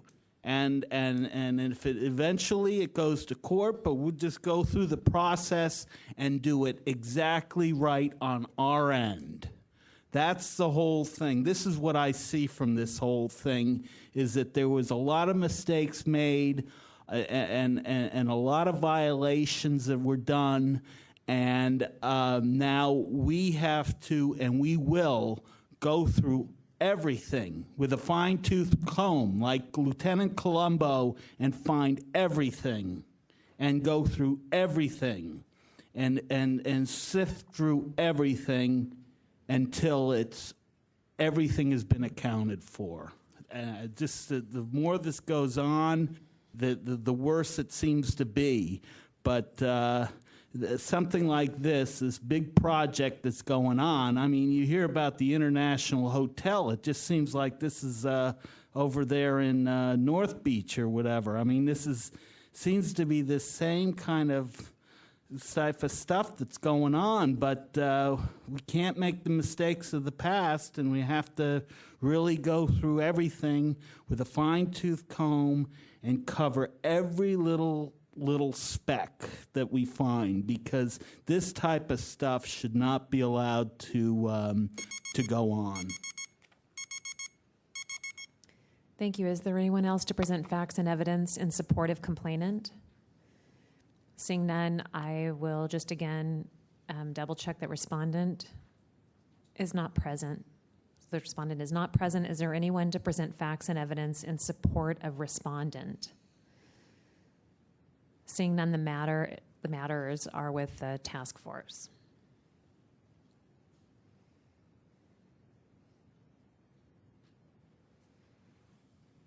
Vice Chair Wolf. Okay, so in this one, it's a little different because there seems to be some evidence that DCA Sullivan was intimately involved in this. I'd like to ask an anonymous question, please. You said in your testimony that there were documents that had track changes in it? Yes. And are you in possession of that document? It would have to be an electronic document. What happened was there were hearings with the PUC where changes were made, I believe June 14th. Yeah, but how do you come to know that that document exists? I actually just happened to see that on television and one day on the city channel when they were talking about changes that were being made, and one of the commissioners on the Public Utilities Commission pointed out to them that there was something wrong with the pipe, and he told them what the correct pipe needed to be in terms of the infrastructure, and they, I suppose, accepted that recommendation and made an amendment to the development agreement. And the residents, we were under the impression that it was over May 24th. There was just not another day to speak about the whole issue. But that wasn't true going forward. And some other documents that I've just gotten. Okay, I just want to talk about this one document. So did you request that document from the PUC?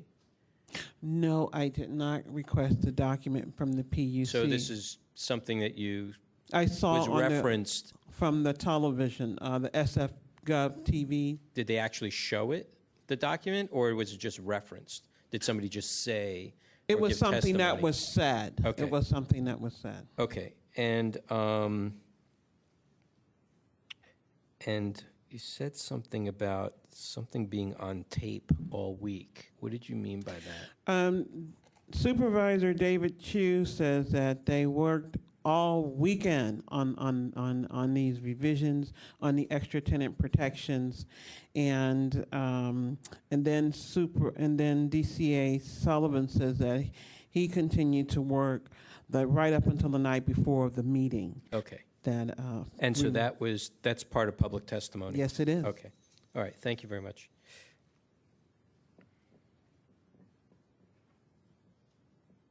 That's all I have right now. I need to think.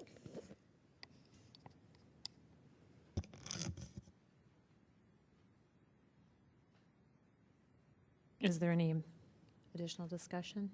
In this, if I could ask Pastor Gavin, I'm trying to think of what exactly it is I'm trying to ask. There are a number of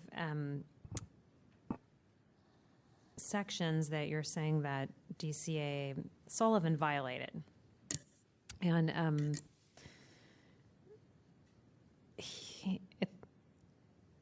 I don't recall. I was trying to look back through here. I read this yesterday again, but I don't recall DCA Sullivan providing advice to the Land Use Committee other than the description of the amendments.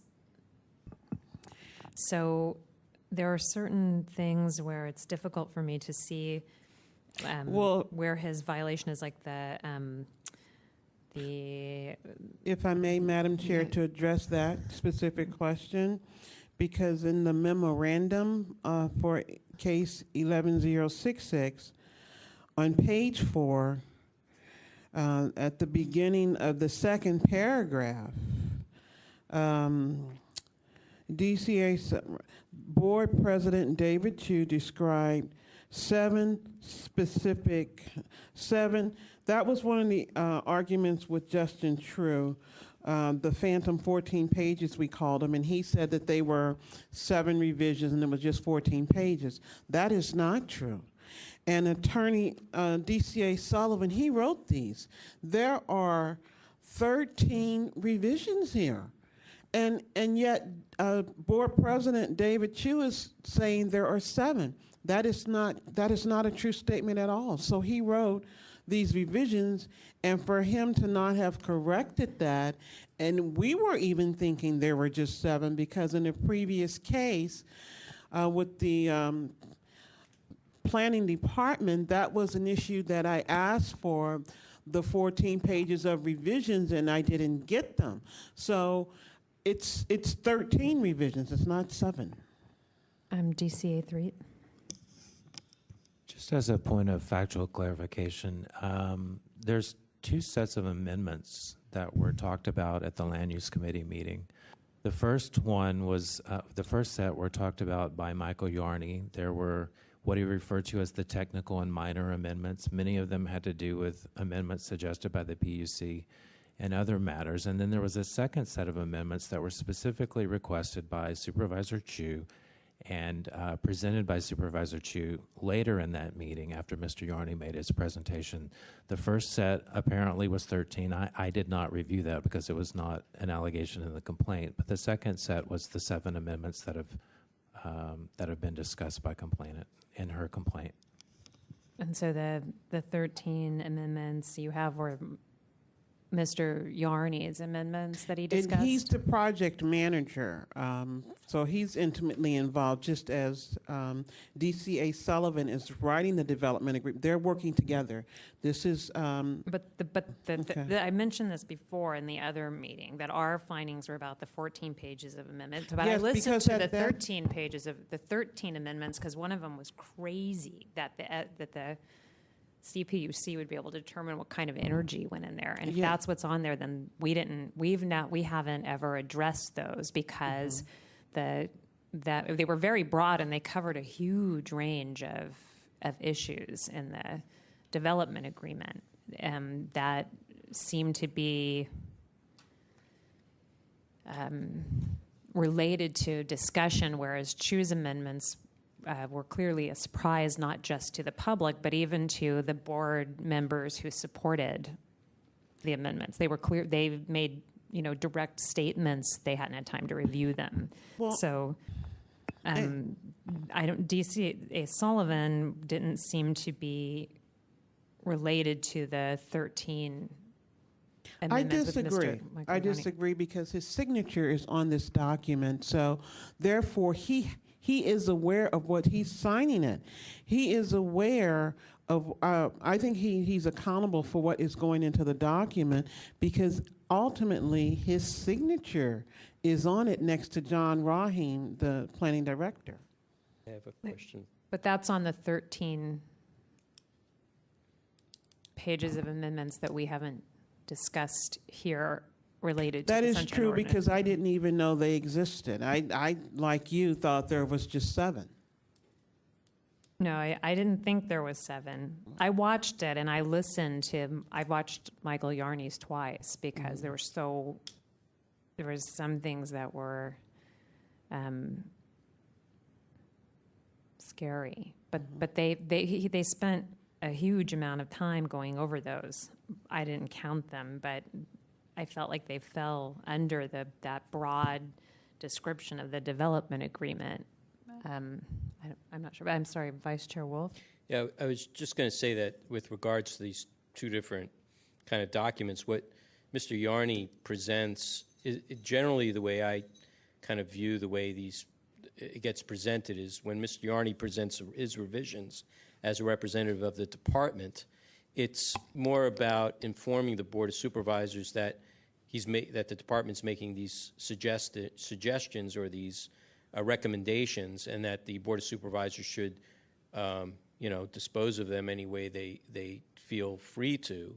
So either they said, okay, these are important, let's send it to committee and have them discuss it in committee and whatnot. What's not necessarily unusual, but what another practice would be to go directly to a supervisor, or a supervisor can say, I know these revisions are coming, I'm going to create an amendment and then add my own stuff in there, and then push it through that particular venue. So that's what makes this kind of unruly, this whole thing. That if I'm understanding you clearly, that he didn't know that the changes were there? That's my question, is that even though Mr. Yarney was working on it and the revisions were there and he was making presentation about it, he may not have had knowledge that that President Chu was going to create an amendment and then drive it through. He helped write those amendments. Yes, he did. Yeah, okay, I know, but I'm just saying it could. Sometimes that happens. Now here you have a case where there is some complicity among all the parties, where they've all participated, so that's where the question then becomes, because even though we're talking about one document and not the other document, the question is more about, kind of who is involved in the document that is before us. And that is, I have a question for DCA3 real quick before he has to leave. I know that one way that the legislation gets reviewed by city attorneys is that the board member writes up the legislation and then forwards it for review. Is it also common practice for the city attorney, the DCA, to work directly back and forth with the supervisor while the supervisor is drafting them? Is that also a standard? Yes, and it depends on the circumstances of the how the legislation is being considered for a project like this, which is rather complex and which has a lot of moving parts with different city actors involved. The DCA is working with more than just the supervisor.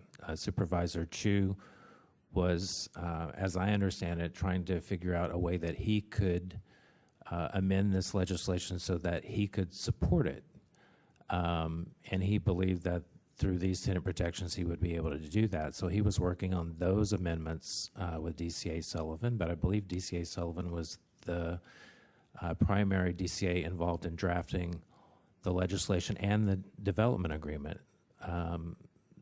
Remember, the ordinance itself that was under consideration by the board was an ordinance adopting the development agreement. So it was the ordinance that the board was considering. The development agreement itself was a contract between the city and the developer, and there was the PUC as one of the actors involved from the city side. There was the planning department. There were several actors that were involved, is my understanding.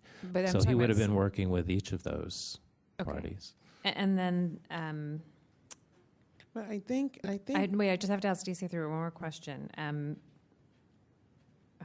It's escaping me that there's discussion that the developer. So they made changes to the development agreement because there's discussion that the developer had already approved them before David Chu introduced them. Who generally, I know we may not know who did it here, but who generally discusses that with the developer? Is that the city attorney's office, or could it be a planning department? If it was Supervisor Chu's amendments, it is most likely that it was Supervisor Chu holding those discussions with the developer in order to get his support. Typically what board members do if they want changes to development agreement and the developer, it's unclear whether the developer has votes, that gives the supervisor leverage to exact concessions from a developer. So Supervisor Chu may have said to the developer, I may not support this, I may, but if you want my support, you have to agree to these changes to the development agreement. Politics. Well, there's a lot of other things could have said too, but but yeah. Okay, so that's. But that's not necessarily how it unfolded. He may have put that with DCA Sullivan. I don't know. I don't know what those discussions were. Okay, thank you. I think if I could try to answer a question that you asked Commissioner Wolf, in regards, did he know about these changes? If I'm stating that correctly, if DCA Sullivan knew about the 13 revisions. No, I was basically just we were talking about two different sets of documents. Mm-hmm. So what I was saying is Michael Yarney was working on one set of documents. He may not have been working on the other, on the amendments. Mm-hmm. I'm just saying it possibility, In this case, it doesn't seem to be true. But in lots of times, the department will just put forward their recommendations to the Board of Supervisors as a report.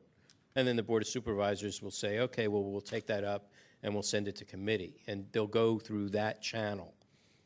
They'll address the full Board of Supervisors first, and then the Board of Supervisors will redirect it or refer it to committee. Then there's the other way. The way it happened was that Supervisor Chu, or a member of the Board of Supervisors, will present an amendment in that kind of way. And that's what we're dealing with here. We're talking about whether it was properly presented or not. That's really the crux of what you're trying to get down to. And you're trying to find who the culprit is or the culprits are. I understand that, and trying to get some facts and to see if there's any blame to spread around. So, I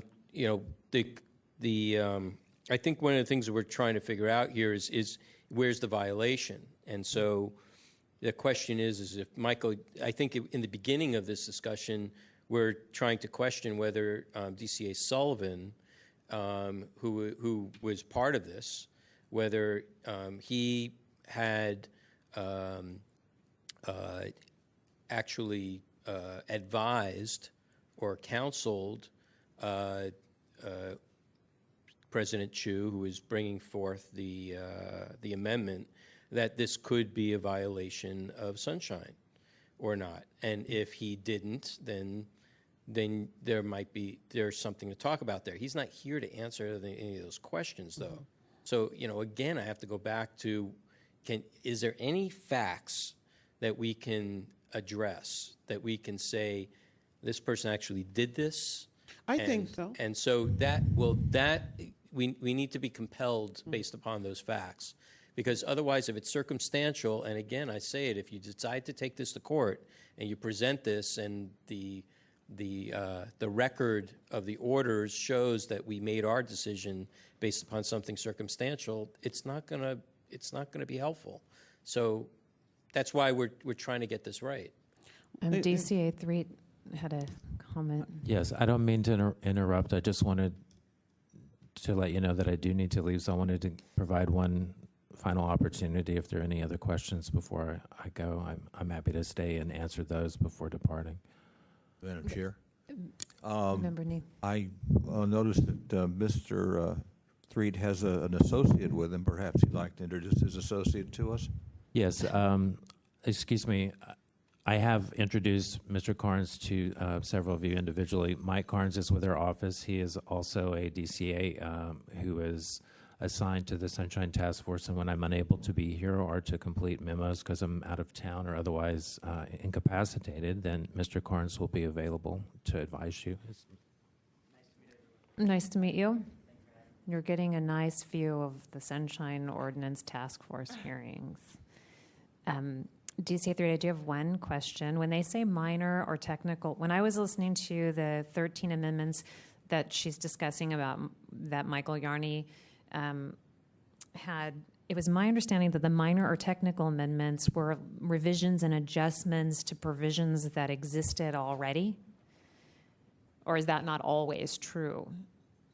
I have not reviewed the Yarney amendments. I have no idea what's in them. I did hear his short introduction to them, and I skipped through the hearings somewhat because it's a very long hearing, and I wanted to focus on the amendments that were the subject of the complaint. So I don't know what was in those amendments. Typically, they are changes in wording to existing provisions or changes that don't make much of a difference in how the ordinance would operate or what it would require. Okay. Vice Chair Welf. DCA 3, just one quick thing before you go again.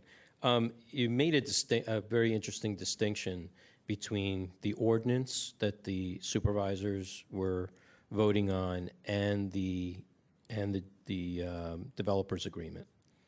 Okay, so I'm interested to know, is the ordinance the approval of the developers agreement, or is the developers agreement like some small part of a much larger ordinance, part of an ordinance?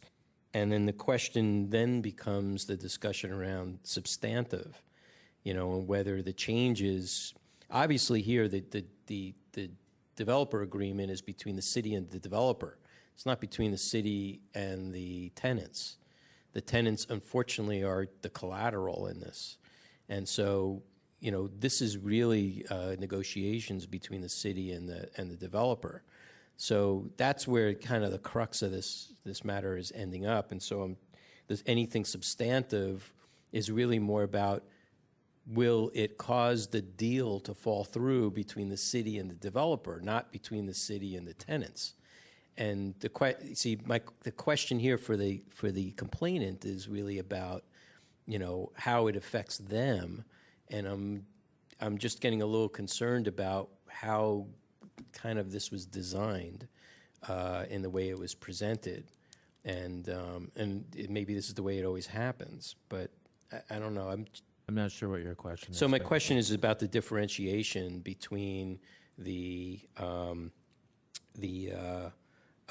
ordinance itself in toto and the developer's agreement as being a component, or is the developer's agreement part of what would be contained in an ordinance? I think I understand. So there were several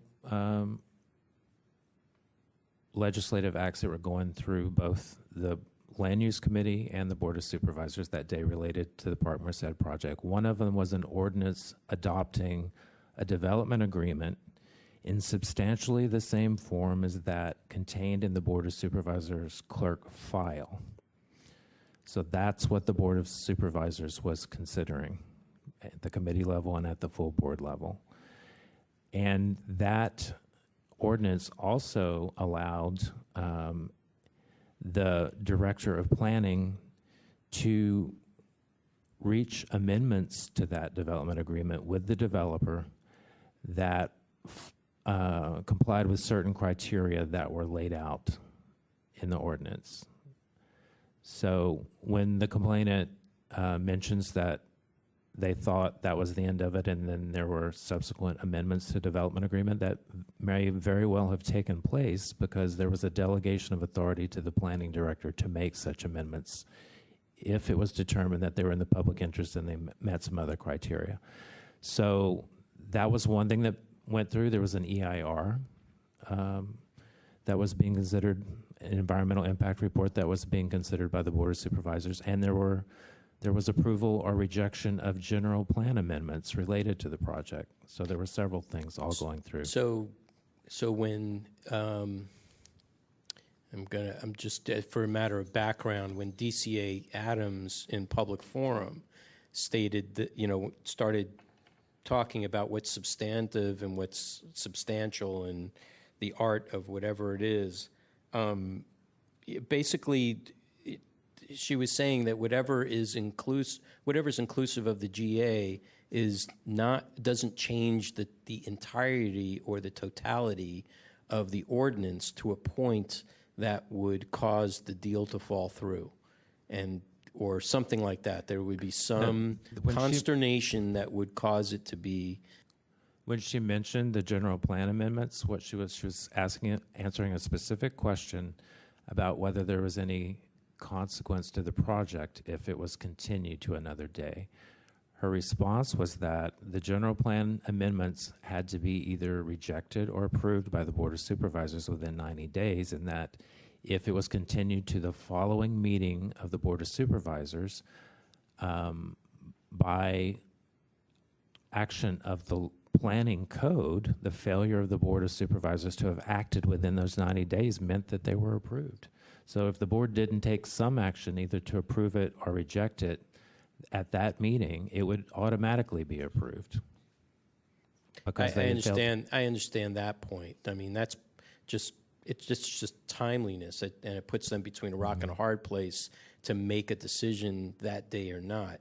My question is whether, because the complainant's concern is whether the amendments were substantive or not, and whether that constituted such a substantive change to the ordinance, the item that's on the agenda, okay, that the Board of Supervisors, or actually here, President Hsu, should have been advised by DCA Sullivan, who was working on it. Yes, I understand the basis of her complaint. Okay, great.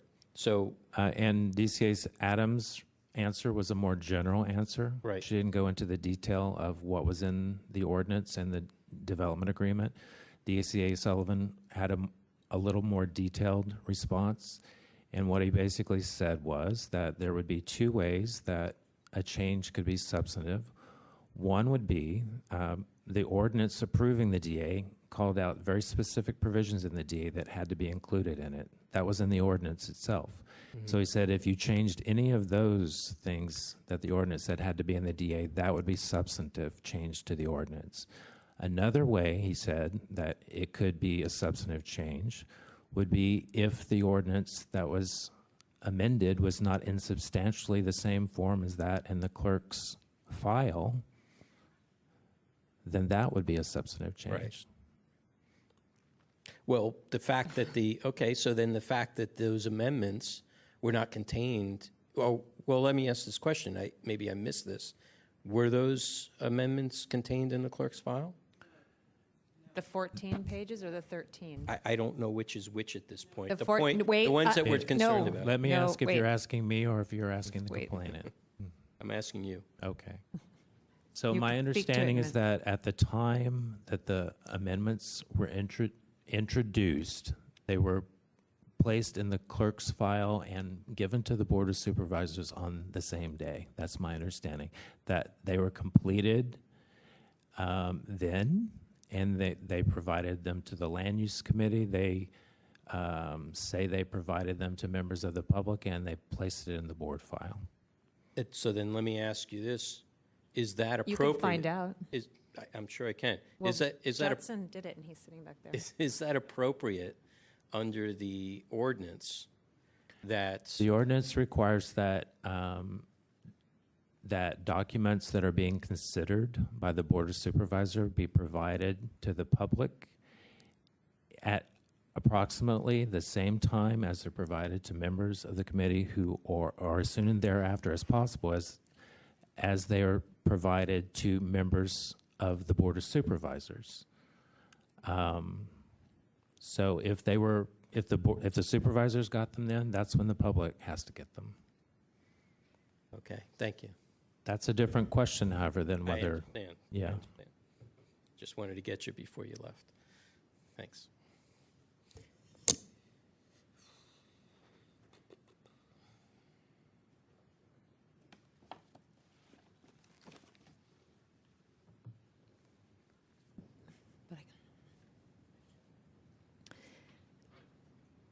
Again, it's difficult because in this instance, DCA Sullivan did help draft the amendments that David Chu introduced. They were amendments to the development agreement, and they were, introduced right then. There's a lot of discussion about some of the supervisors didn't feel that they had enough time necessarily to review them. But it was David Chu that introduced them, and so I don't know that we can find a violation that DCA Sullivan would violate. I'm just trying to think of all his actions if they would be in violation for permission to speak before the chair. We can't do it right now because someone would either have to ask you a question, but right now we're having a discussion. So DCA Sullivan would. But in helping draft them, that's not necessarily a violation of something. And so again, it's back to what Member Snyder talked about, is who makes the ultimate decision, who is in charge of the responsibility of the action. Vice Chair Wolf. So it goes back to my question is whether DCA Sullivan, who is actually working on this, whether he was the one that he advised in the way that this was going to be presented, whether it was going to be in violation of the ordinance or not. That really becomes the question. Is for there 21I, for 21I. For 21I. So is there any? So let me ask Anonymous. Do you have any evidence to present that DCA Sullivan had any communications with the presenter of the amendments and whether there was any advice that was provided with regards to how it was to be presented, the timeliness or the lack of timeliness, so on and so forth? Well, in regards to the issue of timeliness, I'm comprehending how you're analyzing this situation. However, at the same time, if it had just been 3 amendments, it is a matter of public record that DCA Sullivan says that he worked on it all night long. As DCA 3 just said that if I am remembering correctly, that the amendment should have been with the board filed before the meeting actually began, and that did not happen. And as he is drafting these papers, along with Supervisor David Chu, it says here that these revisions went to the Office of Economic Workforce Development and the City Attorney's Office. So I can only surmise that he saw them. When he saw them, I don't know, but I think that he wrote them. So I think that given everything that is happening, and as he is the author of the development agreement. He's making these changes. He's intimately involved. And he also says to Supervisor Campos that, oh, we did it before with the Hunter's Shipyard project. That's a stunning remark. Just because you did it before, Supervisor Campos is questioning the law. Specifically, he cites the Brown Act.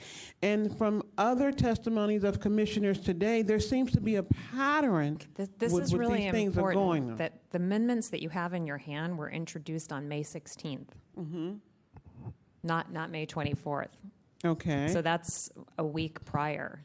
So that there's not, I would find it would be hard, this is not the same as the amendments that David Chu introduced. Those were introduced, and Michael Yarney, in fact, gives a description of them on May 16th, and they adopt them, which is, I think that may be a violation of the Sunshine Ordinance on the May 16th meeting, because Eric Marr specifically states they're not going to take an action, and then they adopt those. And then they move they have to move it to the 24th because it was improperly noticed. And there's no mention of the tenant agreements, but those amendments are actually, and then the only reason they're discussed on the 24th is Eric Marr is going to take public comment. They're going to have action on them because they were not properly noticed on the 16th. So he has Michael Yarney give a second description. So it would be a lot more difficult to say that those were not covered under the agenda, or that the public didn't have notice that the 13 revisions you have were not, there was not adequate time. They should have done the same thing with the 14 amendments. But what's difficult about the two things is they're very different. The two amendments are very different, and those were actually first introduced on the 16th. Well, they did not, even some of the things that are listed here, I'm not going to technically go into it, but they're not even listed in the 14 pages. But they're not the same. The 14 pages was only David Chu's amendments. So, but we are talking about policies for public meetings. We're talking about the public being able to comment and give meaningful dialogue. And that just didn't happen. And it didn't happen and it didn't happen because everybody's working on the weekend. They're working overnight. They were embarrassed when the civil grand jury said there's a flawed document here, and then they huddled and consulted a former Supreme Court justice.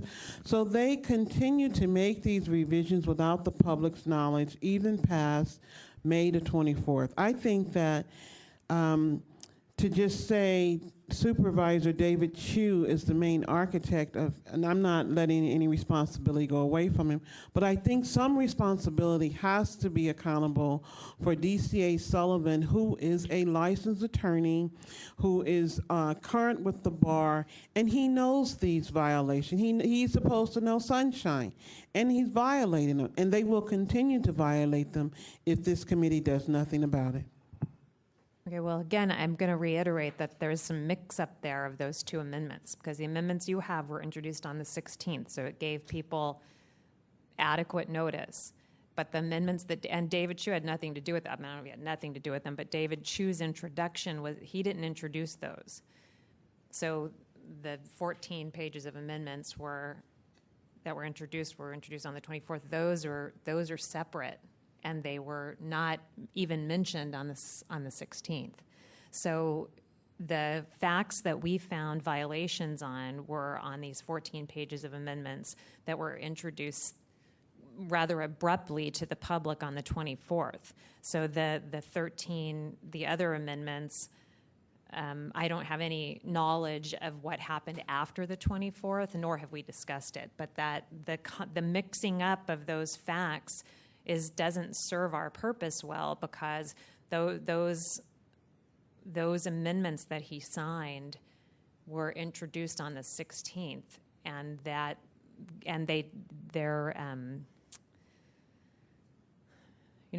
does leave a pretty adequate time for review. Member Washburn. So there's two separate. Right. Well, I think that the 13 amendments introduced by Michael Yarney, I think that issue is actually pertinent to what we're discussing here because it shows a pattern of their behavior. So they were introduced on the 16th, and there was an attempt to vote on them, pass They them adopted along. them. Right. And then they realized, whoops, these weren't properly noticed. The public didn't have it, and so they had to wait to continue them until the next meeting. So having gone through that process, the fact that they took up these 7 amendments that were described in 14 pages and ramrodded those through is, even more egregious. So this Well, new information is It didn't pertinent. exactly happen that way. That Eric Marr made a statement at the beginning of the meeting that they were not properly noticed. They didn't, and then they discussed them because it would give them people opportunity to hear about them. So it's not like they tried to do it and then said, oh, they're not noticed. They made the statement that they were not noticed. I don't know necessarily what the rule is about adopting amendments. When you say you're not going to take an action, is that an action? But I'm just trying to focus on the fact that our order of determination, about the supervisors was clearly something that had just been introduced, and we make a statement in here that it didn't provide adequate review time, and that's part of why we say that the agenda wasn't properly noticed. So mixing in those 13 pages are very, very different. And I just want to separate out that so that we don't convolute those two distinctions, because it's what some of our issues in these orders of determination rested on for those 14 amendments. But although I do agree that there is a pattern. The Hunters Point is a pattern. The 8 Washington is going to be a pattern that fits in with this too. So, Vice Chair Wolf. Anonymous, please. So I want to try to narrow down some of these items. First of all, with regards to the complaint, you allege violations of 67.7 A, B, and D. I don't know how we can, because DCA Sullivan is not in charge of creating an agenda. It's not his job. That would be the president of the board through the clerk. So whether he has any influence on it or not, he can't affect it. He can't make it happen. So I can't see how 67.7 would apply to him. With regards to 67.71A, can you explain to me there how DCA Sullivan would be in violation of that? In 67.71? Yes. I think that he's in violation because the deadline has passed for the public, for the agenda meeting, the agenda requirement. Give me a second, please. While you're looking up, I just want to notate that 67.7-1A specifically focuses on public notices that are mailed. Not notices that are not mailed, but notices that are mailed. Okay. So, and that they should be able to be read in it. They need to be worded and provided in a language, not in legalese, basically, in plain English. So the question would then be, did DCA Sullivan send you a notice? Well, the answer to that will be no, because that is not something that he is required to do under his job description. And as I continue to say, as I'm learning sunshine, because what happened was that the residents were only mailed something for May 24th. We were not told about other meetings in regards to this project or anything about May 16th or anything like that. But we did get a letter for the agenda for May the 24th. Did you get it from DCA Sullivan? No, it came from the planning department. Okay, so again, I don't think it involves him. Okay. On the next item, 67.8, that's closed session. Where can you identify how DCA Sullivan was involved? I think the closed session comes in because they worked on it all weekend, and they have conferred with the former state Supreme Court justice. But that's not closed session.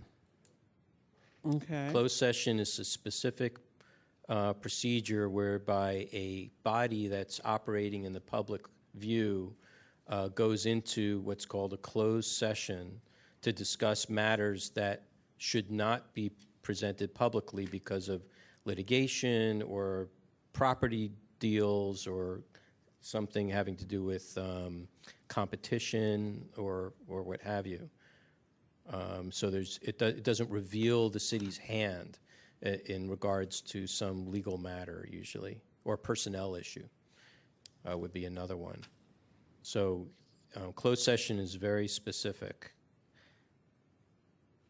And I don't know that DCA Sullivan has any involvement in a closed session, except that he may be invited to attend a closed session, but otherwise has no authority to create one or hold one or anything like that. So I don't know that that applies. And so and then 6715, which it covers public testimony. The question here becomes whether DCA Sullivan prevented public testimony or not. And usually this is focused on how the meeting is run and whether a person running the meeting has prevented public testimony. But I don't know that DCA Sullivan could be involved in preventing public testimony. At least I haven't heard any testimony from you or any evidence provided that was I such. think he did. When Supervisor Campos was questioning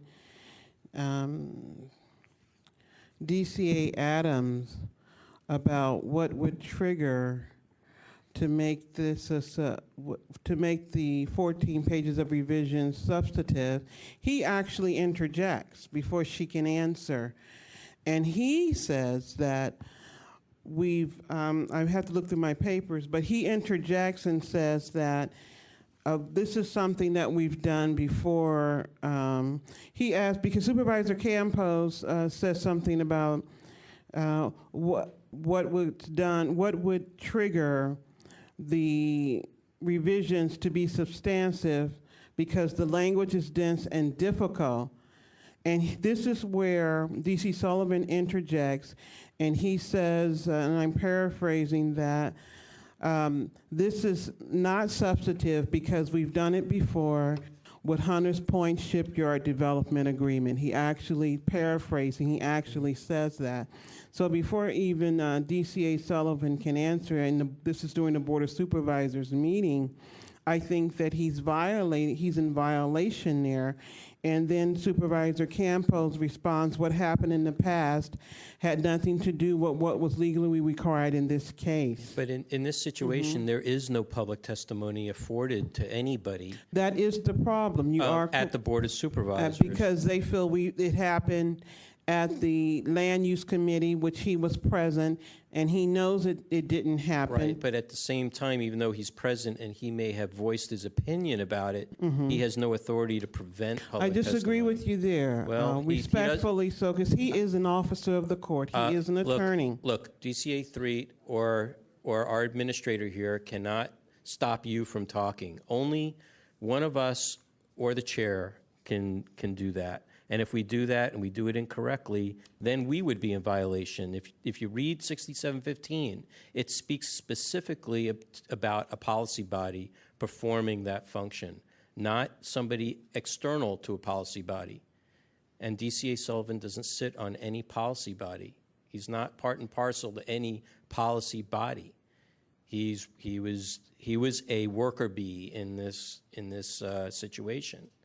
So as I mentioned in the beginning, I feel you on all this, but I think he's the wrong target for this complaint. I disagree. I think, Madam Chair, point of order. This is not supposed to be a debate here. If the, if, Well, if I understand what you're saying. The only reason was that I'm trying to wrap Vice Chair this Wolf up. was, well, granted, but was you know, asking for questions. if you ask her a specific question, she should respond, but she should not be standing there rebutting everything that any of us says. I understand that, but I don't have a problem with that. Well, So, and I'm leading the I questions. do, and we got a long meeting. I understand that, and I'm trying to wrap this up because we haven't been able to get to these particular points thus far. So I think I'm making progress here. So in the interest of moving forward, can we go to the next, the 6721? I So think then, that you made it, right. So again, I don't think he has any involvement with the public testimony. With 6721, we've had some discussion about that he had some involvement in there, and the question then becomes: is there any evidence to show that he had made any assertions that or advice or instructions to the presenter of the amendments about any possible violations, or they should be careful about sunshine or what have you. That is really what the crux of the matter is at this point. I still think that it was David Chu that introduced the amendments, and it was up to the board, the policy body members, to either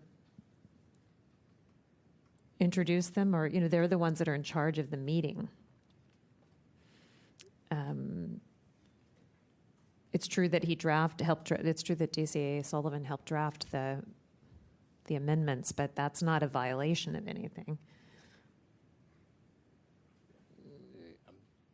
I'm listening. That's all. Member Washburn.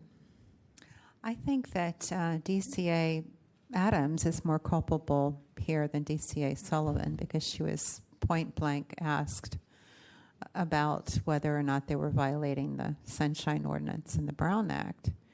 And so, but in this case, yes, DCA Sullivan was intimately involved in drafting the amendments, but not apparently in setting the agenda or running the meeting.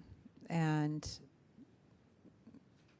so I'm reluctant to find him in violation of anything other than 6721E for not coming here, not writing to us, not acknowledging anything. Again, in light of that, let's move to the rebuttal comments. I want to make sure again that the respondent is not present.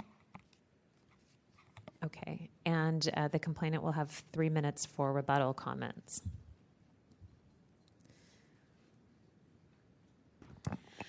I think that given everything that was said and all of the analytical scrutiny and that was going on with the documents and everything, I think they're all culpable. I think they're crooks.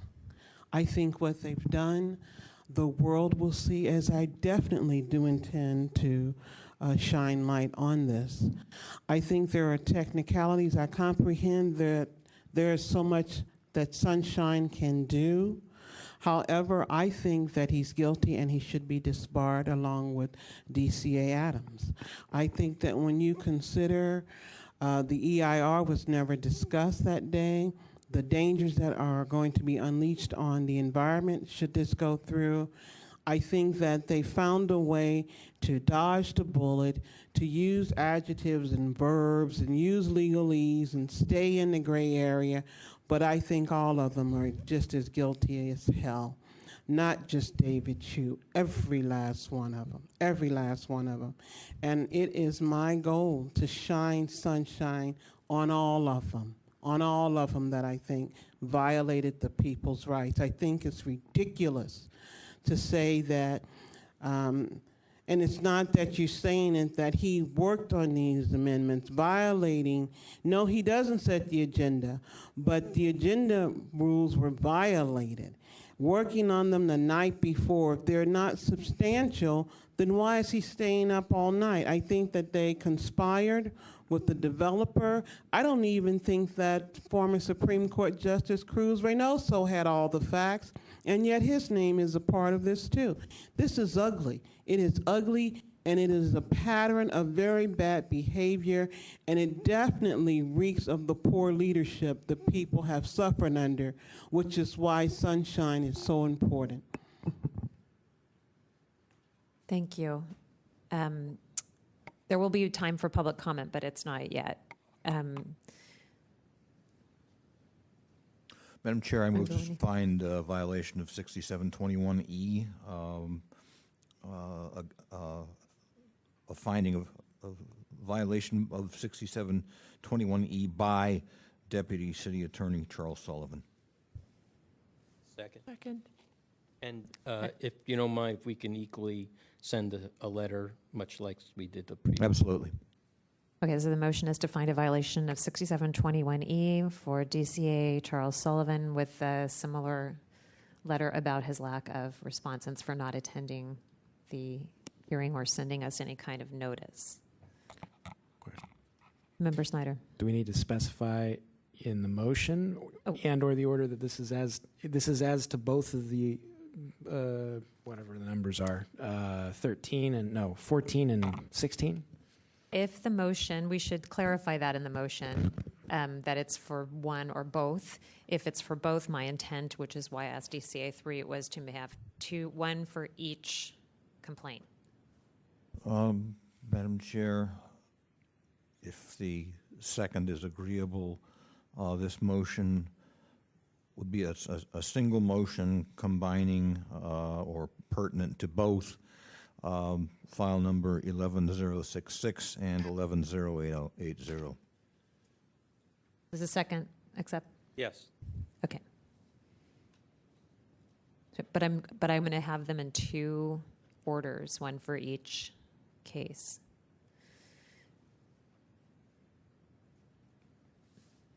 Okay. Is there public comment on the motion? Now is time for public comment. You'll have 3 minutes. Yeah, I'll tell you, it is an emotional issue. It's very emotional, and I understand, I mean, it's difficult, and you're pulling your hair out sometimes, and it's hard on your health just going through this whole process without it is very difficult. But I just, this whole thing of like finding what was the thing that one of the persons says is like, what if you go into court, you have to have proof, and I just, from what I don't understand, it's almost like you have to have a video and catch somebody in the act. I just think to try to have some reason of that there are some violations that have been made. I mean, regardless of if you didn't or not find a sunshine violation with Mr. Sullivan, it doesn't change the fact that he was up working all the weekend and everything and doing that. And that is something that really, really needs some sort of accounting. And I really think the DA really needs to look into that. I plead with you to please, as an organization, take note of that, and to please, note these problems that have gone on. That okay, maybe it wasn't some certain violation, but that it needs to be that there has to be some sort of situation where this Mr. Sullivan has to understand that he was a part of this, and that this is not something that's acceptable, and that we don't want to, it just gets us very riled up, and I would like to see it handled in a very professional and in a very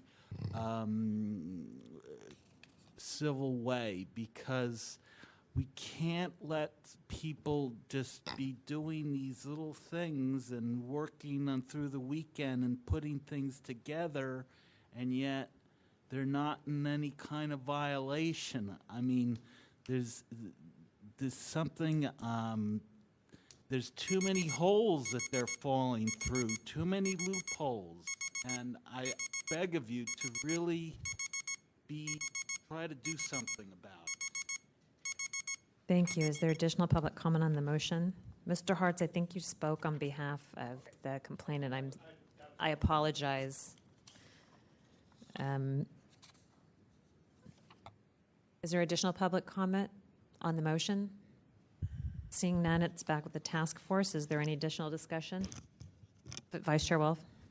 I would just like to say this is so difficult because I feel hamstringed lots of times because of the Sunshine Ordinance and not being able to pull in other things. That said, lots of times this gets to a frustrating point that it almost reveals itself that maybe the complaint is not, and this is no reflection on anybody, it happens to everybody, even myself. When I file a request and I get something I don't want, maybe I requested it in the wrong way. And sometimes it takes a long time to figure out what the hell is going on till you finally do know exactly who the target is and who is culpable for it and how it needs to be crafted and presented. So, and unfortunately, none of us can participate in helping a person do that, even though we may seem like experts on it. If one of us did, then we would have to recuse ourselves. And actually, we possibly not, unless we became a complainant, we would possibly have to leave the room for the entire proceeding. So, you know, it is a conundrum. It is a problem. So, I mean, that's where I think we're kind of reaching with this particular case and with these particular targets, that there are certain people that are protected, and it's really about the decision makers. It's not about the people that are working under them necessarily. Member Nee. Before we vote on this, I think it's very important for the complainants, and even though they're not here, the respondents to know that I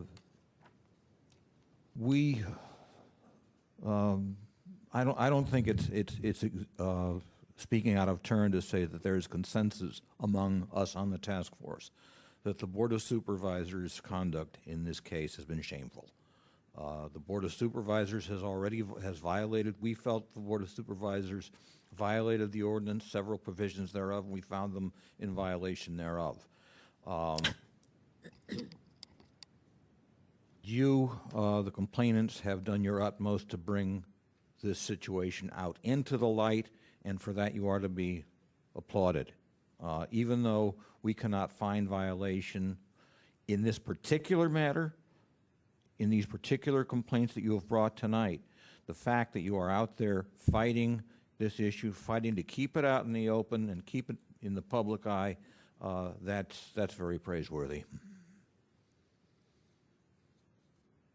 Mr. Reston, can you please call the roll on the motion? Yes, Madam Chair.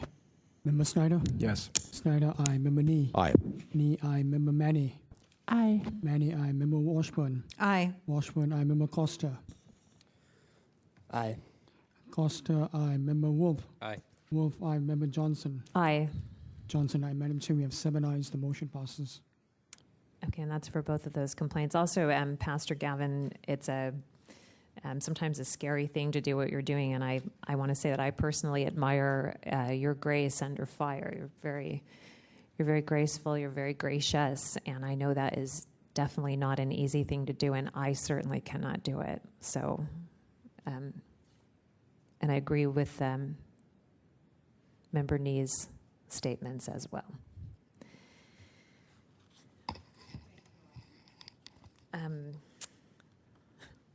Oh, God. Okay, can you please read the next item? The next item is item number 15, reconsideration of file number 11008, complaint filed by William Clark against the Arts Commission regarding incomplete audio cassette tape of the January 12, 2011 Street Artists Program Committee meeting.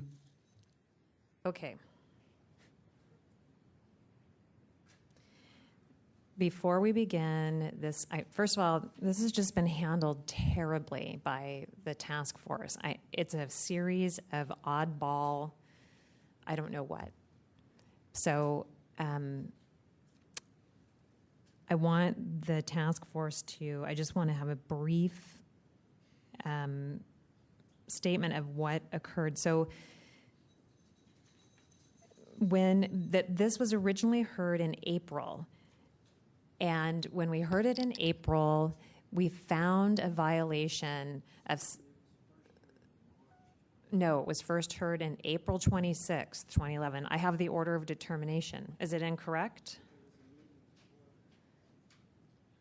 The order of determination that you have is a draft form? It's draft. Yes, and it was never issued. Well, I listened to the meeting last night.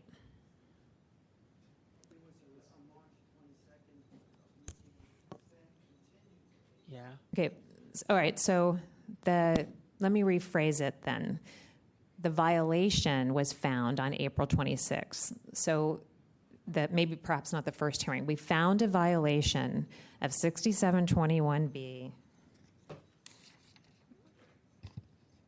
and 6720. We found a violation of 6721B for not responding to the request in a timely manner. We found a violation of 6721E for not sending a person knowledgeable about the complaint. And then we forwarded it was supposed to go to the Compliance and Amendments Committee to review the tape to check on its authenticity. However, the order of determination was drafted, but it was never signed and it was never issued. The Clarks then wondered what was going on because it never showed up at Compliance and Amendments. So Compliance and Amendments received we received the case. It was listed under the wrong case. We did not have the order of determination, and we were under the impression that no order had been issued. So we should not have probably heard the case because it was issued under the wrong case number, but we did, and it's too late to go back and change that now. We did hear the proper facts, and the parties agreed that this portion of the tape was missing, something that did not occur during the hearing, partially because there was not a knowledgeable representative present. Mr. Lazar was not present and could not answer questions. So the fact that the order of determination was not issued is not great because the respondent didn't really necessarily have notice. However, it's clear he had notice. It's clear that he showed up, and it doesn't change the fact that the task force actually did make a ruling. We actually did have a vote. There's just no order associated with it. So, because of that, the Compliance and Amendments referred it back to the task force with the request that we have something in print associated with the minutes that the two parties could work on an agreement with the portion that had been missing.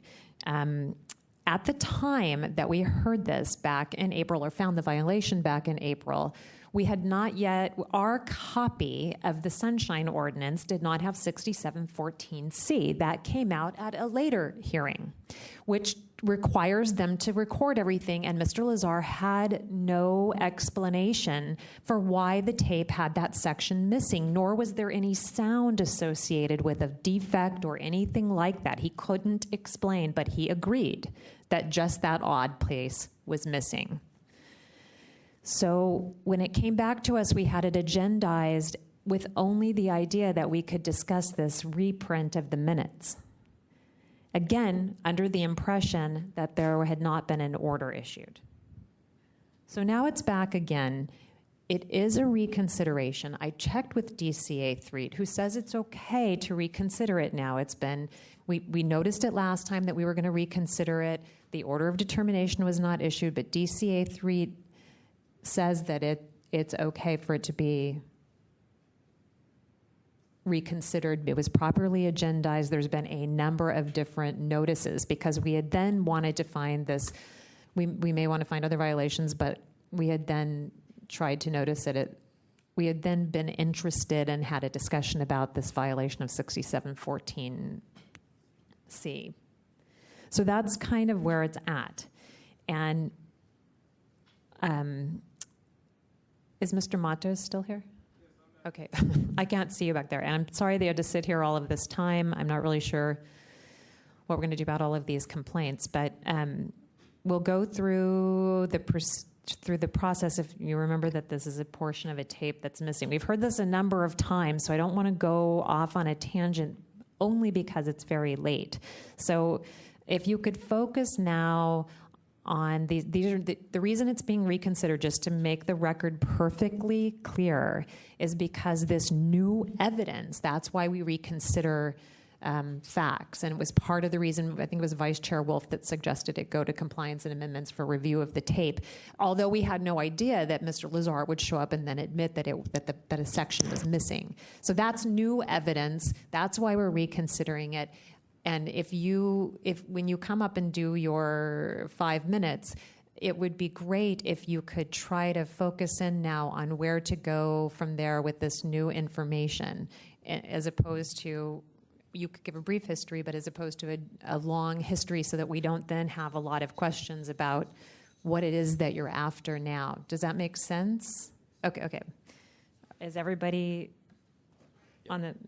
Member Snyder? So are we treating this as if we're starting from zero, in the sense that we're going to now find violations of, well, if we do find any violations of whatever it is, or are there some violations that have been found and that we should assume?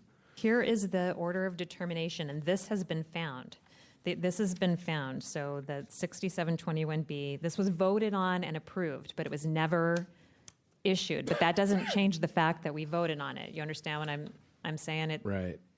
But, so we did. All right. So when we're reviewing this now, we assume, because it's already happened. But we're reconsidering it now. All so right, for some reason you wanted to change this, and the reason we can is because the new evidence came in. All right. And all I can say is I apologize. It's I don't know what else to do about it, but at least we've now seemed to be all on the same page. Thank you for that, and I should have made you aware of it further back when it was calendared as 11007. No, that's something that we should be able to. We should be able to at least keep track of what we have on there. So I think your explanation was very clear, and I'll try to. Hold on one second. Member Costa has one question. So if we don't reaffirm the previous vote, will that effectively go away? In other words, do we need to, if we still believe what we found as violations last time to be true, should we vote on those again tonight? As a point of parliamentary procedure, when you reconsider it, it comes back to the point just before you take a vote. Okay. So then you can don't have to substitute, you can amend, you can do away with it, or you can move ahead. And the other really poorly designed piece of this is that the order of determination, this draft order of determination, didn't turn up until the January 3rd meeting. So it had been out there all this time, and Mr. Rustin was not here, so we just assumed that it had been issued, but correctly, at least it was now a reconsideration. Although that was changed on the agenda without noticing to me or Vice Chair Wolf, which in this instance was good, but we shouldn't change it without asking us. So I'll try. Okay, you were going to have 5 minutes. Brief okay, at this point in time, I was requesting that you add an additional violation for official misconduct because I feel that I was not provided with the actual original tape, nor were you provided with the actual original tape recording, but that you were required with you were presented with a duplicate copy that was made from a digital version, and it was represented to you in all the responses by Mr. Lazar that you were presented with the original recording, that there was no redacted portion of the meeting, that there was no portion of my brother's testimony that was deleted, and that there was no portion of Mr. Kinsell's response that was deleted. And in all the meetings, prior meetings, and all the letters of response, Mr. Lazar continued to state that this was the case, that you were given the original recording. And at the March 22nd meeting, Mr. Julio Mantos informed you that he saw Mr. Lazar make the cassette copy from a digital version at his office, and he stated that that was the 2 cassette copies that he gave to you. And so at that point, that's when you had the committee hearing to try and get the original version, and Mr. Lazar came to that meeting and continued to state that you were presented with the original version, that Mr. Mantos was wrong. And then at the end of the meeting, he was asked by Task Force Member Wolf if he was there and whether it was this portion was missing, and he admitted it was missing, couldn't explain why this happened. And so what I'm saying, and then he said that Mr. Mantos was wrong, that he gave you the original, and Mr. Lazar testified that there was only 1 copy of the meeting made, and that was the digital version, which he has on the record, that there was never another cassette copy made.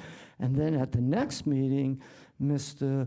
Mantos came in and claimed that he had never stated this at the first 2 meetings, that he didn't tell you that he saw Mr. Lazar make this cassette copy, but that he had only said that he saw Mr. Lazar making a cassette copy, and that he didn't know what meeting it was. And I sent you an email, and I wanted to bring it to your attention that on March 1st, I sent it to Chris, that I received an email from Mr. Lazar informing me that the Art Commission could no longer make audio cassette recordings, but could only make digital recordings. Yet Mr. Mantos testified on March 22nd that he saw Mr. Lazar making a cassette recording a week later. So regardless of Mr. Mantos' testimony, Mr. Lazar lied to me in the email, claiming he couldn't send me the cassette, an audio cassette copy, could only send me a digital copy, yet his assistant saw him making a cassette copy the next week, which he presented to you. And Mr. Lazar continued and all his answers, excuse me, I wanted to just make this last point. In all his letters in response, he kept saying to you that there was nothing missing. He's the custodian. He listened to the entire meeting, and there was none of my brother's testimony missing. Yet at the very last minute, when he was directly asked by Task Member Wolf, he admitted that a portion of the meeting was missing. Now, this was not done innocently. If he had known this has been a year. If he had known a year ago, he was the custodian. He said he listened to it, yet he told us that whole time that there was nothing missing. And then he comes in later on and had to admit that this portion was missing. So what I'm saying is that was, to me, that's deliberate deception. He should have answered he heard it, he knew it, he should have put in his first letter to you something like, oh yes, I was at the meeting, I heard this testimony, but for some reason it didn't get recorded. Yet Mr. Lazar did not do that. He kept saying that there was nothing missing, I listened to this, and this was the original recording. So I'm asking you to amend your order to include official misconduct, because he is deliberately withholding the original tape and perjured himself in front of you, claiming that just claiming in all his letters that nothing was missing when he knew something was missing from the tapes. I hope that helps. Thank you. Is there anyone to present facts and evidence in support of complainant? Seeing none, the respondent will have 5 minutes.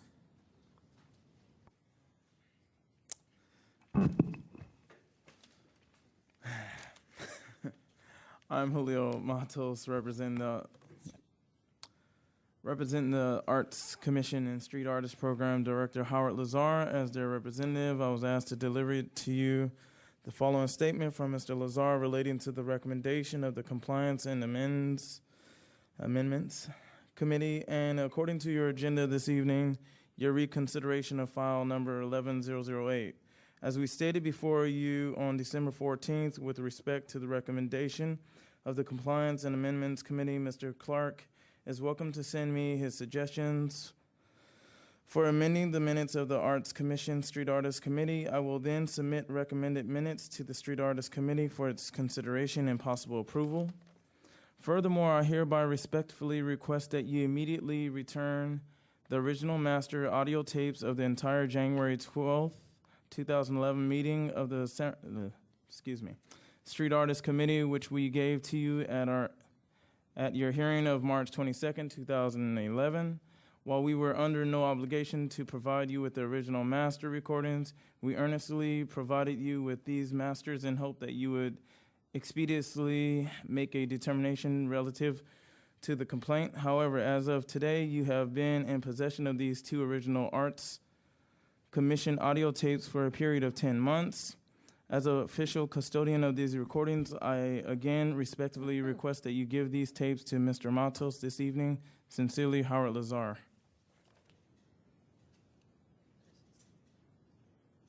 Well, maybe we had him since March. That's always continued.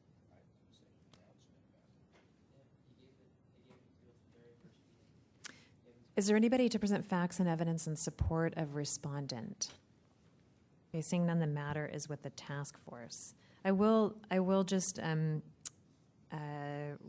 bring to mind that the reason why we found a violation of 6721B is because the Arts Commission admitted that they were late in responding to the request for the tape by the Clarks because of an illness by Mr. Lazar. So we had found that someone else could have provided them with the tape. So that's where that 6721B comes from, the timeliness of the response. Vice Chair Wolf? I would just say that in response to the complainant, we can't find a violation of official misconduct. All we can do is find a violation of willful failure, which is classified as a form of official misconduct in the city. So just so you're clear. And also, before I forget, Mr. Matos, I don't have a question for you, but in your I don't have a question for you, so you don't have to come here. But in your statement, you said that you were under no obligation to provide the original tapes. It could be debated, but I do want to say that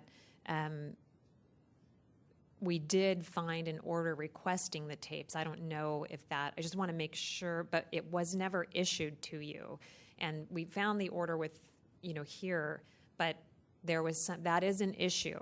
So I'm not arguing whether you are required to turn over original tapes to us or not. But I just want to let you know that the task force and the Clarks request and demand about that was associated with our finding, and it was the task force that failed to get that out to you in writing. So I just want to make sure that we're all clear on that so that there's not an argument between the parties. And then it's not prohibited that the originals not be produced. I mean, it's part of the whole Public Records Act is to produce the original document unless, it can't be produced as a copy, but the compelling language is to produce the original. Okay, and Mr. Lazar has represented that the tapes he produced to us were the original. and that they tape it off of at that time, they had taped it off of an older-fashioned cassette recorder. I'm not saying whether it's true or not, but I'm just saying that his representation to us. Both parties agree that the section that the Clarks stated was missing is indeed missing. And we would have been able to possibly find that out in April if Mr. Lazar had attended. So that was where the 6721E came from in the April hearing. I think we should do that to all of us. You have 1 minute. Okay. So I definitely want to throw out there again the 6714C because it does require that a tape. The violation of 6714C that I had been interested in finding was because it states that that they all have to be recorded and that the tape cannot be erased or destroyed. And clearly something happened to it without explanation. And also, we had also discussed that because both parties agreed that it occurred at the meeting, but it was not in the minutes, there may be a violation of 6716 for not having the exchange in the minutes.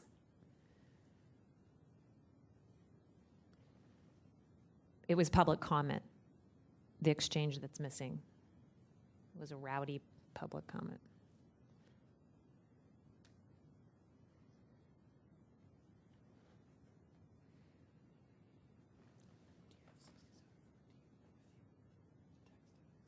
I do. I don't know where it is. I'm not sure, I don't know what the task force feels about the willful violation. It's difficult to know what occurred. Is whether he refused based upon our request, and if that included not telling the truth. Refused to produce, if he refused to produce documents for them, or he refused to produce documents for us. And this was all about that tape. Right. And they produced it, but it was missing a section. Right. And originally they had made a statement that the Clarks had been alone in a room with the tape. Right.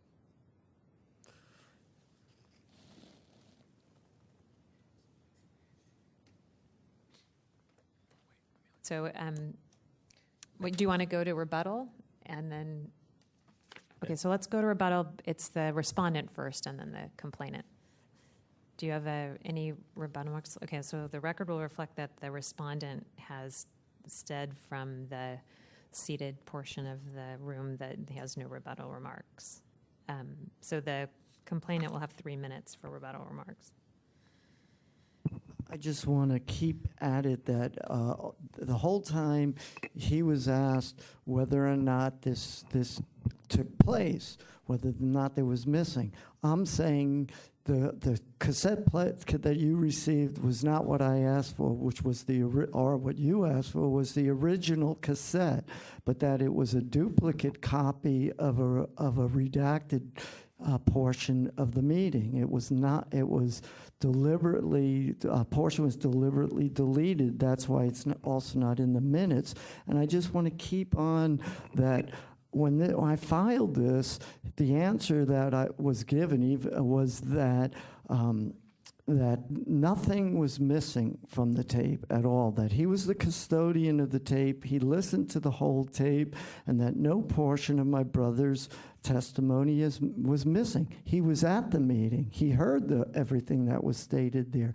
Mr. Lazar listened to that entire meeting tape and then stated that nothing was missing, no portion of my brother's testimony was redacted or Mr. Kinsell's response to it. Yet, after the last meeting at the committee, he didn't even make that statement in any of his responses. It was only when task force member Wolf finally, at the very end, asked him whether or not he was there and whether this conversation took place, at which point he admitted that it did take place.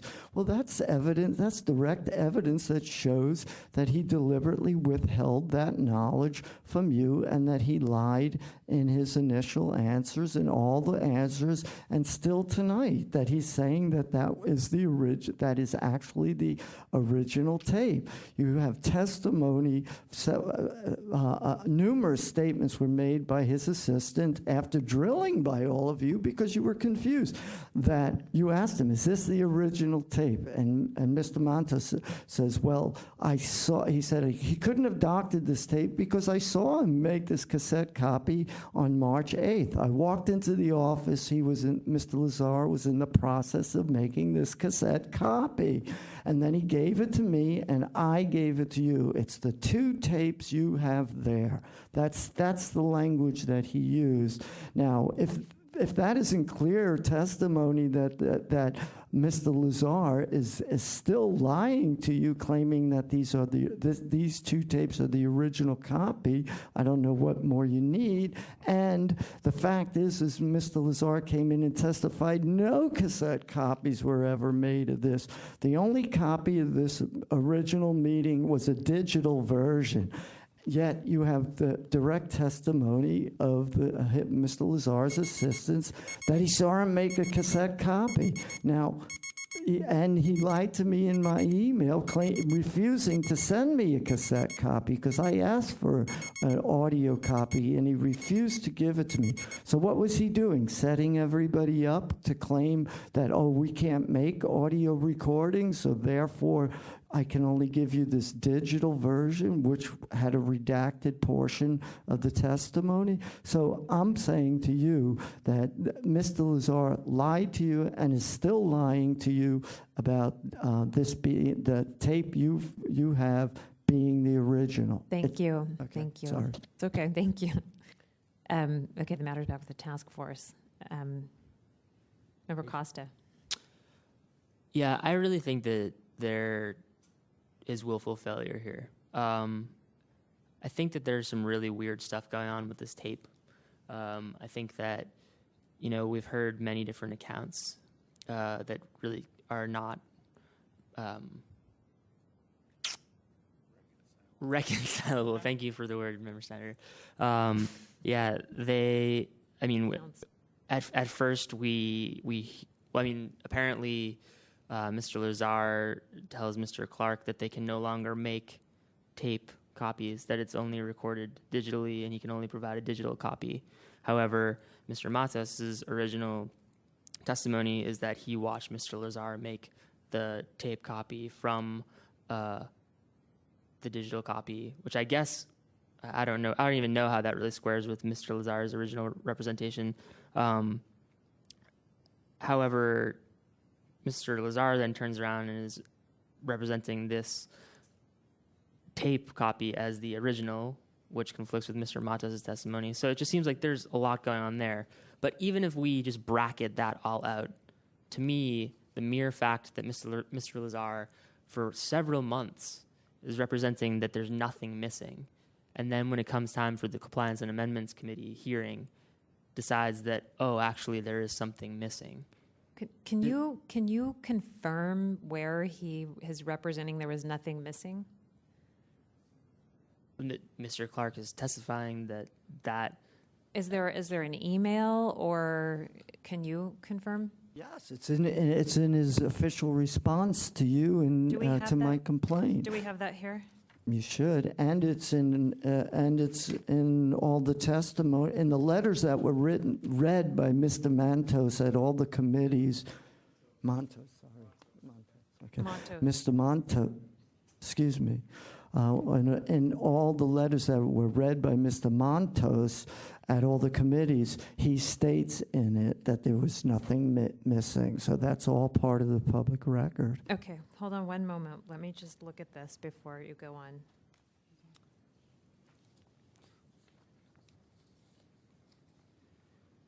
And in the first... Hold on one second, I'm sorry. Oh, are you pointing out where it is? Well, I was also going to say in his answers, he even makes makes comments about the amount of time that the tape record the recording is. He lists the exact number of minutes, and then claims that that there's the time at the meeting, the way it's recorded when the meeting began to when the meeting ended, is approximately the same exact number of minutes. So he makes those comments in I forget whether it was it must have been in his letters. What? Yeah. Where is that? I don't see it. There's one. So somebody help me. There's I don't see a paragraph, the second paragraph from the bottom. Page 157. On March 9th, Mr. Lazar sent an email to William and Robert Clark with an attached audio files of the recording of the requested meeting. In the same email, he informed them that his office was also sending him 3 CDs which comprised the entire recording of the meeting. All right, but that's not saying that pieces are missing or not missing. I mean, the hard part is that entire recording. Doesn't that mean? Oh, He's Entire recording. at the but at the April 26th meeting at I missed when Mr. Montos was reading the letter.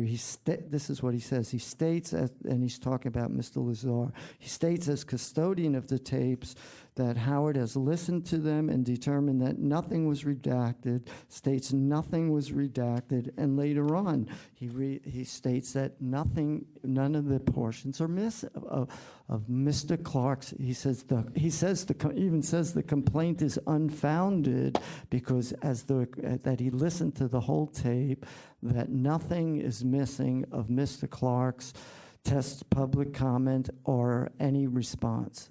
okay. Okay. That's what he. This is going to sound infuriating, but okay. We found that Mr. Matos, we found that he was not knowledgeable enough to answer our questions. And Mr. Matos has made a statement to us that he originally said he had seen Mr. Lazar recording a tape, but in retrospect, he did not necessarily know for sure what the recording was about. I'm not suggesting whether the truth of it or the accuracy of it or not. I'm just letting you know that was his explanation. And we in order for us to find some kind of a willful violation, I would have to hear or read something that says nothing was redacted, nothing was removed, or that that there was no portion. So, because here it says it comprised the entire recording of the meeting. And at the compliance and amendments, although he does admit that section was missing, this is not necessarily stating to us nothing's missing. He's just saying that's the recording, which is a little bit vague to me to find a willful violation. I need something tangible or concrete. Even otherwise, I'm going to have to go back and listen to the meeting. Okay, where is this? Furnished you with the entire unredacted, unaltered original recording. This is from Mr. Lazar. Is that in Page our- 161, the packet page 161. Okay, but that doesn't say nothing's missing. You hear what I'm saying? That says he didn't redact it and he didn't alter it. And at the meeting, he's told us it's missing, but I don't know what happened.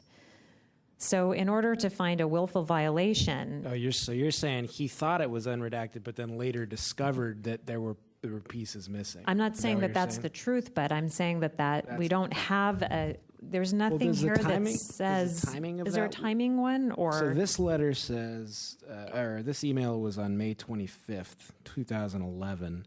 When was it that he told us that that he understood or realized there were pieces missing? In November. Of 2011. Oh. At our compliance and amendments. Remember Costa? I'm not sure that I buy this argument, though, because I think that, what changed between May and November that allowed him to determined that something was missing. He listened to it. Well, he had never 3 months to never listen to it. changed the fact that he said it was unredacted or unaltered. He said he didn't redact anything, he didn't alter anything, but yes, that section is missing and he has no explanation for it. Now, I agree with you that that's not reconcilable. On the other hand, when I write an order of determination, I like to have something concrete. Those are all, sending something to ethics for willful violation is difficult to say. I said nothing was missing, because that's a little bit different than saying I didn't alter it. And Mr. Lazar again is not here, so I can't say, did you go back and how did you discover that it was missing? Did you go back and listen to it? Because in March, what happened is we originally heard it in March. I took it home and listened to it. Came back in April and said, I can't tell what's missing. And when we heard what was missing at compliance and amendments, we still couldn't tell. And that's when Bruce finally said, hey, is something missing? And Mr. Lazar said yes. But when you send something for a violation and you want to show, you need to demonstrate that they're making the statement that he said there was nothing missing, but that's different from saying I didn't alter it. I understand. I see the distinction, but I think that he also, it's willful failure to properly justify the lack or the absence of what is and should be a public record. It's his response. If someone comes and says, I want this public record, he has to justify why it's not there. It took him 6 months to do that. That seems like a willful failure to me. If I may. No, I'm sorry. I'm sorry. We need the procedure for this. I understand that, but you asked me. No one's asked you a question. Please sit down. Please sit down. Please sit down. No one has asked a question. You have a statement here of where okay, I apologize to you. I thought you were trying to respond to Member Costa. I apologize to you, but we've had a series of events where the complainants and the respondents are just talking, and we have to have some order, and I feel that I've been too lenient, so I apologize. So if you can point out where, could you talk into the mic? Mic's not on. Oh, Chris, then. At the April 26, 2011 meeting, Mr. Mantos reads a letter. Montos reads a letter and states that the allocation that there is missing testimony which isn't on the tape is unfounded. And also, Mr. Montos did not say that he was changing his testimony, saying he didn't say that. He said that he never said at either one of the first meetings that he saw Mr. Lazar making a copy of these tapes. It wasn't just that he was clarifying what he said. His statement was that what he said at those first two meetings was that all he saw Mr. Lazar doing was making a cassette recording, and he didn't know what meeting it was, which is contradictory to his original testimony. I understand that, but we're finding that Mr. Matos is not a knowledgeable representative. So it's going to have to, in order to, you're asking us about willful violation. And I'm saying he lied about what he testified to you. But he's not the one to focus here. It's Mr. Lazar. But he's the representative. It's not the point. Your complaint is against Mr. Lazar. It's not against Mr. Montos. Fine. However, I think that, every time Mr. Montes has come here, he has read a statement from Mr. Lazar, and we need to determine whether in the statement that Mr. Clark is referring to, that actually was verbatim what was read. Because if it was, I think that's your answer right there. Do we have yes, that's what I'm trying to say, but right now, I don't have the statement in front of me that Mr. Matos read, and I don't know what was said at the meeting. So I would have to listen to the meeting to hear the words, or we don't have the letter in front of us. So what I'm trying to do is I'm trying to help you out, because the Ethics Commission you're asking us to refer this as a willful violation or willful failure. And in order to do that, it's very serious. And the task force has had a really difficult time having these things go forward. So I'm trying to justify what we're writing, because just writing it and just saying it, even if we know it to be true, we have to evidence it. I realize that. I'm just saying, I never got the copy of his statement. I asked for copies of his statement that he read in front of this task force in all the occasions from him. I never received a copy of them, and those copies should be in the file. And in those statements, he says... Okay, I understand that, Mr. Clark. We just don't have them. Otherwise, I would have them here to show them to you, but I never... If I had considered it, I would have listened to the audio of it to write it down. But in the midst of trying to figure out what the heck happened to your order and why it ended up this way, I couldn't find it. Now, I'm going to ask Mr. Matos for his... for your statement about what what had happened with the tape. What was the primary objective? What had caused the whole little affection of Mr. Clark was that he heard me say the very first statement Mr. Wolf actually calls and asked me questions about, and everything came down to this. As you guys recall, throughout all last year, every time that I came up here, it kept on going on and on. Mr. Clark's kept on going on and on, stating that I kept on saying I didn't know what Mr. Clark was recording, what he was downloading. But at the time, I told everyone who was here currently that last year I did not know where, pretty much how they recorded their items at all the meetings that took place. Because you didn't attend. Exactly. And then when I did find out, Mr. Clark brought someone here who actually attended those meetings and stated that they're recorded only by cassette tape. So, and exactly what I was told, what I said exactly was this. I seen Mr. Lazar recording something onto a cassette tape, but I did not know what he was recording. That's all exactly what I said. Okay. And it is actually it was in the report directly on the first one. It was 11007. It stated in that too. Okay, so now whether or not it's easy, all of the things that are going back and forth is easy to determine what's true and what's not. We just have to listen to the tape. But at this time, those things would not necessarily help us with whether Mr. Lazar, it may end up being a factor that would contribute to our facts and evidence and our findings, but it wouldn't be enough for us to say this willful, because we're saying that Mr. Matos apparently doesn't have enough knowledge about what was going on at the time to answer it. But it isn't something that we wouldn't consider. It's just that and so I'm going to ask Mr. Member Costa if he's listening to the. I'm trying to find it. Because here's your meetings right here. What all is of that? Your meetings. But what is it? It's a tape? It's a tape of your meetings, and in these meetings.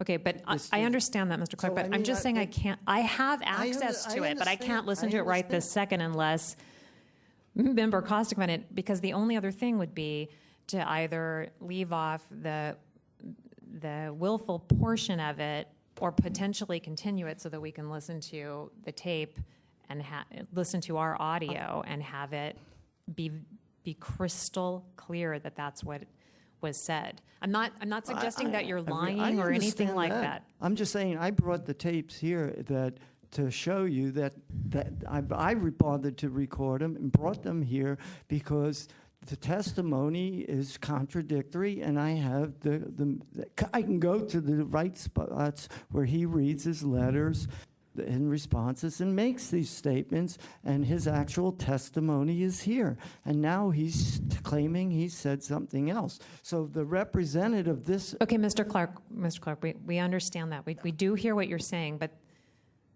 What my most important thing right now is I want the portion where Mr. Matos has read that a statement that is represented, that it's Mr. Lazar stating that nothing was missing.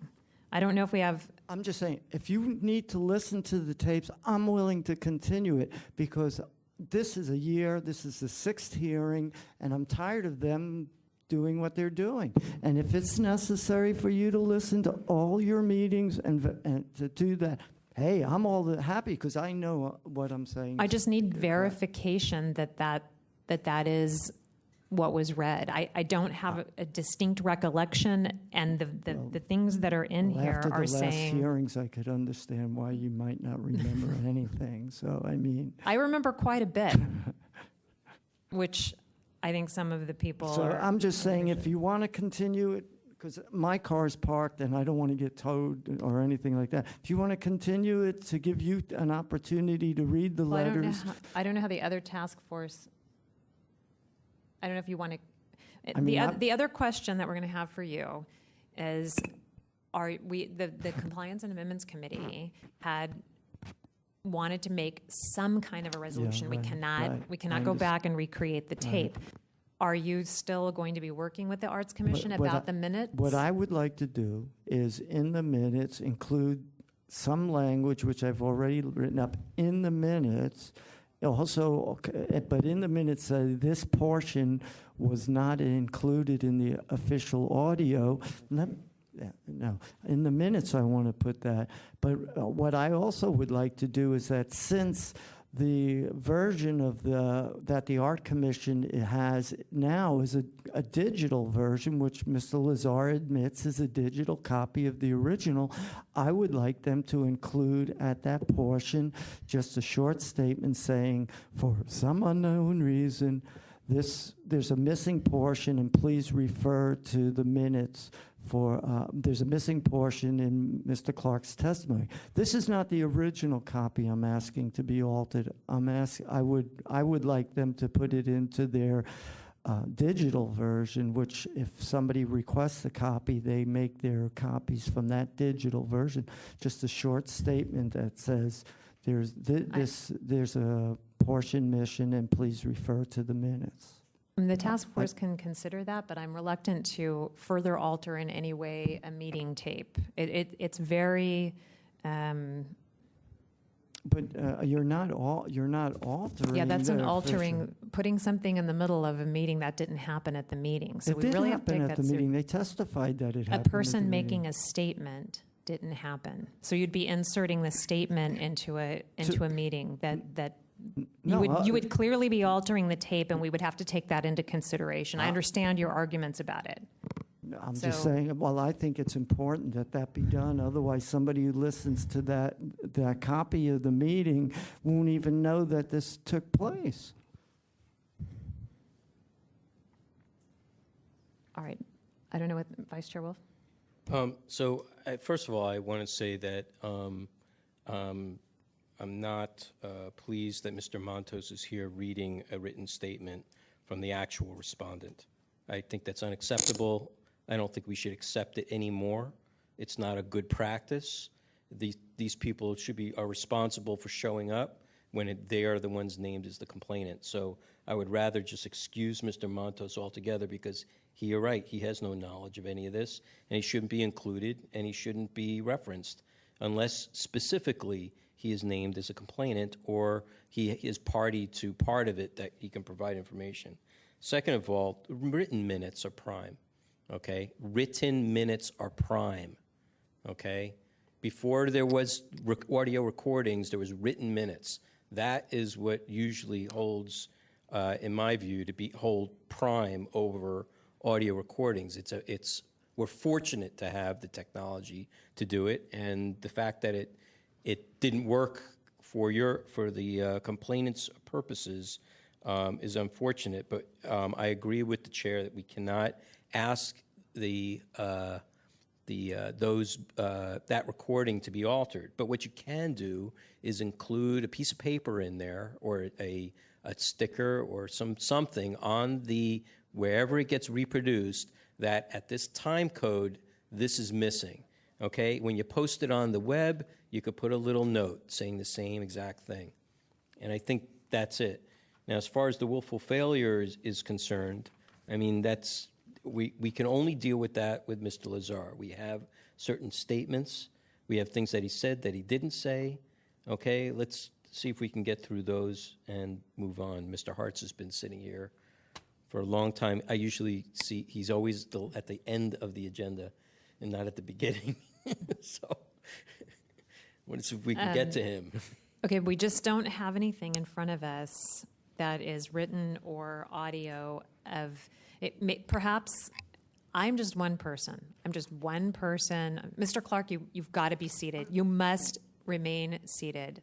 From now on, I'm going to make this announcement right now. From now on, no one stands at that mic.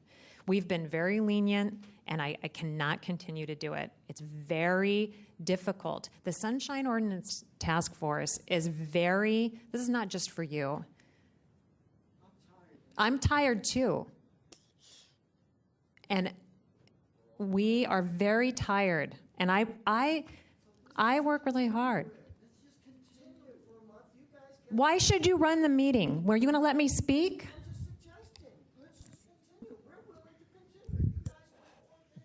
The people in the public section will please be silent. So this is what I'm talking about. The task force has been very lenient. And unfortunately, it's given the idea that it's okay to shout out. You wouldn't do this at a board meeting.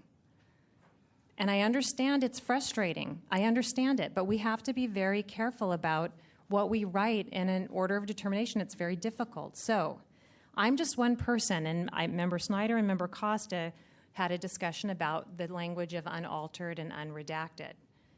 I'm just one person. I don't think that that's stating that there wasn't a portion missing. But that's up to you. I agree with you. I agree. Member Costa?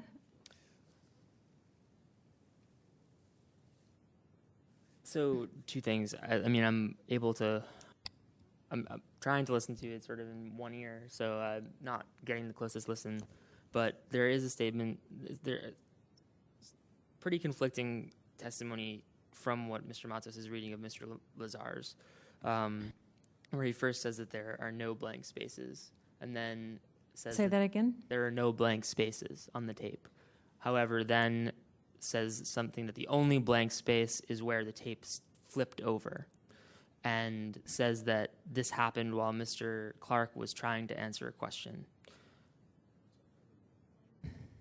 So that's what I have.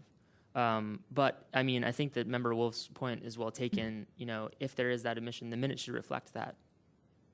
The minutes should reflect the tape cut out there. There's no reason why that shouldn't be in the minutes. All right, that's partially when we reconsidered it, what I would have suggested that 6716, that if they knew and they were making these statements that they knew about it, that they failed to include any of those kinds of things within the minutes. So I think what's at issue here now is, do we want to continue it in order to find out if there was a statement made that nothing was missing? Or if you want to find violations and move forward. I don't know what that would do because you're going to do the minutes. Member Nee. Well, it's the complainants here who are seeking a finding of violation, and they have indicated willingness to continue, and particularly without the respondent here tonight, continuing might make a certain amount of sense. Member Washburn? I agree. Is that a motion in a second? Could we, just a quick question, is there any way we could reach out to the actual respondent and sort of really highly encourage him to be here? Like compel him to be here by subpoena? But even if he was here, we would still need to corroborate the past statement that there was nothing was missing in order to find that it was willful. But we would probably need to ask him, Did you? Because what if he believed nothing was missing and then listened to it and found out something was missing? Sure. I mean, just also because of the fact that Mr. Matos, with respect to his time in coming here time and time again, doesn't seem sufficiently knowledgeable. And I think it would be best to speak with Mr. Lazar. So is there a motion in a second? Yes, yes. Was it To a motion, continue. Liberty? Motion to continue? Yes, yes, Madam Chair, that's a motion to continue. And I second the motion. I would just ask that a very compelling request for attendance be made to Mr. Lazar with a RSVP by a certain time. And also, I don't know if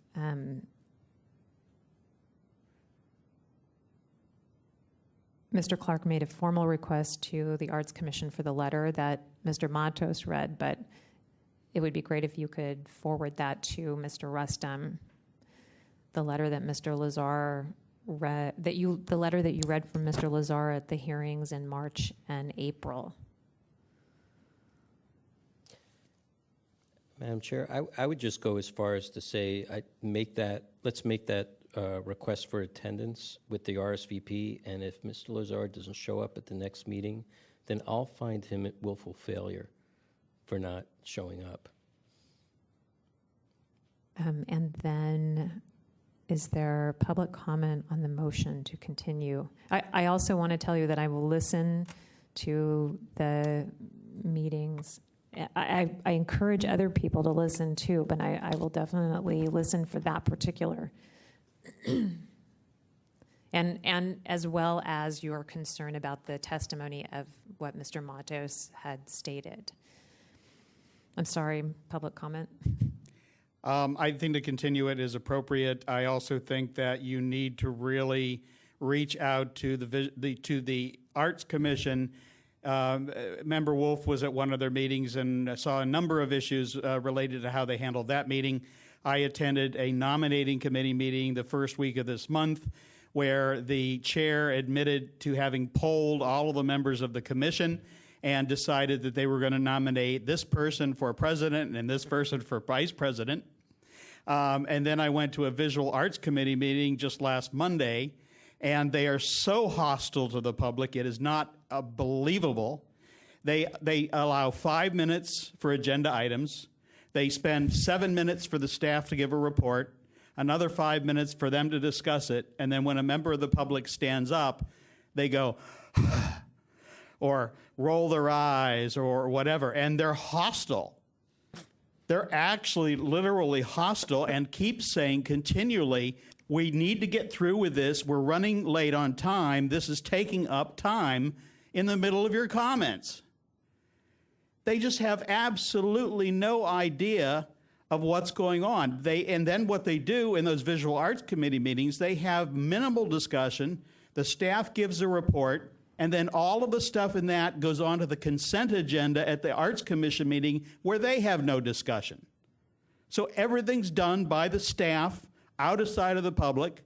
Little or no discussion is held at the subcommittees, and then it's all put onto the consent agenda, and no discussion is held at the art committee, or at the full art commission. These folks have absolutely no idea, or they're just willfully ignoring it and saying we're not going to do a damn thing to follow that law. Thank you. Is there additional public comment? Seeing none, public comment is closed and the matter is back with the task force. Is there any discussion on the motion? Seeing none, can you please call the roll on the motion to continue? Yes, Madam Chair. On the motion, Member Snyder? Yes. Snyder, aye. Member Nee? Aye. Nee, aye. Member Manny? Aye. Manny, aye. Member Washburn? Aye. Washburn, aye. Member Costa? Aye. Costa, aye. Member Wolf? Aye. Wolf, aye. Member Johnson? Aye. Johnson, aye. Madam Chair, we have 7 ayes. The motion passes. Chair Johnson. Madam Chair? Member Costa? Just informationally, the recording starts around, of Mr. Matos' testimony starts around 6 hours and 12 minutes. What was the time code? 6 hours and 12 minutes. Are you listening to April or March? April. 6 hours and 10 minutes? 12 minutes. In 12 minutes? Yeah. Into their meeting? In their meeting? No, in our meeting. Oh, our meeting. Yeah. Our meeting. Okay. Oh, yeah. All right. Madam Chair? Member Name. It's clear we're not going to get to the substance of Mr. Hartz's complaint in file number 11088. However, I would like us to address the jurisdiction question on this, because that way when we continue it, we can notify the Ethics Commission that we disagree with the Ethics Commission statement that jurisdiction does not apply here. We are... Can you point out where that is, where he says well, the jurisdiction in is not? the city attorney's, in Deputy City Attorney Threet's summary, jurisdiction issue, page 176. Ethics argues that the task force lacks jurisdiction to hear and adjudicate this complaint because the ordinance contains no provision specifically setting out a hearing procedure for alleged violations of its public meetings provisions. Ethics points out correctly that the only provision of the ordinance setting out a procedure for the task force to issue determination is section 67.21E. I disagree based on section 67.30C. Okay, but we probably shouldn't speak to the substance of the jurisdiction. We can do it if we read it. And that's what you're asking us to do, correct? Yeah. Yes, Okay, I am apologize. asking us to address the jurisdiction question tonight. Do we have time to do that, Barely, colleague? if we do it quickly. Okay. I mean, last time we were here till about 11:20, 11:30. Can you read? Let's. What happened? Can you read that? Do you object to doing that, Mr. Hartz? I have to leave at 5. Okay, Member Mayonnaise. Well, we would have to call this. We would have to call this jurisdiction thing. So let's just do it. Let's Still have 6, even if he has to leave. Yeah, but she's got to come back real fast. Just in the bathroom. So can you please read item number 18? Item number 18 is file number 11088, determination of jurisdiction on complaint filed by Ray Hartz against the Ethics Commission for allegedly failing to include his 150-word summary in the body of the minutes. Mr. Rustum, I'm sorry to do this, but can you please return the tapes to the Arts Commission, the originals? Madam Chair, move to find jurisdiction of file number 11088. Second. Madam Okay, Chair. do we need to have Mr. Hartz when we found jurisdiction before, we had the complainant provide, Well, I guess respondent is not here, so they're the Well, ones that if can jurisdiction is being contested, I think the respondent chooses not to show up, then at least I believe the complainant should have a right to make his case for jurisdiction. Okay, do you want to do that first and then we'll discuss? So we made a motion before we allowed him to discuss jurisdiction. Do you want to withdraw the motion so we can discuss? That's not proper procedure that we normally do on a hearing. All right, then I'll withdraw the motion. I'll withdraw the motion if the second will withdraw. Second one was set. All right, let's have the respondent is the one who's contesting, but the respondent has stated repeatedly that they are not going to be here, although they did not contact us this evening. Is that correct? That is correct, Madam Chair. Okay, so then the complainant will have 5 minutes, although I don't know if you really have 5 minutes because City Hall's closing, but we'll do the best we can. From the same letter from Deputy City Attorney Threet on page 176 of your packet, the very bottom paragraph. It says, in interpreting the intent of a statute, one should not adopt an interpretation that gives the words a literal meaning if to do so would result in an absurd result that was not intended. People versus Peters, and he gives a citation. Ethics proposed an interpretation, therefore, may result in an absurd conclusion that the task force could refer a public meeting complaint for further enforcement upon concluding there was such violation, but the task force has no authority to hold a hearing to determine whether the violation occurred. And I think that this monstrosity here, I think answers it because it is so full of contradictions. It's just amazing. Because 1 minute they're saying, we don't recognize your jurisdiction, and besides, you don't need to have a hearing because we've already made changes. And it's like, yeah, well, but you didn't change what the whole complaint's about. And and most of it, all these little tabs, are based on the fact that they're saying that because you had discussions about changing the law, you're now compelled to follow that, rather than what the law actually says. So, and we've heard these hearings before. 10054 was regarding the same issue. At 11054, the same issue. The recent discussion with the recent decision with the city attorney's office for giving advice at not putting the statements in the minutes is the same issue. And if you had jurisdiction to hear those, I can't see any reasonable argument saying you don't have jurisdiction to hear this. Thank you. Is there anybody to present facts and evidence in support of the complainant? Seeing none. Member Nee. Yes, Madam Chair, I would also point to Section 67.30C of the ordinance. The task force shall advise the Board of Supervisors and provide information to other city departments on appropriate ways in which to implement this chapter.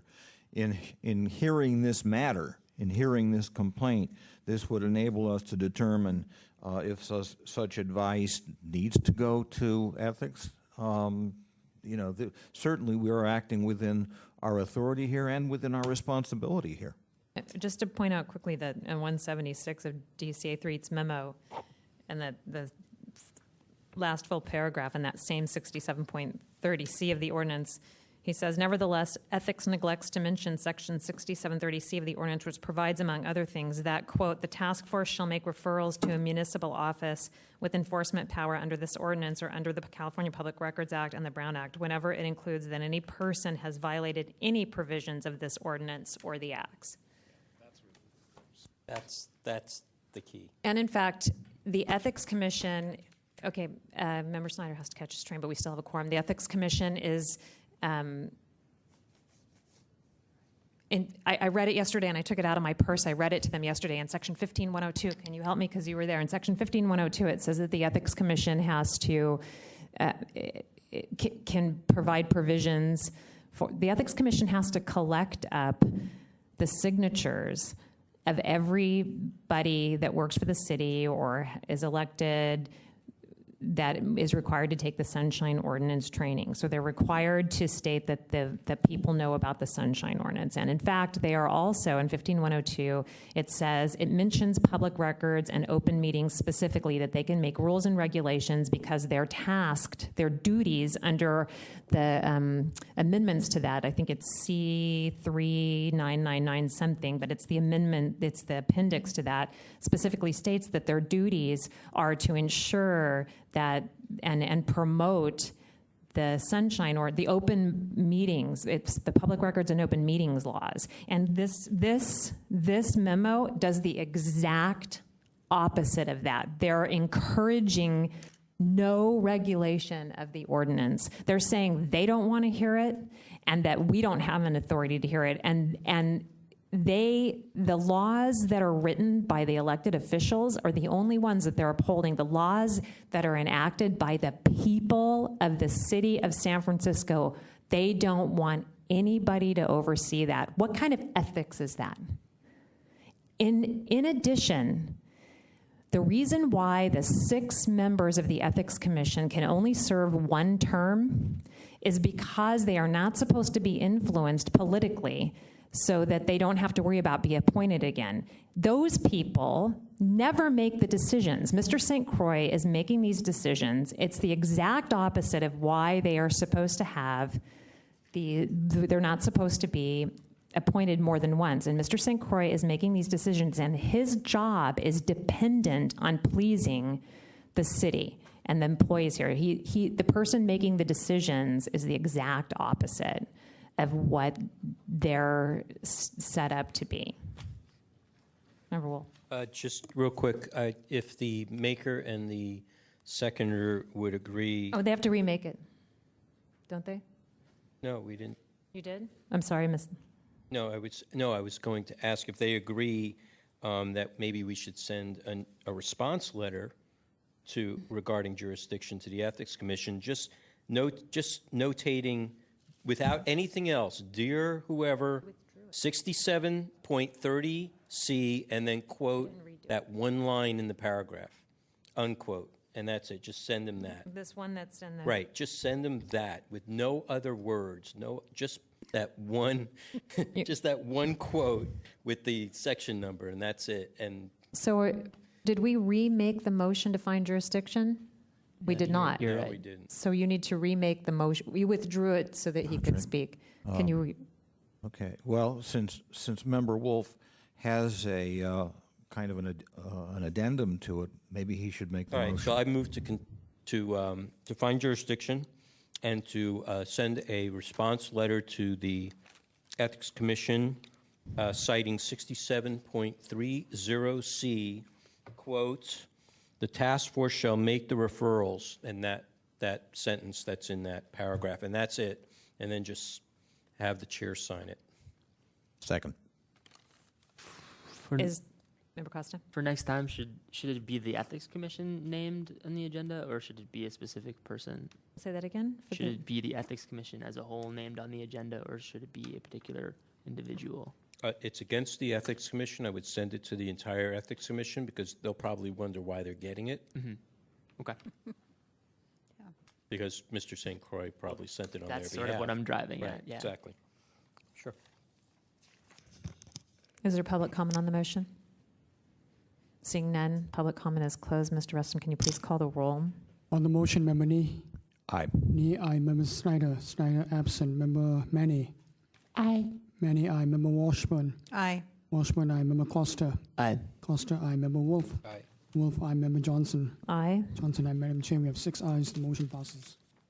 Thank you. Mr. Rustin, the remainder of the items. Madam Chair, at the moment, we do not have a quorum. Now we do again. Oh, I'm sorry. I didn't realize. Thank you. Thank you. Mr. Rustin, no, we don't. Member Snyder had to leave. We're only 6 now. Yeah, but you were out of the room. Oh, sorry. No, I just didn't realize. That's all. Wait a minute. So we need to just make sure. So items 19, 20, 21, 24, 25 are continued. Move to adjourn. Second. Okay, meeting adjourned. Okay, meeting adjourned.